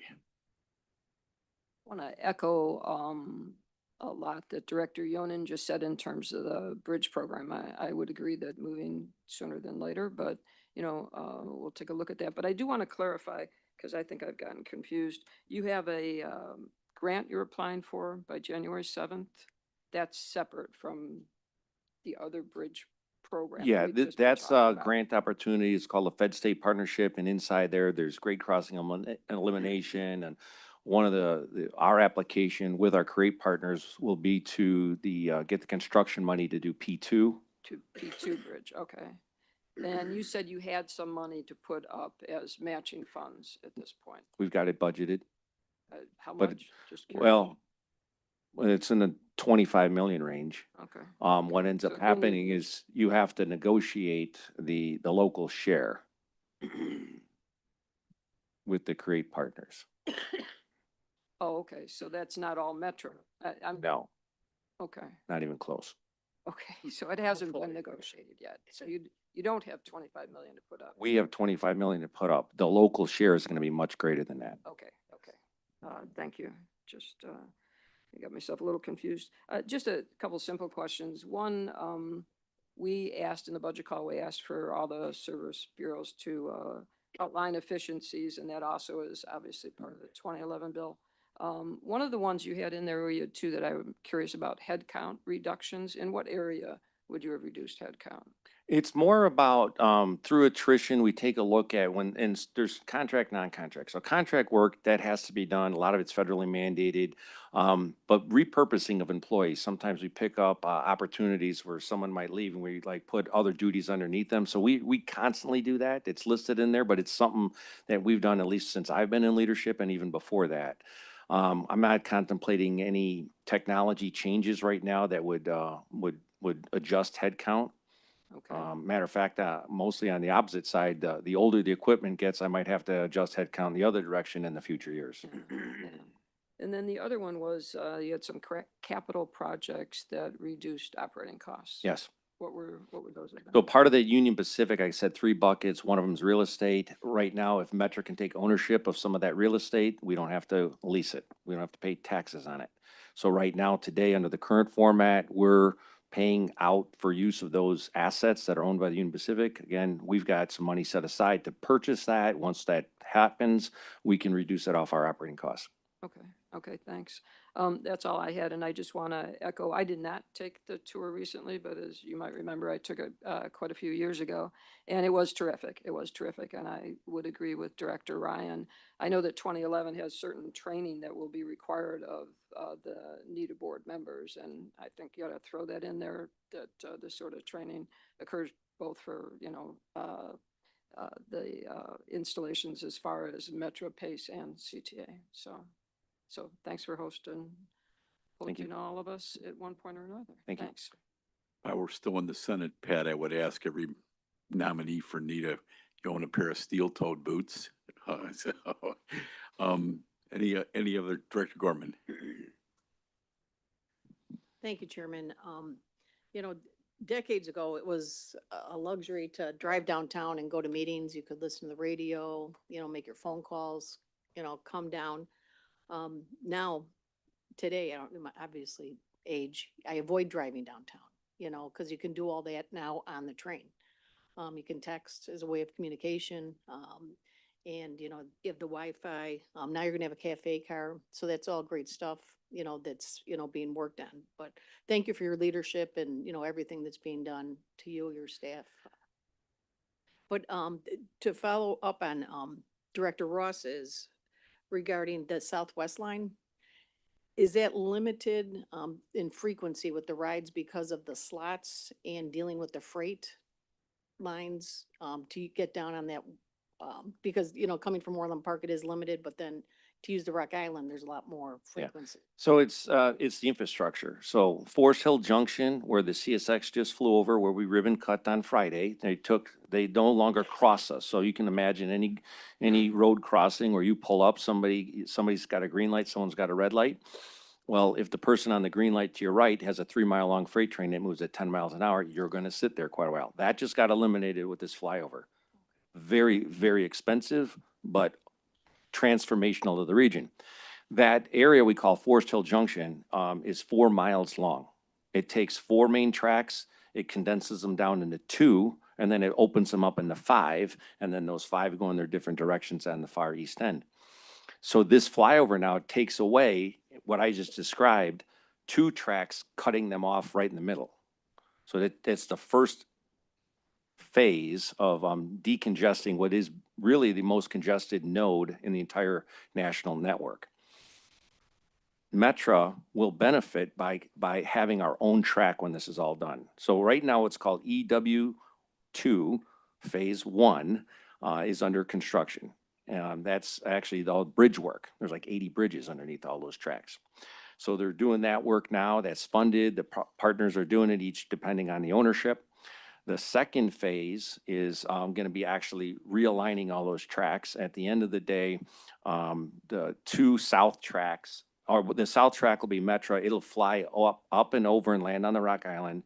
The next 2 tracks will go underneath Metra at the far east end. And so it takes out all these choke points and allows for fluidity. So the answer is yes, it's absolutely the infrastructure. It's the freight that has to use the current infrastructure. And once this is all decongested right there, the possibilities to have Southwest service almost mirror Rock Island service, 60, 70 trains a day, it's possible. But we have to go to LaSalle. We can't, Union Station's also another pinch point. So by taking those 30 Southwest service trains and then put them over to LaSalle, we start opening up capacity with inside Union Station, which again it's beneficial to the National Railway passenger agency. It's beneficial to potentially BNSF, where we can maybe put more trains into the south end of Union Station as well. So it's a lot of these are huge, very, very, very expensive building blocks. Great, thanks for that. Did you ETA roughly when frequency would increase in those projects? It's going to take at least to get EW2 done, P2 done, you're in a 10-year range. 10-year, okay. Alrighty, thanks for that. And just briefly, if you could, the safety program, there's cameras on the platforms, what about trains, and where does all that information go? So Metra does not own all its stations. On the stations that it doesn't own, where there's cameras, very rarely do we actually have access to those cameras. The local municipality does. Sometimes it's police, sometimes it's Village Hall. The stations that Metro does own, almost all of them have cameras, and those go to a 24-hour, what we call MAX Center. We built this several years ago. We have a 24/7 app that a passenger can say, hey, I don't feel safe on my train. This is what I'm seeing. They can send video. They can send text to a 24/7 facility staff that has access to those cameras. On our trains, we have nowhere near enough cameras. So we're installing cameras through rehab right now. It's about 11 per car. They do not have exterior access. In other words, I can't just download them like right now. I can't just go look inside a train car and see what's going on. The vehicle has to come to a yard. It has to then have an electrician get on there, and they have to download off the hard drives that are in there that eventually get rewritten. It's older technology, but it's at the time it's what was funded moving forward. Locomotives are a little bit different. But we are clearly, the new cars being built are all coming camera equipped. And then the question is, from a operational perspective, how much do we want to pay basically for that entire network to have either instantaneous viewing or passive viewing that we can just pull when we get to a designated point? Thank you. Director Lewis. Thank you. First of all, let me compliment you, Jim, and your team for the work that you've done and the leadership that you've shown.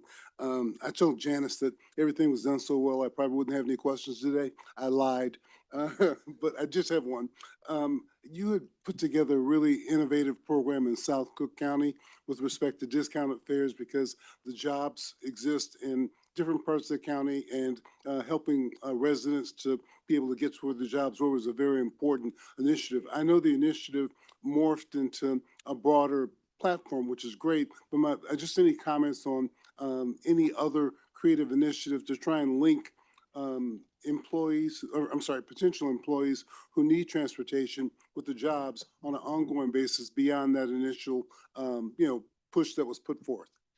Yeah, it's a good question, and it's kind of complicated again. So we're on fixed route. Obviously, we don't turn right and left, and we can't get to that business at a mile away. One time we actually worked with Amazon to add trains. Turns out their facility didn't turn out there. I mean, their facility's 5 miles away, and they didn't have that last link. So, I mean, getting the employees out to that area without that last link, it didn't matter. So we talked to companies a lot.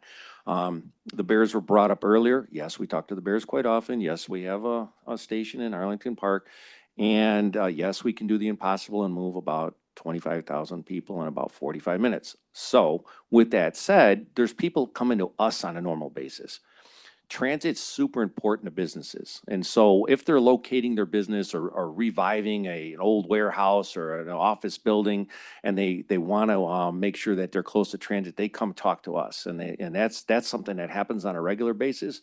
But as far as us going out there and like working, I love driving the I-55 corridor, no, 57 corridor, and you look at all those warehouses that got built up, and I'm like, boy, if they only had a way to get to the train that's about 3 miles away, we could be that great resource to them. But there's always that complication of how do you do that? So we have worked with Pace in several areas. I know they've got a bus that leaves Joliet and it links up, I think, with Amazon down there.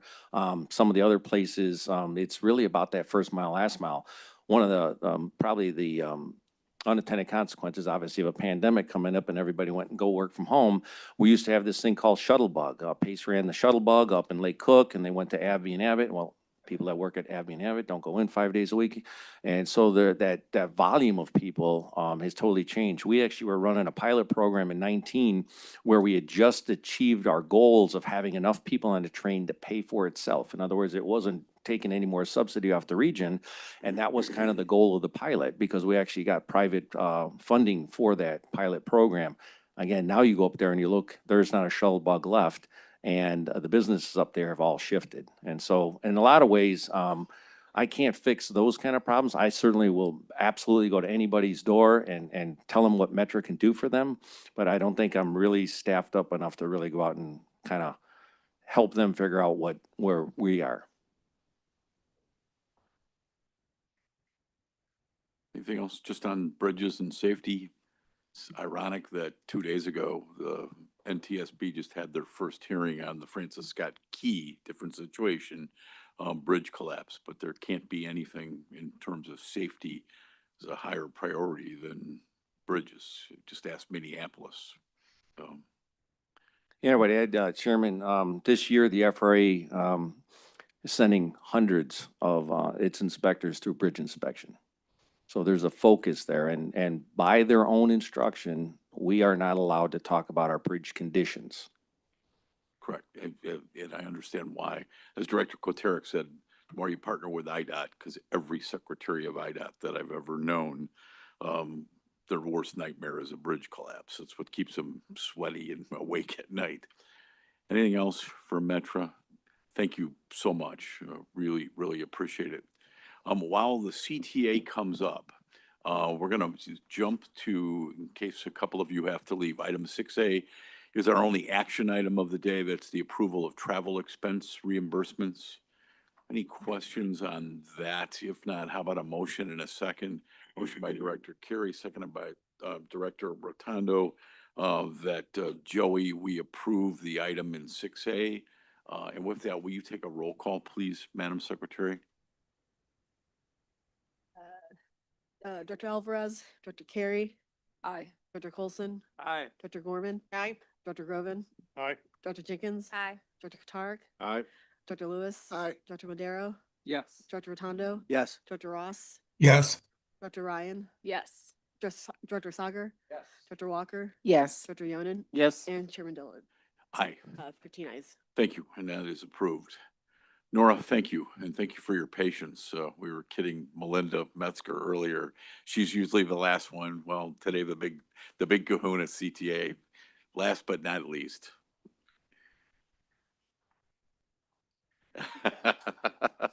Hopefully we're all worn down. Thank you. Thanks, Nora. And as you heard, it was a love fest with Mr. Derwinski, but I've told you publicly, privately, you've done a magnificent job in your position. So you are a breath of fresh air and doing great things along with all of your staff and employees. It's all yours, Nora. Thank you. And okay, so yeah, I will start off with thank yous as well. I've been looking forward to being in this setting to say thank you to RTA leadership and staff from Metra and PACE and the RTA board for all working together to get us to this type of meeting where we can talk about funding that we have and the ability to grow and thrive. And it's no small thing. So I just want to say thank you to everyone for getting us to this place. I've been at CTA looking backwards to the start of the pandemic till now. That's the trajectory I see from March 2020 to now having this money, because we went through the pandemic, transit workers, in a way that was uniquely impactful in terms of never shutting down and getting through that period, only to be faced coming out of it with the uncertainty financially, right? And hearing about layoffs. And so it's been a very heavy couple years, several years at CTA. And this really feels like a turning point from all of that in that way. So it's a really hopeful time for all of us. So I'll start off. I wanted to focus here first on our engagement, because that really informs everything that you're about to hear from all of our investments and what we've been doing. And in the past 9 months, we've really engaged in unprecedented ways at CTA. So throughout the summer, we initiated a new program called CTA Chats, and that involved staff, leadership, going out throughout the agency at rail stations, talking directly to customers about what they experience on CTA and what they want to see from us in terms of our investments. It was also an opportunity to hear from them about their concerns about the fiscal cliff. But we had 18 of those events where we interacted with 1,500 different individuals on site at CTA. I attended many of them myself.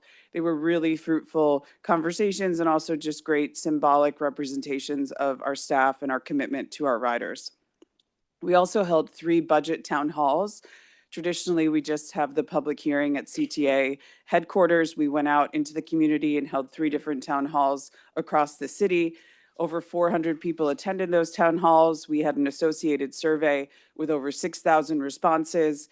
And it provided a ton of information for us to draw up our budget and to also bring to Springfield in terms of what we know people value and what they need. So you'll see on the right-hand side, the themes coming out of that won't surprise you, but it was really impactful to hear directly from people how much they value service, frequency, and reliability, how they were noticing the improvements in service that have taken place over the past year. They value safety, absolutely, and accessibility across the system.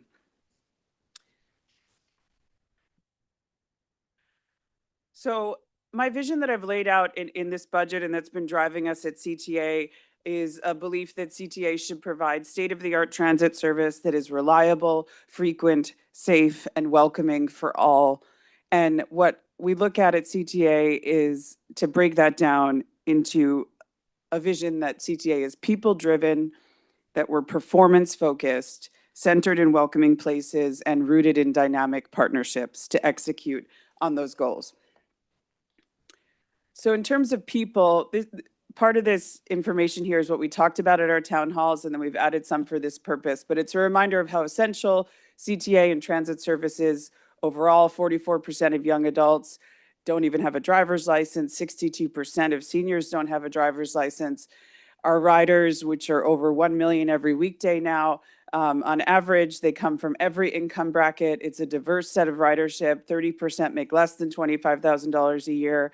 About the same amount also make over $100,000 a year. We are proud of the diverse ridership that we serve and have different needs that we meet for people every day. You'll hear me talk a lot about hiring because that's a lot behind the improved service reliability that we're also going to report on. So this number here, just in the past year, we've hired over 2,000 new employees. That's building on thousands of employees that we've hired over the past several years.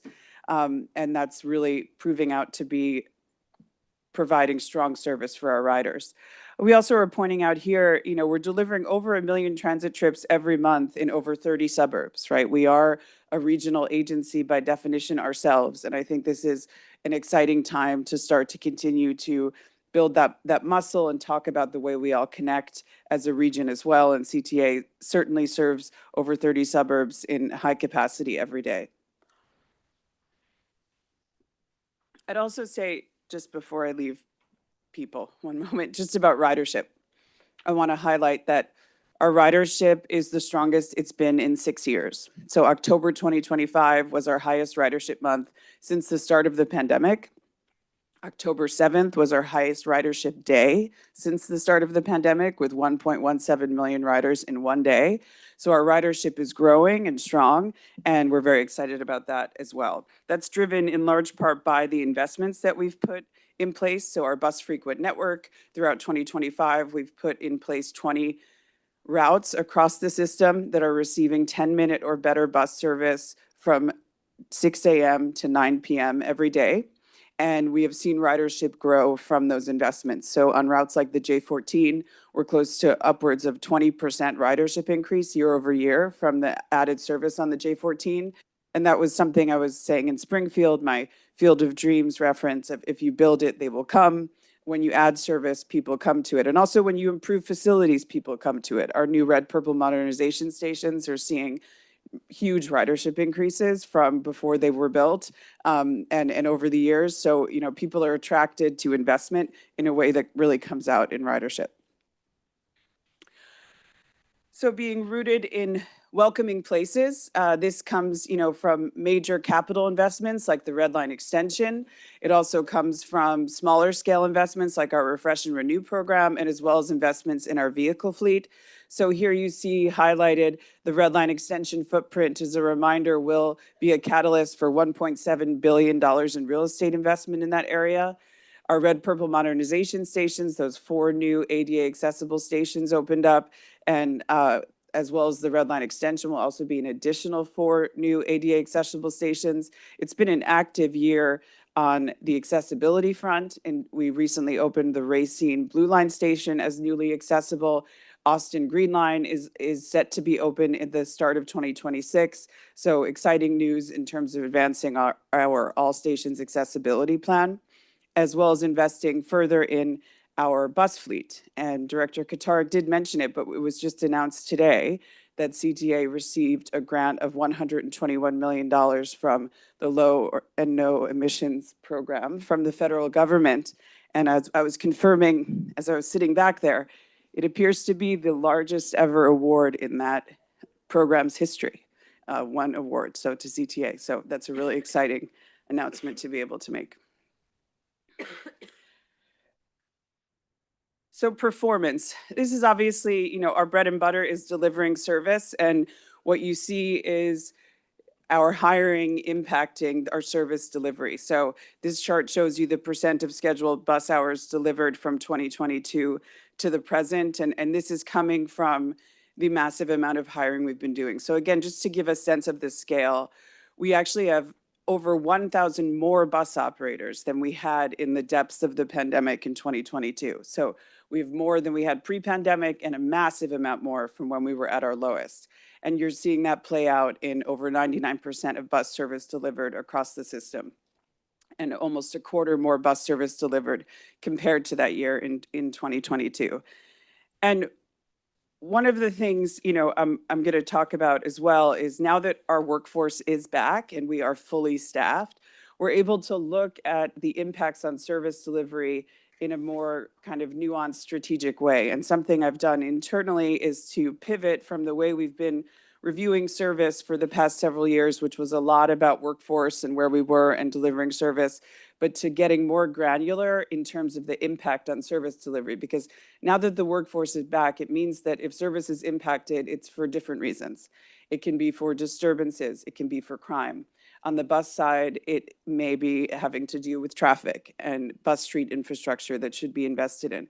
So we're doing some really good work at CTA to inform how to drive our strategies to further improve service delivery, even beyond the strong delivery that we're seeing here. On our rail side, you're seeing a similar effect from hiring. So again, just in August 2025, we reached more rail operators than we had pre-pandemic, and this means that service is strong on the rail side as well. You see over 400 more daily train runs are being delivered today than were in 2022, and that's again coming from the investments in hiring, as well as looking at, the impact on the rail side. As everyone knows, we have slow zone issues that we need to address and invest in, but having the workforce back and seeing the impact in service more granularly allows us to inform that strategy in a new, more informed way as well. So partnerships are key across the board, and this is something that has been a focus of mine and needs attention from a staff level and a budgetary investment. This is really going to be what transforms the customer experience in many ways and really moves CTA forward.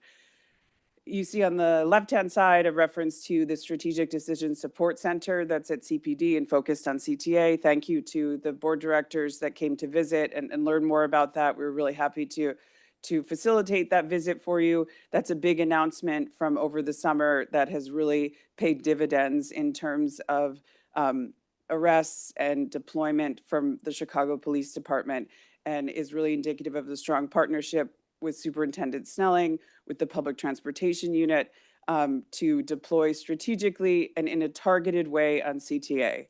I will recognize just this week, we had a very tragic incident on CTA that I know got coverage yesterday in terms of the charges that were filed with the U.S. Attorney's Office, and I joined the U.S. Attorney and the federal ATF forces to announce those charges yesterday. We worked in close partnership to quickly apprehend the offender, but it was, a tragic incident on CTA that I wanted to just take a moment because I know it's on people's minds this week. But it is indicative of the strong partnership, how quickly that was responded to, and that offender was apprehended. I will also say that the focus with police and security that I know is on top of mind for people, key focus of mine has been deploying in a strategic, targeted way. I think over the years, there's been a lot of appropriate focus on the scale of resources on CTA, and that is an important aspect to discuss. But what I really feel strongly about as someone that's been at CTA for a while is that we have a lot of data, a lot of information that can inform how we deploy in a visible way. And that's really been a focus. So we know that smoking has been a focus on CTA. As a daily rider, I was aware of it and brought it up as soon as I took over this role. And we have anti-smoking missions with the police department. In the past year, the police have issued over 4,000 tickets for smoking on CTA. As a product of those specific missions, they've issued over 400 specifically about smoking. It's a complex issue to deal with, but you have to, like all of these issues, come at it from a few different facets. So we have announcements that are made both by our operators as well as automated announcements on the system, as well as the missions and a campaign and messaging about it. And we are starting to have a sense and a feel of improvement on that, but like all important issues, you can't let up on those already, at all. In terms of the missions, we also have safety outreach missions with the police department in which they go in groups on the CTA and interact with riders and talk about how to ride safely on the system. With all the missions, visibility is really the key, and having a sense of law enforcement presence in groups, getting on and off trains and engaging with riders. This is in addition to code of conduct missions, specifically on the Blue Line, that have taken place in collaboration with our guards and our police forces. And we've seen on the Blue Line, for example, a reduction in crime of 30% from last year to this year. So we, again, like all data, look specifically on the lines and the period of day to make sure that the resources we're targeting are having an impact. And we're starting to see that there on the Blue Line. On the Red Line, we also have deployment overnight, every single night of the week, from Cermak Chinatown to 95th Street, in combination with our security guards and our police. And that was something I directed in the spring, given the specific challenges that can arise from an overnight line. And that was welcomed by employees. And we're also seeing a decrease in crime on the Red Line of 14% from last year to this year, likely due in part to that deployment as well. We also have police on buses, and being present on buses. We have a lot of coverage in terms of our bus system, but we've worked with our public transportation unit to also deploy on buses and are continuing to grow that approach as well. So in addition to partnerships, I'd also highlight here our partnership with CDOT in delivering the Better Streets for Buses and Bus Priority Corridor study that's actively engaging with the public right now on that topic. I mean, this is really kind of a next big step for our region of improving street infrastructure to have our buses move faster. And it's something that we look forward to working with PACE and RTA and NITA on to continue to improve the flow of our buses. We also partner with social service agencies with regards to the unhoused population on CTA, and we will continue to build out those partnerships. Looking towards the colder months at CTA, we're also focused on that now, heading into that period and looking for new ways to improve the environment and give people the resources that they need on CTA. We also partner with IDOT and CMAP and RTA around the I-290 Blue Line Forest Park corridor. There's a lot of exciting work happening on that over the future in terms of collaborating around station enhancements, track work, and access from a bike path. And it's a great example of coming together from different modes and working together to address a corridor that needs addressing. So that's an overview of the focus and the themes in our budget. I'm going to turn it over to Tom McCone, our Chief Financial Officer, to go over the financial aspects. Great, thank you. So let me go through our operating budget here first. I'll hit the highlights of this. Again, this is consistent with our scenario 1 or our baseline budget that we proposed. Importantly here, no service cuts, no layoffs, and no fare increases. That's the headline in all of this. As you know, we were looking with our reduced budget at significant layoffs, the largest reduction in service in CTA's history, had we not received the funding that fortunately we got a little bit more than 2 weeks ago. So headline there, no service cuts, no layoffs, no fare increases. We are expecting 4.2 million more rides in 2026 with those existing service levels. With the fare increase, we had been projecting a decline in ridership, but with that taken away, we are expecting that continued growth. And I know Acting President Learson talked about the strength of that ridership that we've had this year, having October be our highest ridership month since the onset of the pandemic. So it's great to be able to continue to invest in growing that ridership. On the expenses side, we are maintaining our commitment to achieving the efficiencies that we have outlined with this board and also publicly. So we have, as you know, we've increased the rates at our parking lots, right? That hadn't been done in almost a decade. So that's bringing some additional non-fare box revenue into it. We've also committed to additional efficiencies to saving on materials, saving on fuel, power, and also labor expenses as well. And then there's no change in these expenses under the scenario one budget. On the revenue side of things, we did eliminate that 10% fare increase. That's about $30 million out of the system revenues that we saw with that impact. We did incorporate free rides for all ADA certified riders as part of RTA's paratransit action plan. So that went into effect on October 1st. I'm happy to say it's been successful. We've seen more than 10% growth in that ridership category starting on October 1st. So it's great to see that in place.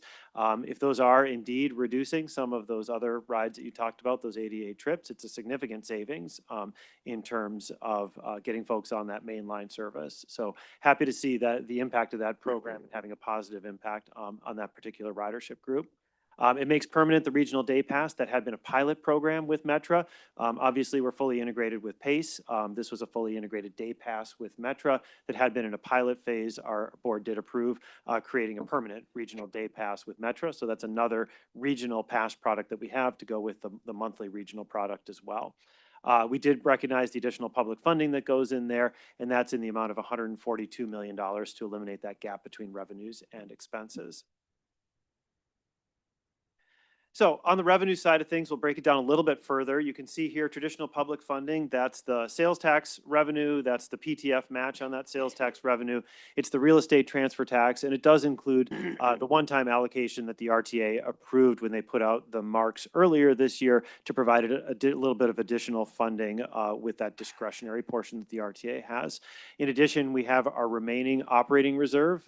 As you may or may not know, CTA does not traditionally carry an operating reserve. We were able to create that when we had that relief funding that came through, and that operating reserve has been filling up the gap for us this year and projected into the start of next year to carry us through at least the first half of next year with those remaining $257 million in that fund. There's the additional SB 2111 allocation of $142 million to close the gap. Fare and pass revenue comes out in a growing over last year, but at $364 million.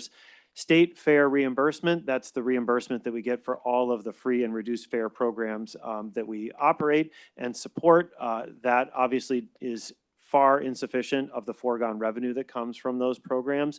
You know, we estimate that that only covers about a quarter of the foregone revenue from providing those programs. Important programs, as we just mentioned, with the ADA Paratransit Pass, which is now another free category of rider.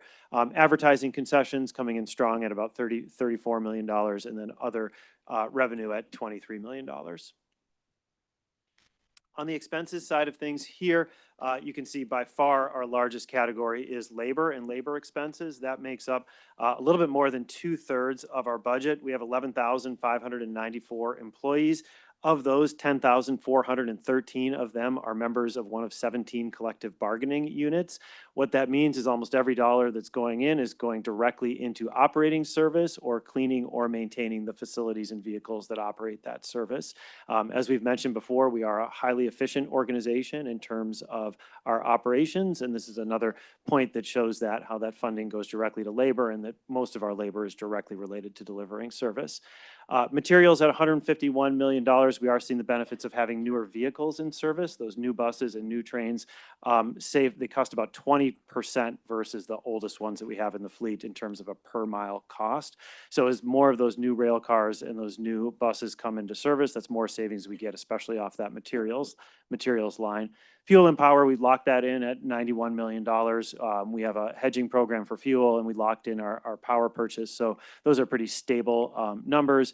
Our injuries and damages reserve is slightly underfunded right now. So part of what you do when you're trying to fill a little bit of a gap is you underfund some of your reserves. So right now that's at about 40% of what the actuaries would like to get. So we're putting that back on a path to get closer to 80% in that injuries and damages reserve with that $34 million allocation along with what we're projecting this year.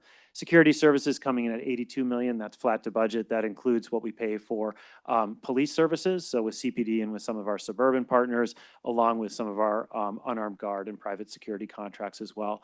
And then other expenses, $321 million. The large components of that are our pension obligation bond debt is a part of that, along with the Ventra Fair system and a lot of our technology services as well. side by side. It's really small to see. I'm glad you have printouts in front of you. I thought it was useful to note where the actual budget that is revised compares to what was released in our budget book when that was put out for review on October 13th. You can see, as I mentioned, the revenues are the only things that are changing. So system revenue goes down by a little bit because we take out the fare increase. And then you can see on the balancing side of things, we have the SB 2111 allocation to make up for kind of that unknown amount that was bridging between revenues and expenses. On the capital side of things, looking at our 5-year capital program, looking forward to bringing a capital amendment to this board to recognize those funds that Acting President Learson just noted as well for the new buses that we'll hopefully be bringing in as soon as possible to replace those ones that are all be reaching their 20th birthday soon. So it'd be great to replace those. So you can see here on the left-hand side, 5-year capital program, $6.75 billion over the course of 5 years. That's higher than you would get from your traditional formula funds. So you can see your federal formula funds at $2.25 billion, the state motor fuel tax coming in at $844 million, again, sort of an annual allocation from that. We have the RTA ICE program in there in the out years. And then we have some of the RLE funding that's in there, the transit TIF. So this is the South Side TIF to support the Red Line extension. That's at $931 million. We have the discretionary programs. That is almost entirely the Red Line extension funding. That's what is in the 5-year program, which is a portion of that $2 billion in federal funding to support that project. And then the $1.5 billion in CTA bonds to support the local funds and the project funds needed for that program. And then on the right-hand side, you see the categorization of the spending for each of those funds. Let me turn it back over. Thanks, Tom. And we wanted to close it out here, again, looking at the pillars of our vision at CTA. And, you know, as we all sought a $1.5 billion solution, and then CTA also issued 3 budget scenarios that included what we would do with additional growth funding. We wanted to highlight some of those activities here. Of what we would focus on with service. It would be expanding our bus frequent network. It would be increasing rail frequency. It would be doing things like adding 24-hour service on the Orange Line. In terms of our places and enhancing our facilities, we would continue to expand our TOD initiatives to support a thriving community center for CTA in different ways, as well as new wayfinding improvements and station amenities, as well as improving cleaning. We could improve our cleaning, deep cleans, for example, by 50% with additional funding that is available. With our partnerships, what you would see is things like our Safe Ride pilot, which I hadn't mentioned yet, but you know, CTA, even in its baseline scenario, is moving forward with a pilot around a transit ambassador program. Given the focus and work that's anticipated there, we really want to enter this period informed and with information about how to best contribute and move forward the policies that many of the legislation and the public are asking for. So we are moving forward with a Safe Ride ambassador pilot with expanded funds. We could also expand that pilot, as well as expand our Second Chance program and accessibility programs that we have in place at CTA as well. Our CTA chatbot has also been a key focus that has been a great advancement and can also really benefit from further improvements that with funding we'd be able to make more accessible, more responsive to our riders in real time, make it an even easier tool to navigate, to tell people about what they're experiencing on the system.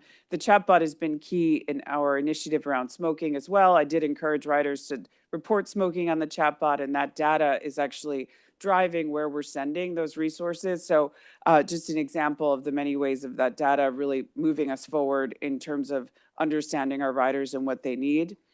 And the last thing, I'll just end, for example, on a kind of warm, cheerful thing. It's important to me at CTA to uplift the agency internally and externally.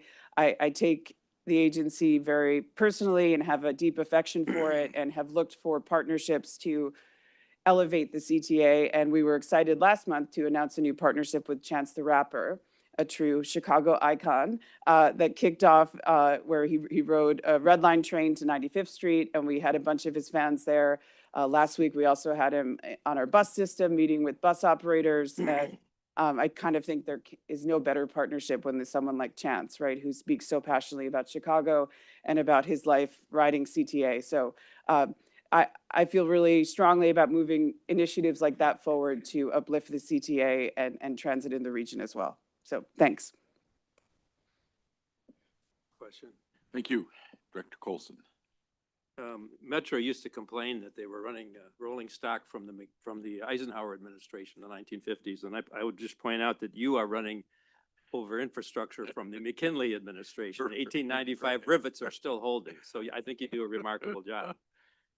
But I think it's important we talk a little bit about the Red Line Extension financing plan, which I'm sure, as you know, was much criticized by the Tribune recently. And maybe you can walk us through it. Or the way I see it, it's about $1.5 billion on bonds. Those would be 30-year bonds from 2026 to 2056, something like that. And then no principal payments until 2040 when your pension bonds retire. And in the meantime, it's about a $70 million a year debt service, as I see it. And then I assume the plan is to issue new debt to refinance that. I mean, I don't know. I may be getting it all wrong, but could you just walk us through it? I mean, we could be paying for this for 70 years under that scenario. Yeah, we would be planning on issuing 30-year debt, maybe 35-year debt. I mean, it's a long-lived asset, right? I mean, it's 80 years, right, at minimum that you would be expecting. So common to see sort of this kind of level of debt issuance for a long-lived capital asset like that. Yeah, I think we've put out a lot of information about sort of the debt service that we have. As you know, if you've looked at it, we have a lot of debt service up until 2040 associated with our pension obligation bond. So for both affordability and then actually to make sure that we don't run into any coverage ratio issues, we often sort of stretch that out so that we start making principal payments after the cliff hits. And that would be the plan this time too, to make sure that it's affordable, stays within some of the ratios that RTA makes sure that we don't spend more than 50% of our federal funding on debt service. And so we want to make sure that we stay within those parameters as well. But that would be the idea. We'd have 30, maybe 35-year bonds that would be able to finance this and take advantage of the current debt structure that we have, which is heavily influenced by those pension obligation bonds. And in 2040, you'd refinance? Is that the plan? Presumably we'd refinance, but in a way that's similar to what we did last year, where we refinanced to take advantage of better rates, but not necessarily to stretch out the debt service at a longer time frame. So last year, if you recall, we did refinance. Our debt got about $10 million in savings, but we didn't change the structure of it. We just took advantage of the fact that there were lower rates. So we wouldn't look to kick beyond the original length of the bonds, but we would potentially look to take advantage of lower rates as you would with any refunding. And the Tribune said that you plan to add half the capital debt over the coming 6 years that you amassed in nearly a quarter of a century. Is that accurate at all? It's so half and a quarter. So I got to make sure I get the math right on that. So not mine, it's the Tribune's word. Yeah, so we're looking at, so you could see 1.5 billion in the plan, right? 1.7 is project total. As we committed when we brought this before the RTA last year, before you voted on this, which is we're going to look for alternative sources, and we continue to look for alternative sources to replace that. We haven't issued any debt yet. There is a world in which we might have already issued $600 million worth of debt. So we've been very conservative in our approach to make sure that we're taking advantage of economic conditions and making sure that we're minimizing the future burden that we put with these debt service payments. Obviously, it's a critical project, and that's a critical component of the funding. So we are going to have to continue to move forward with it, but we're doing so in a way that is managing that debt as effectively as possible. Okay, and how does this level of debt not compromise the regular state of good repair capital needs? It just Yeah, this is planned for in the program. So this is a part of the capital program. Obviously, we've been fortunate to get some significant federal funding to come in and to support it as well. It is replacing a rail yard that is in need of replacement as part of the project as well. So there is a state of good repair component to it. The truth of the matter is, and everybody here knows this, is there is not enough funding for the state of good repair needs that the system has, but that shouldn't stop things like modernization and expansion where those projects are needed. Okay, I'm sure my colleagues have questions. Thank you. Questions, comments, direction for the CTA? Dr. Sagar. Thank you very much, Chairman. Can you tell me, is there a place in the figures that we see here today that identifies the total annual debt service across the system? Yeah, it's in our budget book, so I can copy that over and send it to you so that you have the total debt service. Can you tell me what that is? Yeah, so you have 156 million for the pension bonds. So the pension bonds are 156 million, and then it's a little bit under 200 million for the remaining capital debt that's out there annually. So what percentage of the annual budget basically does that represent? So 156 million comes off the operating side, so that's the pension debt, and then that slightly less than 200 million, call it 180 million, would come off the capital side of it. And it's in the, when you see that pie chart that I showed you, it's in that that category. So it's about 800 million in the plan total, and that's in our capital plan. Suggestions? So, oh, sorry. So again, just percentage wise, if you talk about percentage wise, where are we standing percentage wise? Yeah, so percentage wise, we're under the 50% threshold that RTA requires for the use of those federal funds. I'd have to get the specific number and send that to you. So in the 40-some% of what we're currently at and what we anticipate being at in the future. Okay, thank you.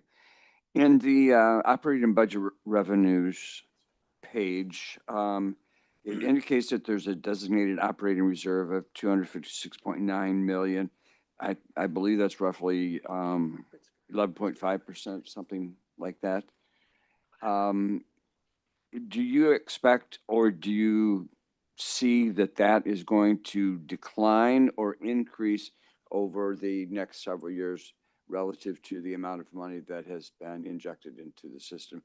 So that particular 2111. Yep, that particular reserve will be exhausted to get us through the first half of next year. So that is taking the place of what used to be those federal relief funds. And so that is bridging the gap between revenues and expenses for the first half of this year. So we did that by creating that designated operating reserve, and then it retires at that point. So we use it up next year to bridge that gap. So certainly best practices financially would be to look at creating an operating reserve. And so certainly that's something that our board, the future NITA board, might consider as well. I know that PACE has an operating reserve. We do have our injuries and damages reserve, which can help along those lines as well, which is the one that I mentioned that we're putting some extra allocations to bring it up to that actuarial recommended level. So what would be your recommendation for, after we get through this bridging period, what would be your recommendation for an appropriate operating reserve? So I'd say first and foremost, you'd want to fill your injuries and damages reserve, right? So you'd want to get that up to the level, probably another $50 million to get that reserve to where it needs to be. And then an operating reserve, minimum 30 days of expenses is what you'd look at. So maximum would be 90, but somewhere in that range to be comfortable. And are we going to approach that 90 in any 5-year period, or? I think it's something we're going to model, right? And start to put together as part of our, options for what we put together in our budget for having sort of creating that reserve that might help be a nice cushion going forward that we've quite frankly never had the ability to have in the past. Is that a goal? Absolutely. Right. And how high a priority is that goal? I'd say it's a significant priority, right? Our board has talked to us about it. It's something that, we see now that we do have the funding, and the funding does go beyond some of the levels just to fill the gap. Creating some more of this sort of financial sustainability is something that we can now do with some of these funds. Obviously, there's other needs, our pension is 54% funded, right? And so we still have to make significant contributions to the pension as well. So you balance all that out, but certainly putting us on a better financial footing is something that, from the seat I sit in, I'm definitely looking forward to.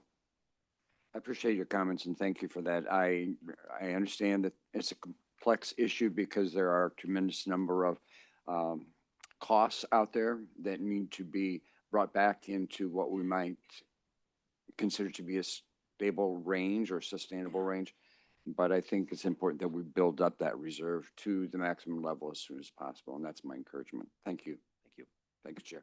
Thank you, Doctor. Director Lewis. Nora, thank you, and Tom, for your presentation.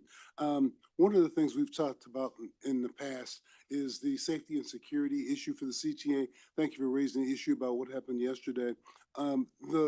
The thought I thought in the past was with CPD being strained and oftentimes under supported, sometimes they draw from the CTA's force to basically support other priorities from a safety and security perspective for the city of Chicago. The solution set was going to be perhaps a dedicated law enforcement force for the CTA that would be implemented. Where does that stand?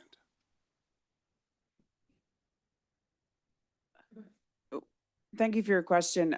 I mean, I think relevant to that first and foremost is also to look at the NITA bill, which does contemplate a production of a law enforcement program and a task force that will be put into place to think about law enforcement across our whole region. So we're at kind of a very unique moment in terms of the questions around law enforcement coverage on transit in our region. In terms of police on CTA for now, which is, my focus, and even the law enforcement program contemplated by NITA has a pretty long ramp up period in terms of June 1st, the bill goes into effect, and then there's a task force period, a reporting period. So I do think it's important for the public to understand that. So I appreciate when it gets brought up, having the opportunity to make that clear. And, police on CTA come in the form of the public transportation section, which you're referencing, which is the dedicated force on CTA. They also come in the form of district police that come straight from the districts that our system runs through. They also come through suburban police departments that we have intergovernmental agreements with, as well as our voluntary special employment program. So I always want to make sure people understand it's that dedicated force, but it's other forces and groups as well. With that last one I referenced, the voluntary special employment program, that's directly funded by CTA. And over the years, we're always looking to build that out and to make sure that that's, police that are working overtime that can sign up for additional hours to work on CTA. And in 2023, we increased the rate for those police, and we saw more police signing up, which increased the amount of police on CTA dedicated to us as well.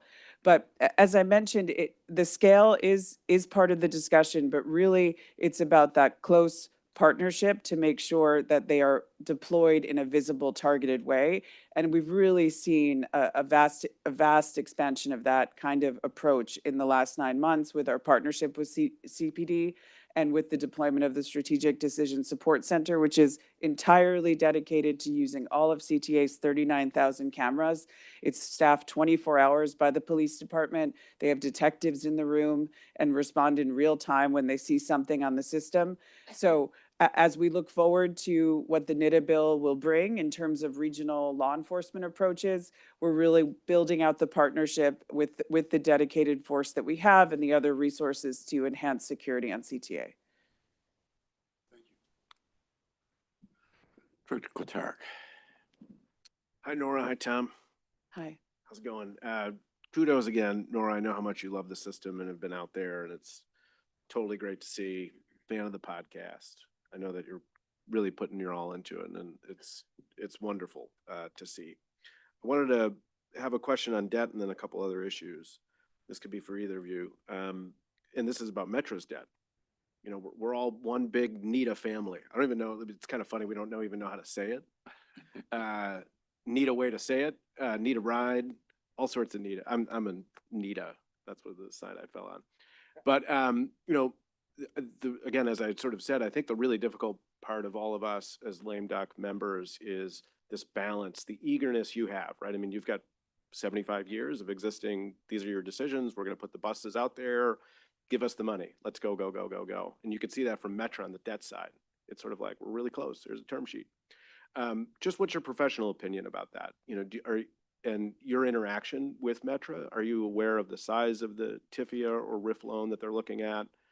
And, you know, we had some turbulence a little bit when we took out some debt for Metra and what that was going to do to CTA's budget. And so maybe you can reflect a little bit about what your opinion is and how you might be able to work together to help them out.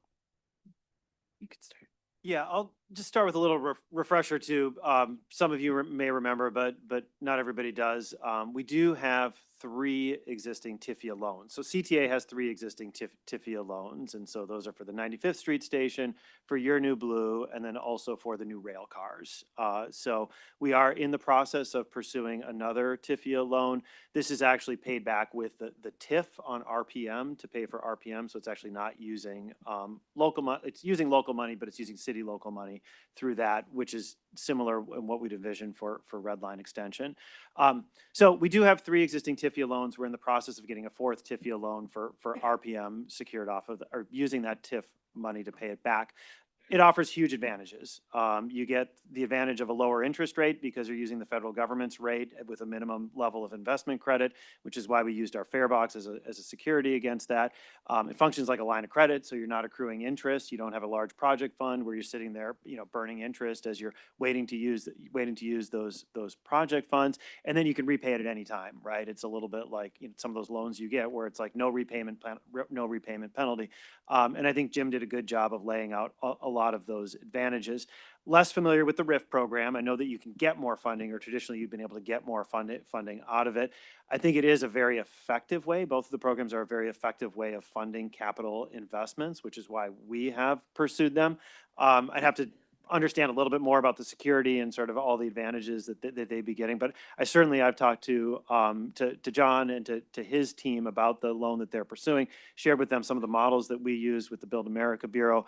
We'll say that the Build America Bureau is their own culture as well, right? And so working your way through that can be a little bit challenging. And like everything at the federal side, they're dealing with staffing levels as well. And so I've talked with the team about that and how to get your way through it, work your way through it. But I would say, you know, if you're going after debt, it does offer a lot of advantages. And so, you know, I think that, you know, it's something that's advantageous given some of the capital needs that they have.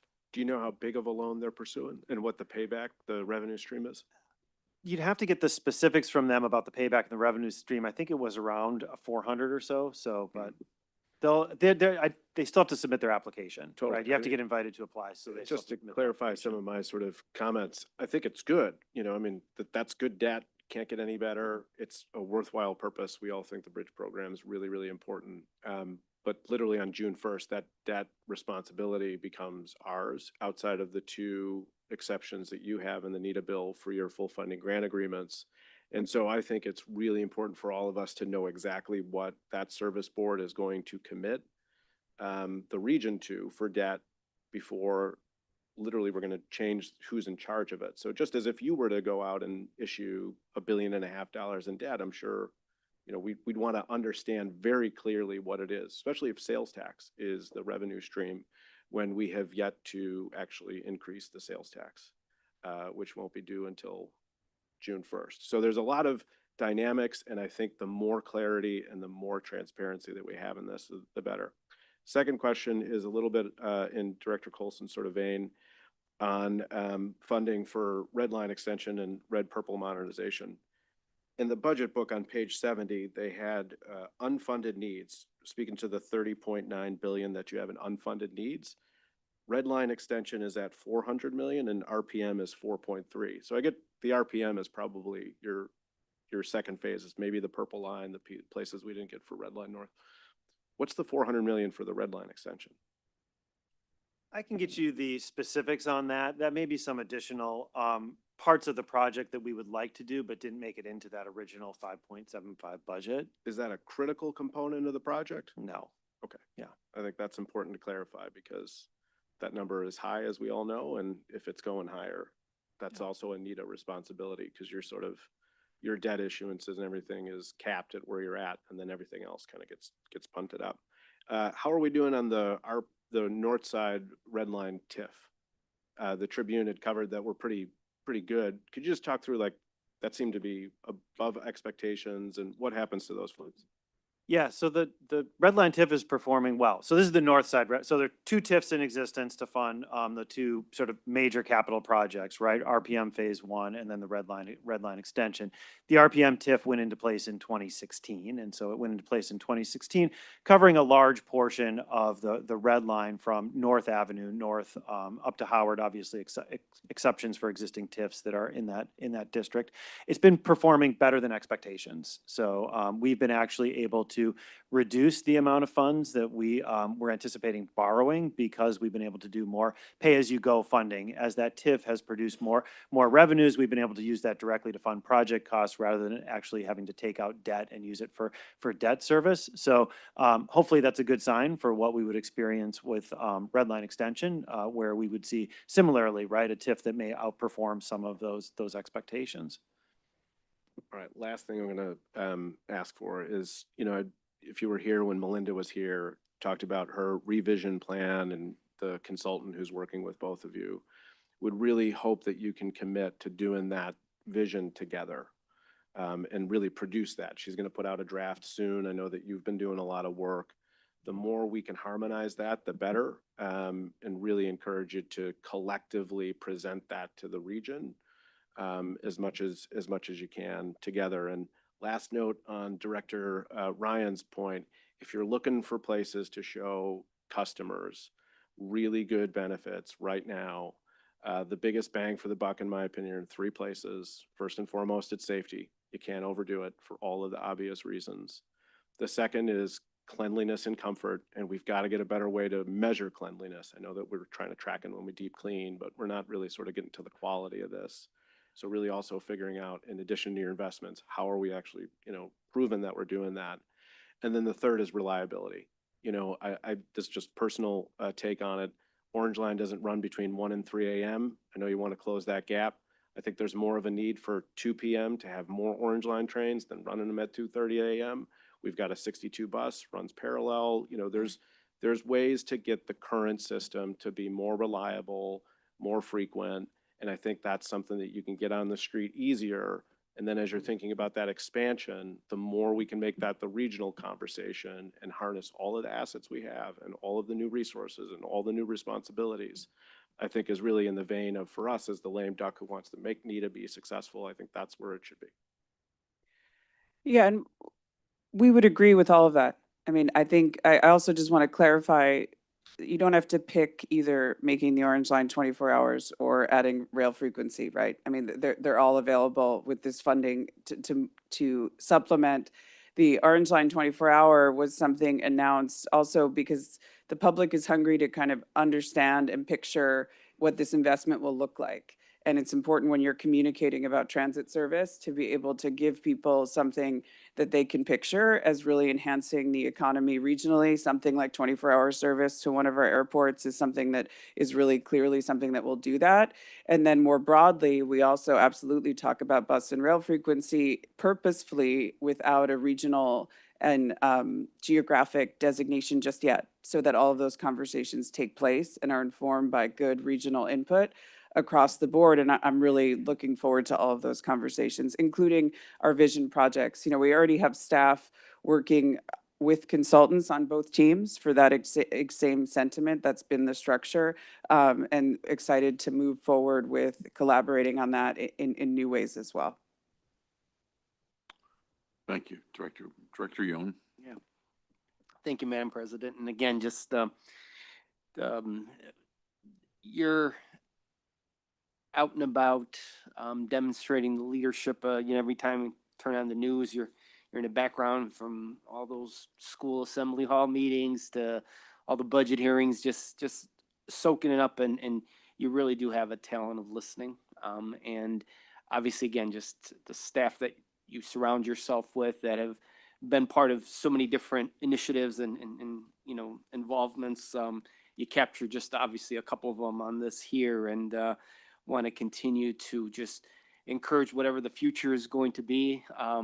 Once again, saying that you know, there's going to be advocacy, you know, advocating for the future of, you know, your career, and what the CTA's great work is going to continue, you know, to benefit from your leadership. So, first and foremost, I want to say that, and then, you know, kind of as Director Katarik mentioned on, you know, the revision plan, the opportunities that so much of CTA's potential lies just outside the border of the city of Chicago.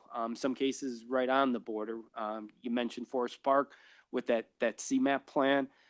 I think that's a phenomenal opportunity that, once again, before your time and some of the folks that are surrounding you in leadership, there was the I-90 reconstruction project that was going to add a lane all the way to Rockford. You know, maybe it was going to be rail one day. Maybe there's talk of, you know, the blue line going out a little further.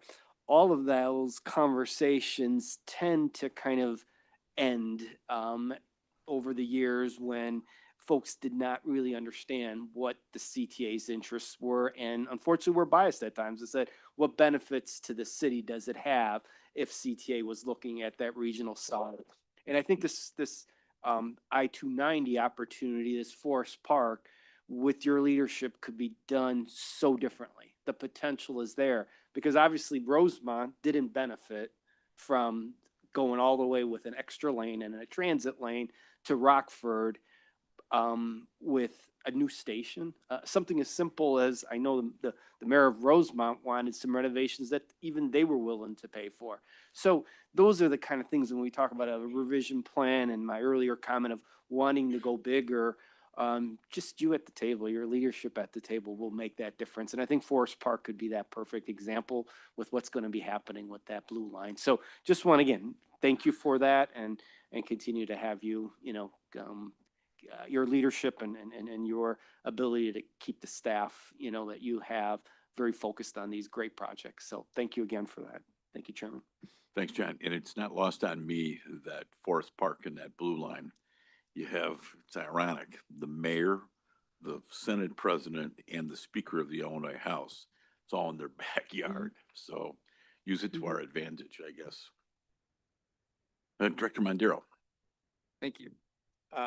Nora, Tom, great job.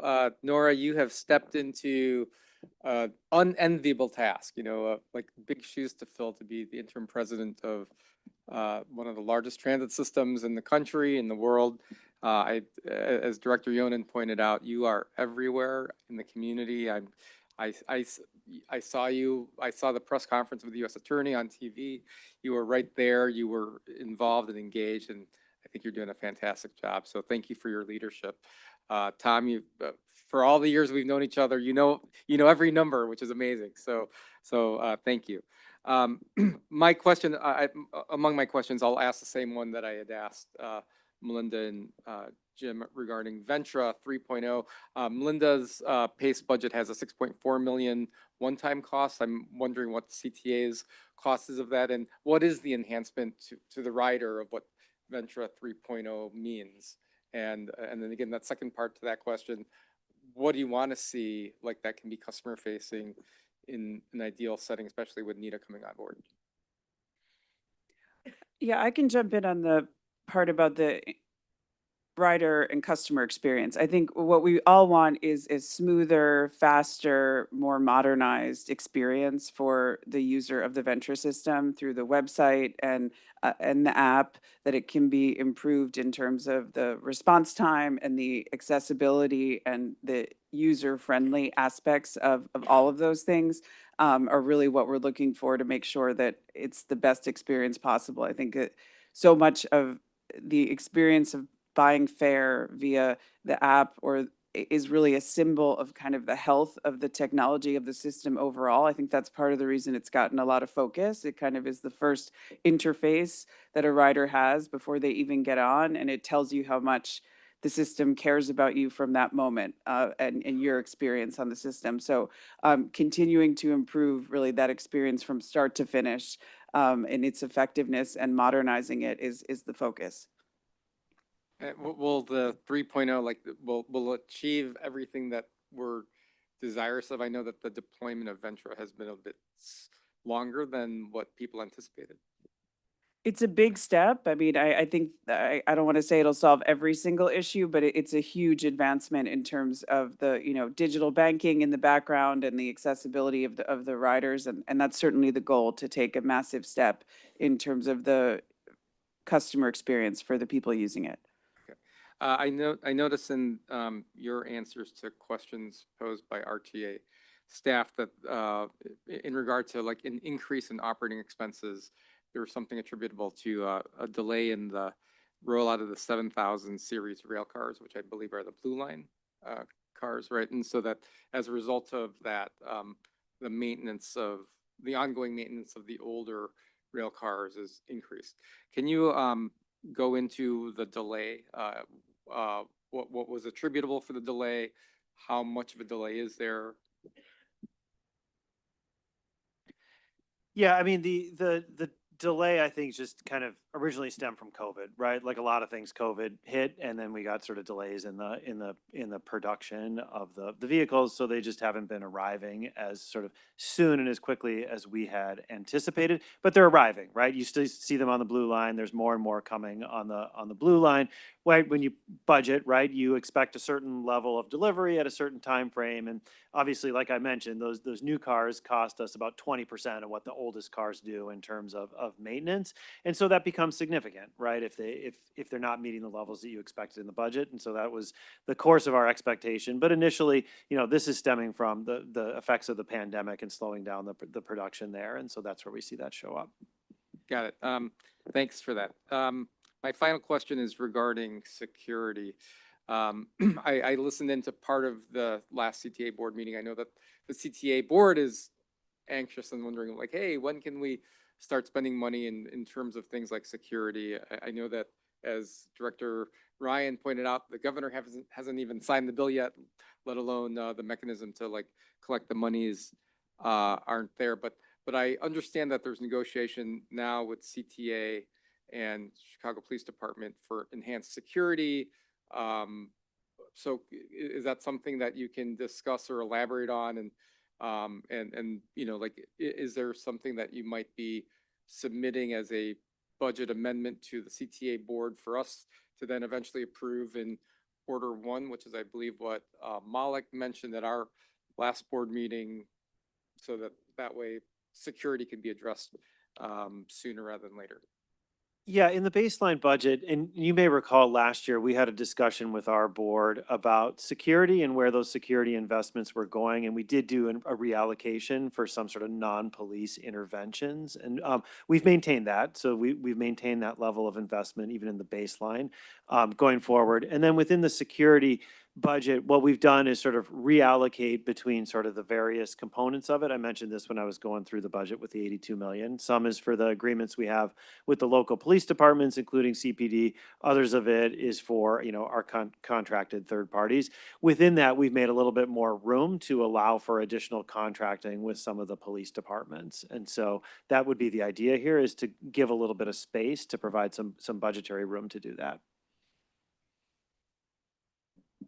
Thank you. On security, before I forget it, there was an op-ed in the Tribune that said that we in Chicago CTA have 1/10 per rider of security. Obviously, that's not true.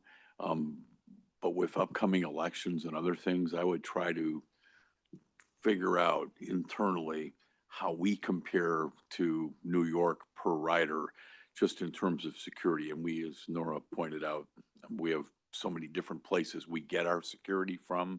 So it's not an apples to apples comparison, but knowing what's coming up politically, I'd sit down and try to figure out where we do compare. If New York is the example, and they're 3 times more riders than we have, but where we are vis-a-vis New York with respect to security. Just to know when it's coming at some point in time. It's not going to go away. And that op-ed was written by a very visible Chicagoan, let's put it that way. And it'll get used all over and over and over again whether it's accurate, or, and I think it's inaccurate, but I try to make that comparison. Other questions? Director Ryan? Thank you, Chairman. Thank you both for being here. So I took the tour and it was fantastic, and it was really great to see all the security features that none of us even know exist. And one of the things that we talked about on the tour was getting out to the public as well as the workforce more about when incidences happen. You know, the security that you do have in place takes care of it. The person is apprehended, they are, you know, held accountable. And so it was really great to see that, like, while this tragic thing happened, it was very swift, you know, reaction to it. So along the lines of safety, you have that the ambassador pilot program. Is that is that something that you're opening up to existing employees first before going out and recruiting others, or do you know? That pilot, it's twofold. So one part of it is about specifically a crisis response type of ambassador, you know, that's a specialized skill. And that would be something we go out and procure a contract to work on those specific services. And then the other portion of it is more reflective of the type of customer service type of interaction that people look for from an ambassador. It's designed in this way on purpose. Over the years, I think people use ambassador and people mean something different often when they say it, and it can run a spectrum of services in terms of engagement, giving people directions, to a much more kind of serious law enforcement, almost like, and social service like aspect. So to answer your question, it does not initially work with employees. No, it would be a procured crisis response team, and the more customer service like entity would be working with our current guards that we have in place, that we'd be looking to try out different ways of interacting with customers. Again, just to learn as we devise and build a larger program. Okay, thank you for the clarification. Similar questions that I had for the other folks. You are not under contract, right? No. And does CTA have a contract for this position generally, or is it always at will? There's not a contract for this position. Okay, it's always at will. Okay. As far as other contracts, do you have are there any legislative, governmental, like lobbyist sort of contracts that are coming up in the next year or so that you guys are going to be considering? Yeah, I think some of our contracts have expired, or others of them would be coming up for renewal. So the answer is yes. Okay. And I think we gave some responses in the written responses to kind of our list, certainly of the governmental contracts we have. Yeah, it was quite the packet. So I've read it, but I may not retain it all. But so are there contracts, like do any contracts that you're entering into, do they have a way that they can be ended without penalty, so that if when NETA comes on board and they decide they want to, bring all the lobbyists together, or any other contracts that are going to fall under NETA, is there a way that, like, if you have to renew them now, there's a way to break them? You can answer that. Yeah, typically we have a termination for convenience, right? Okay. That's kind of a standard part of our contracts, and certainly at this point in time, everybody knows kind of the sort of how the future looks like and some of the uncertainties it has, but we always have a termination for convenience. Yeah. Yeah, Okay. and I would just add, I think, certainly the transition is top of mind kind of in our work. And when it's relevant, it comes up in our discussions, right? In terms of, well, this might evolve in the coming year or months in a different way. I think it can look different depending on the topic or the service you're talking about, and understanding how that fits in with the aims of the bill. But we're definitely focused on, at CTA, thinking in a new way around what something might look like a year from now and working in a smart way towards that. Perfect. Okay. And then as far as labor contracts, do you have any that are up right now, or any that are coming up soon? Our labor contract ends at the end of 2026. Our Okay, current so contract. after the new NETA board comes in, okay, and so has that, and that's when you would start negotiating it, or that's when the contract ends? When The do you think contract negoti- ends at the end of 2026. We would start negotiations at the turn of the year, at the beginning of Oh, at next the end year. of January. Yeah. Yeah, okay. Towards the start of the year, yeah. So the implications of that contract wouldn't necessarily hit until beginning of 27? Yeah. Okay, so it's not necessarily built into this budget, but you have built it into the two subsequent budgets. Yes. Perfect. Okay. I think that's it. Thank you. Thanks. Thank you. Director Groven. So first, thank you, Nora and Tom, for coming in and speaking as clearly to your business as you do. It's appreciated. A comment and a question, quick question. The comment is, thank you to Nora for, as we've been dealing with this fiscal cliff, your voice was the one that came through multiple times to say, while we have to deal with this incredibly, challenging cliff, let's not lose sight that there's a potential for upside, right? And here we are today. So good guidance. Sticking on kind of a happy theme. So you did get the $121 million award, I guess, for the low and no emissions. Can you tell us a little something about timing and the plan, given that we're faced with this challenge that they're limited capacity to actually produce these kind of vehicles? So these are hybrid buses. So I would believe that there's less of a concern in terms of production of those buses. So we would be moving forward to fulfill the award. In terms of time, I'm not sure if we have those details. We're very excitedly reading emails about the award before we got to the table here. I would anticipate an amendment next year in the capital plan to put those funds in there. And then obviously there's the procurement phase as well, and then the production phase. So unfortunately, I don't think they'll be in service in 26, but hopefully pretty soon. Yeah. Thank you. Thank you. Anyone else? Thank you, Madam President. CTA is in good hands, and thank you for your patience today and your collaborative cooperation. So we really appreciate it. Thank you. Thank you. Last but not least is the tiny, minuscule budget of the Regional Transportation Authority.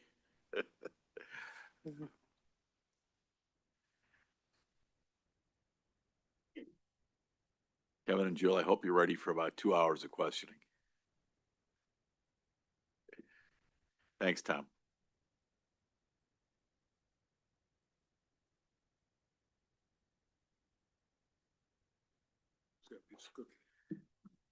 God, I was going to.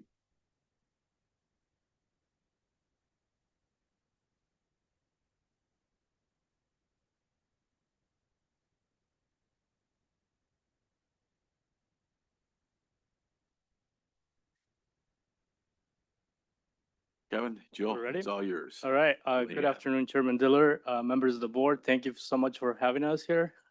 And we got 3-4 hours now, but I'll try to make my remarks short. So, so again, Kevin Bueso, CFO for the RTA. You have heard 99% of the regional budget, so we are the 1%. And so I'll cover again, a general overview of that. So if we can go to the next slide. So just again, the 2026 proposed budget is $48.8 million. These again reflects the basic bare bones budget for the agency. It does set us up for, again, a transition to NETA. So we do expect that as this transition happens, we may be part of that amendment process that we're going to go through in 2026 for the regional budget. If we go to the next slide. This table here just is a brief summary, just showing that while Senate Bill 2111 provided transformational funding for the region, the funding for the RTA agency remains the same, so there's no changes there. As I mentioned, this budget presented does not incorporate a lot of the changes and demands that are listed on Senate Bill 2111 for NETA. So that's going to have to be a further conversation as we get down the line. If we get to the next slide. The 2026 agency budget funding and revenue with Section 5310 federal funds totals that $48.8 million. Of that, 83% of that, as you can see there, or $40 million, is coming off the top of the RTA sales tax. The remaining amounts comes from the federal funds and then some operating revenue that's less than or about 1% of what we collect, and that's $410,000. So we're presenting a balanced budget that's $48.8 million in expenditures, and you see that again that total amount on the right. So those are broken down. Regional services and programs accounts for 45%, or that's 22 million of agency expenses. Then we have regional programs that include services that the RTA provides directly to the public. That's 39% or 19 million. And then you have the grant and RTA funded projects, so that's 6% or $3 million. If we can go to the next slide. Now, getting down to the core operating functions of the RTA, these are the two items that are that leaves the federal grant out, and we break it down in administrative costs and the regional services and programs.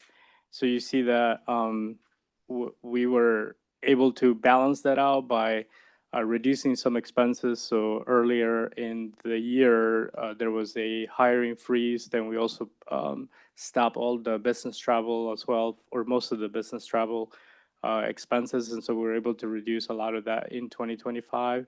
And so that's how we're able to stick to that funding level that the RTA board approved back in August, which hasn't changed. So again, if we look, if we drill down a little bit more, if we go to the next slide, this is how we were able to do this reduction in some of the categories that you see there. So 2026 administrative budget decreases by that 3.6%. Some of that is because of reduction in staffing. So we have 5 less positions that are budgeted as proposed right now. And so you see that reduction in the headcount there. Then again, as I mentioned, the hiring freeze, the travel, all of that helped with getting us to this point. If you go to the next slide, we're talking about the capital plan. So, thanks, Kevin. Good afternoon, Jill Leary, Chief of Staff at the RTA. I'll be pretty brief here. So as we work towards the transition next year from RTA to NEDA, we will continue the work of the agency and begin to take steps setting NEDA up for success when the transition starts mid-year. The work of the 7 departments are contained within this budget, and the agency will continue to implement process improvements and technological innovations that focus on existing projects. Next slide. So looking ahead to next year, once NEDA is effective on June 1st, there are many dates, deadlines, and initiatives that we can start to transition towards. The ones that make the most sense to initiate or adapt our work are in planning, since they will take time to develop, execute, and may require board action. We wanted to highlight a few on the slide as we work towards next steps. Happy to provide more detail on this, but we will also continue to kind of keep you up to date and provide more information as we kind of move from this year to next year as we develop the scopes for all these. And with that, we will conclude and happy to answer any questions on the budget or the work plan. Any questions? Director Derek. Thanks, Jill. Thanks, Kevin. So one question on the future cost for the Cook County and the safety and the security, and then also the new responsibility that 911 calls and different types of emergency services at a few of the outlying CTA stations, Forest Park, Oak Park, I think are 2.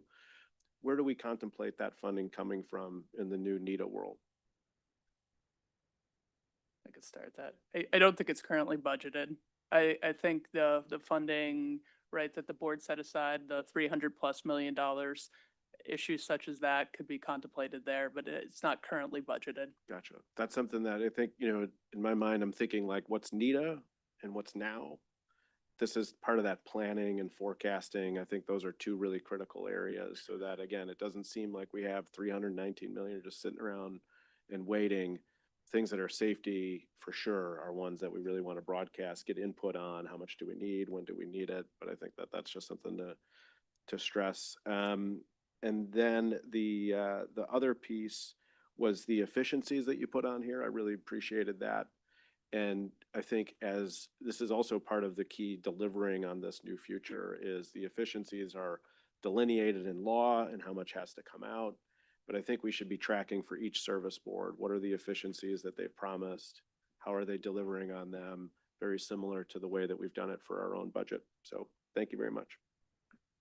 Just one note on there, apologies because it's not on this slide, but the master services agreement that we're contemplating also would include some work on efficiencies, so. Dr. Lewis. Jill, maybe you could elaborate on this. There's a lot of overlap between the three service agencies where they have either similar products or equipment that they need. In the past, they've been kind of siloed. I know the efficiencies that we drew out really kind of got them all to go back and relook. Is there something incorporated in this process going forward to assure that there's not redundancy or inefficiency in terms of them, rail cars are needed by Metro, rail cars are needed by the CTA. Maybe they ought to collaborate to make sure they get the most efficient process possible to make sure that they're getting the best possible price. Is that kind of thinking incorporated into what the plan is?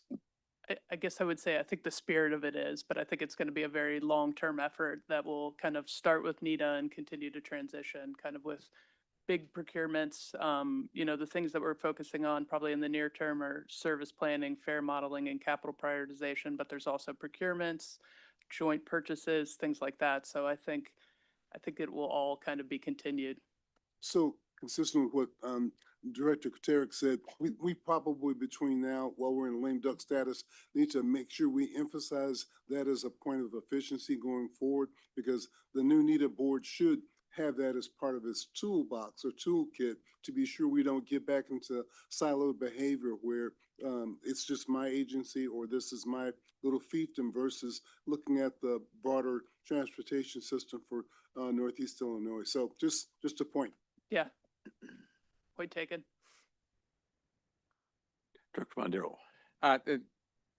I know the answer because Kevin, you explained it in my pre-briefing, but just to get it out publicly, like the 48.8 million RTA budget for 2026 is for the full calendar year. Is that correct? That is correct. And Yeah. so since NETA is starting up September 1, how will that get addressed?